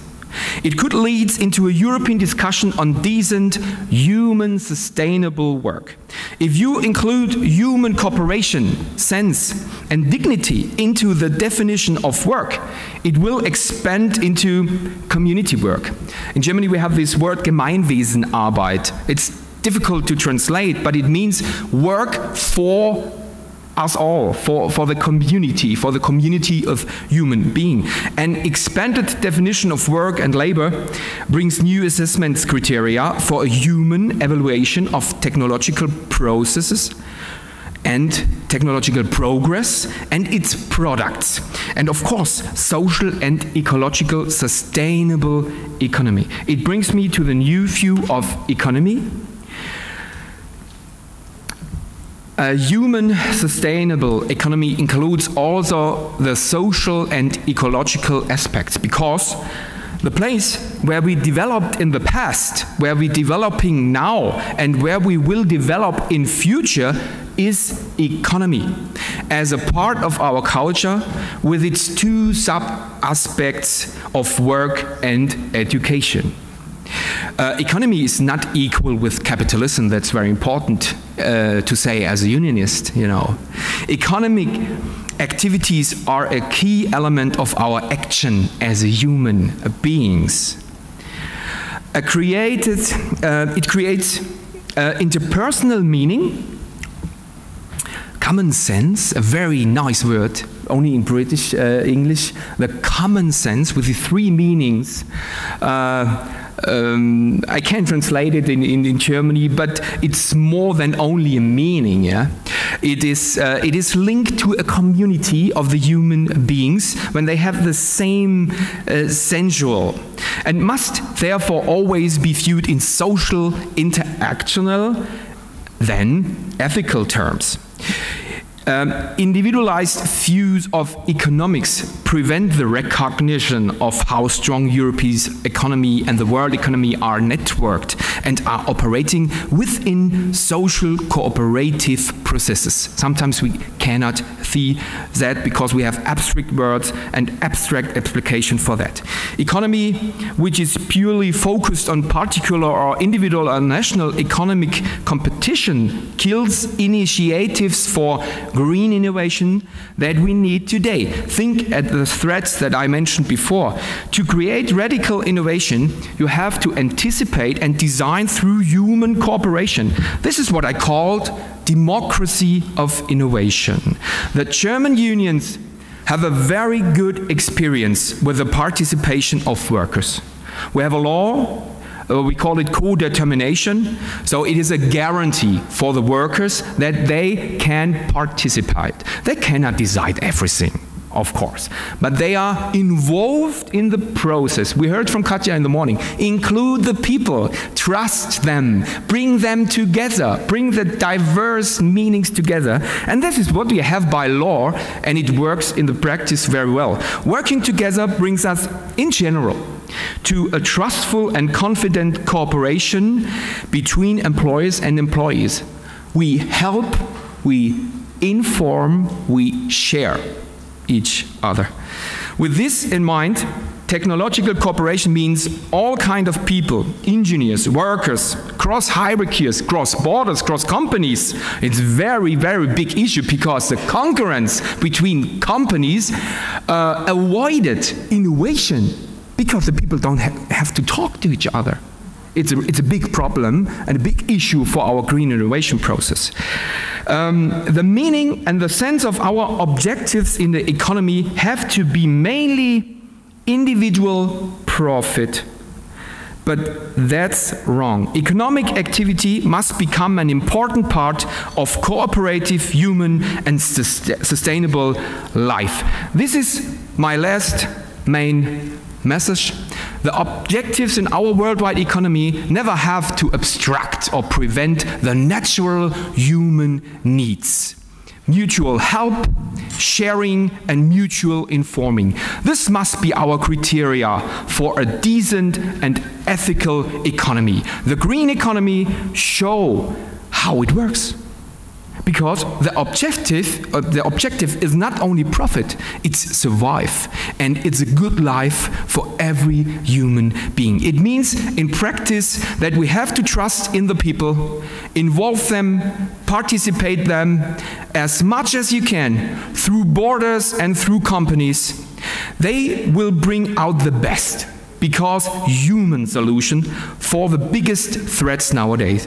Let them help, let them share, let them inform, and you will get a socially, environmentally, and economically sustainable economy. That is what many people in Europe feel, and what many people in Europe want. Let's act in that direction. Thank you for your attention.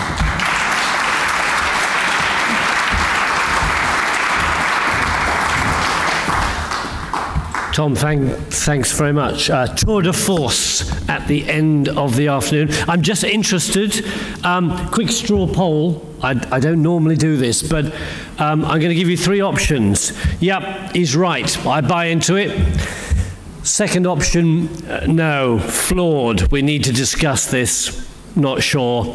Third option, I wasn't really listening because it's 5:20 in the afternoon. Okay, so I'm going to do a quick straw poll. This relates to this agenda we're involved in. You buy into it? Yep, spot on. He's got it there. He's the man. Okay, all right. Load of lefty, liberal, rubbish, Marxist, whatever it is. No, we need to challenge this. Okay. Okay, my brain left the conference room some hours ago. Okay. So there's a tone there which I think is probably in tune with quite a lot of the discussions today. So what I need to do, time is not our friend because there are some buses outside to take us to the awards.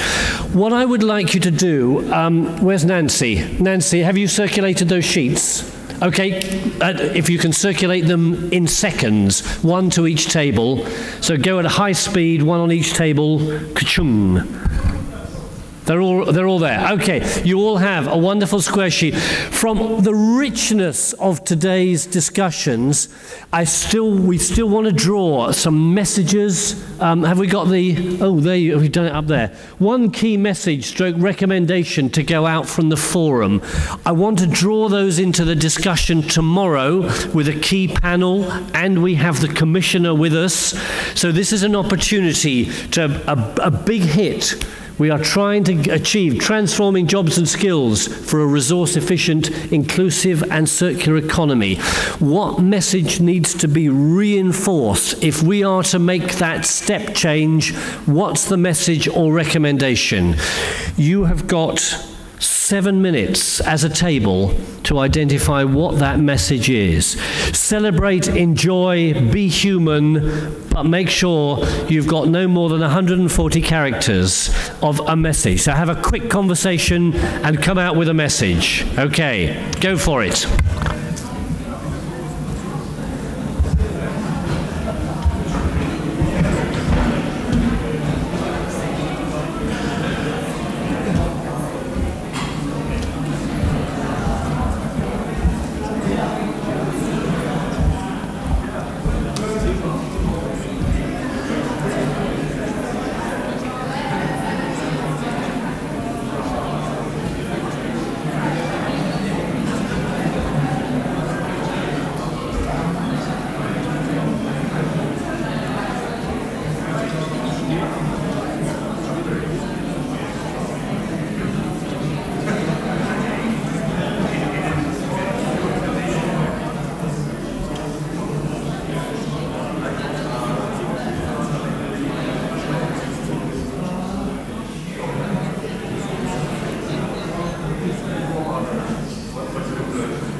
Okay, just 2 or 3 minutes, please.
Okay, just 1 more minute, so squeeze that final powerful message out.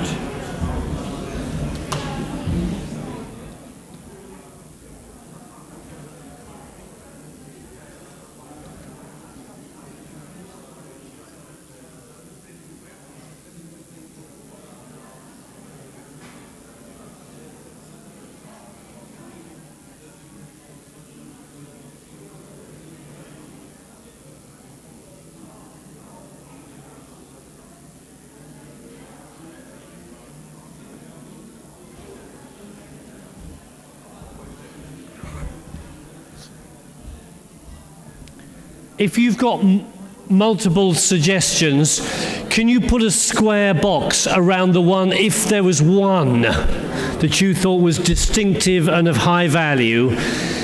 Because Sonia's got to look at all of them tonight, and she might like to look where the most passion is.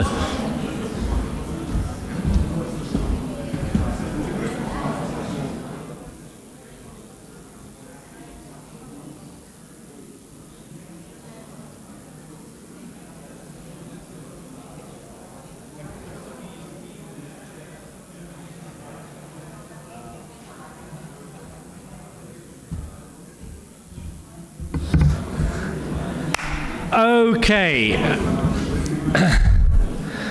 Right, I need to bring us all back together for a couple of announcements, so if we can come back together, please. Brilliant. Okay. Shh, lovely.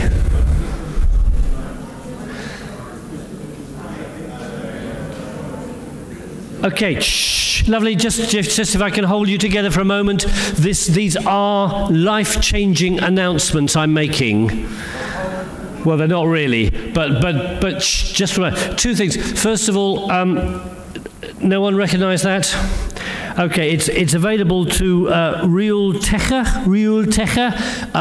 best tweeter of the day. So come and collect that for a €10 contribution to the beer fund tonight. Congratulations. Just one of many tweets. Peter Woodward is the best facilitator in Europe. No, behave. Is that you? Fantastic. Congratulations. Mine's a pint. Okay. So one was, don't call green jobs. Don't call them green jobs. Green jobs are jobs for the green linear economy and not green jobs in a circular vision. discuss. Anyway, that's fine. The second thing is, could you just, as I'm making the final announcements, check your bags? A gentleman over there was at that table. Was it that table? If you were at table number 6, you may have gone with a green bag thinking it's yours, but there are in fact 160 green bags. Could you check inside? And if there are personal items that are not yours, okay, key, credit card, something, then if you could just wave and this gentleman will be reunited. So if you think you were at that table, just have a check and then give a wave and this gentleman will be immeasurably reassured. Okay, we'll keep going. Okay, you've got it or not yet? Not yet. Okay, so keep looking. All right. So 3 things now. First of all, some logistics. Tomorrow afternoon, after we finish, there are going to be the guided tours of Polytech. Those of you who have a badge, make sure you bring it. You have to have your badge, not this badge, the Polytech badge to get access. If you want to go after lunch here by bus, transfer 2 o'clock sharp from here. Otherwise, make a note of that meeting point if you want to make your way straight there. So well worth being part of that. If you haven't registered, it's not too late, so you get free registration for Polytech. So that's it. Second, for every set of headphones we do not take back with us, we get charged an inordinate amount of money which could be being spent towards encouraging a circular economy. So please make sure you take your headphones and hand them in on your way out. And thirdly, now is the time for the prestigious award ceremony. So what we have got some buses back at the entrance to the Hôtel de Ville. We'd like you to make your way reasonably smartly down, and the buses await. They will be leaving about 6 o'clock, well, at 6 o'clock. The event starts at 6:40. It's about an hour or so long. Then there is a reception, cocktail, and then you are free to sample Lyon for the rest of the evening. Well worth coming to. I shall be there.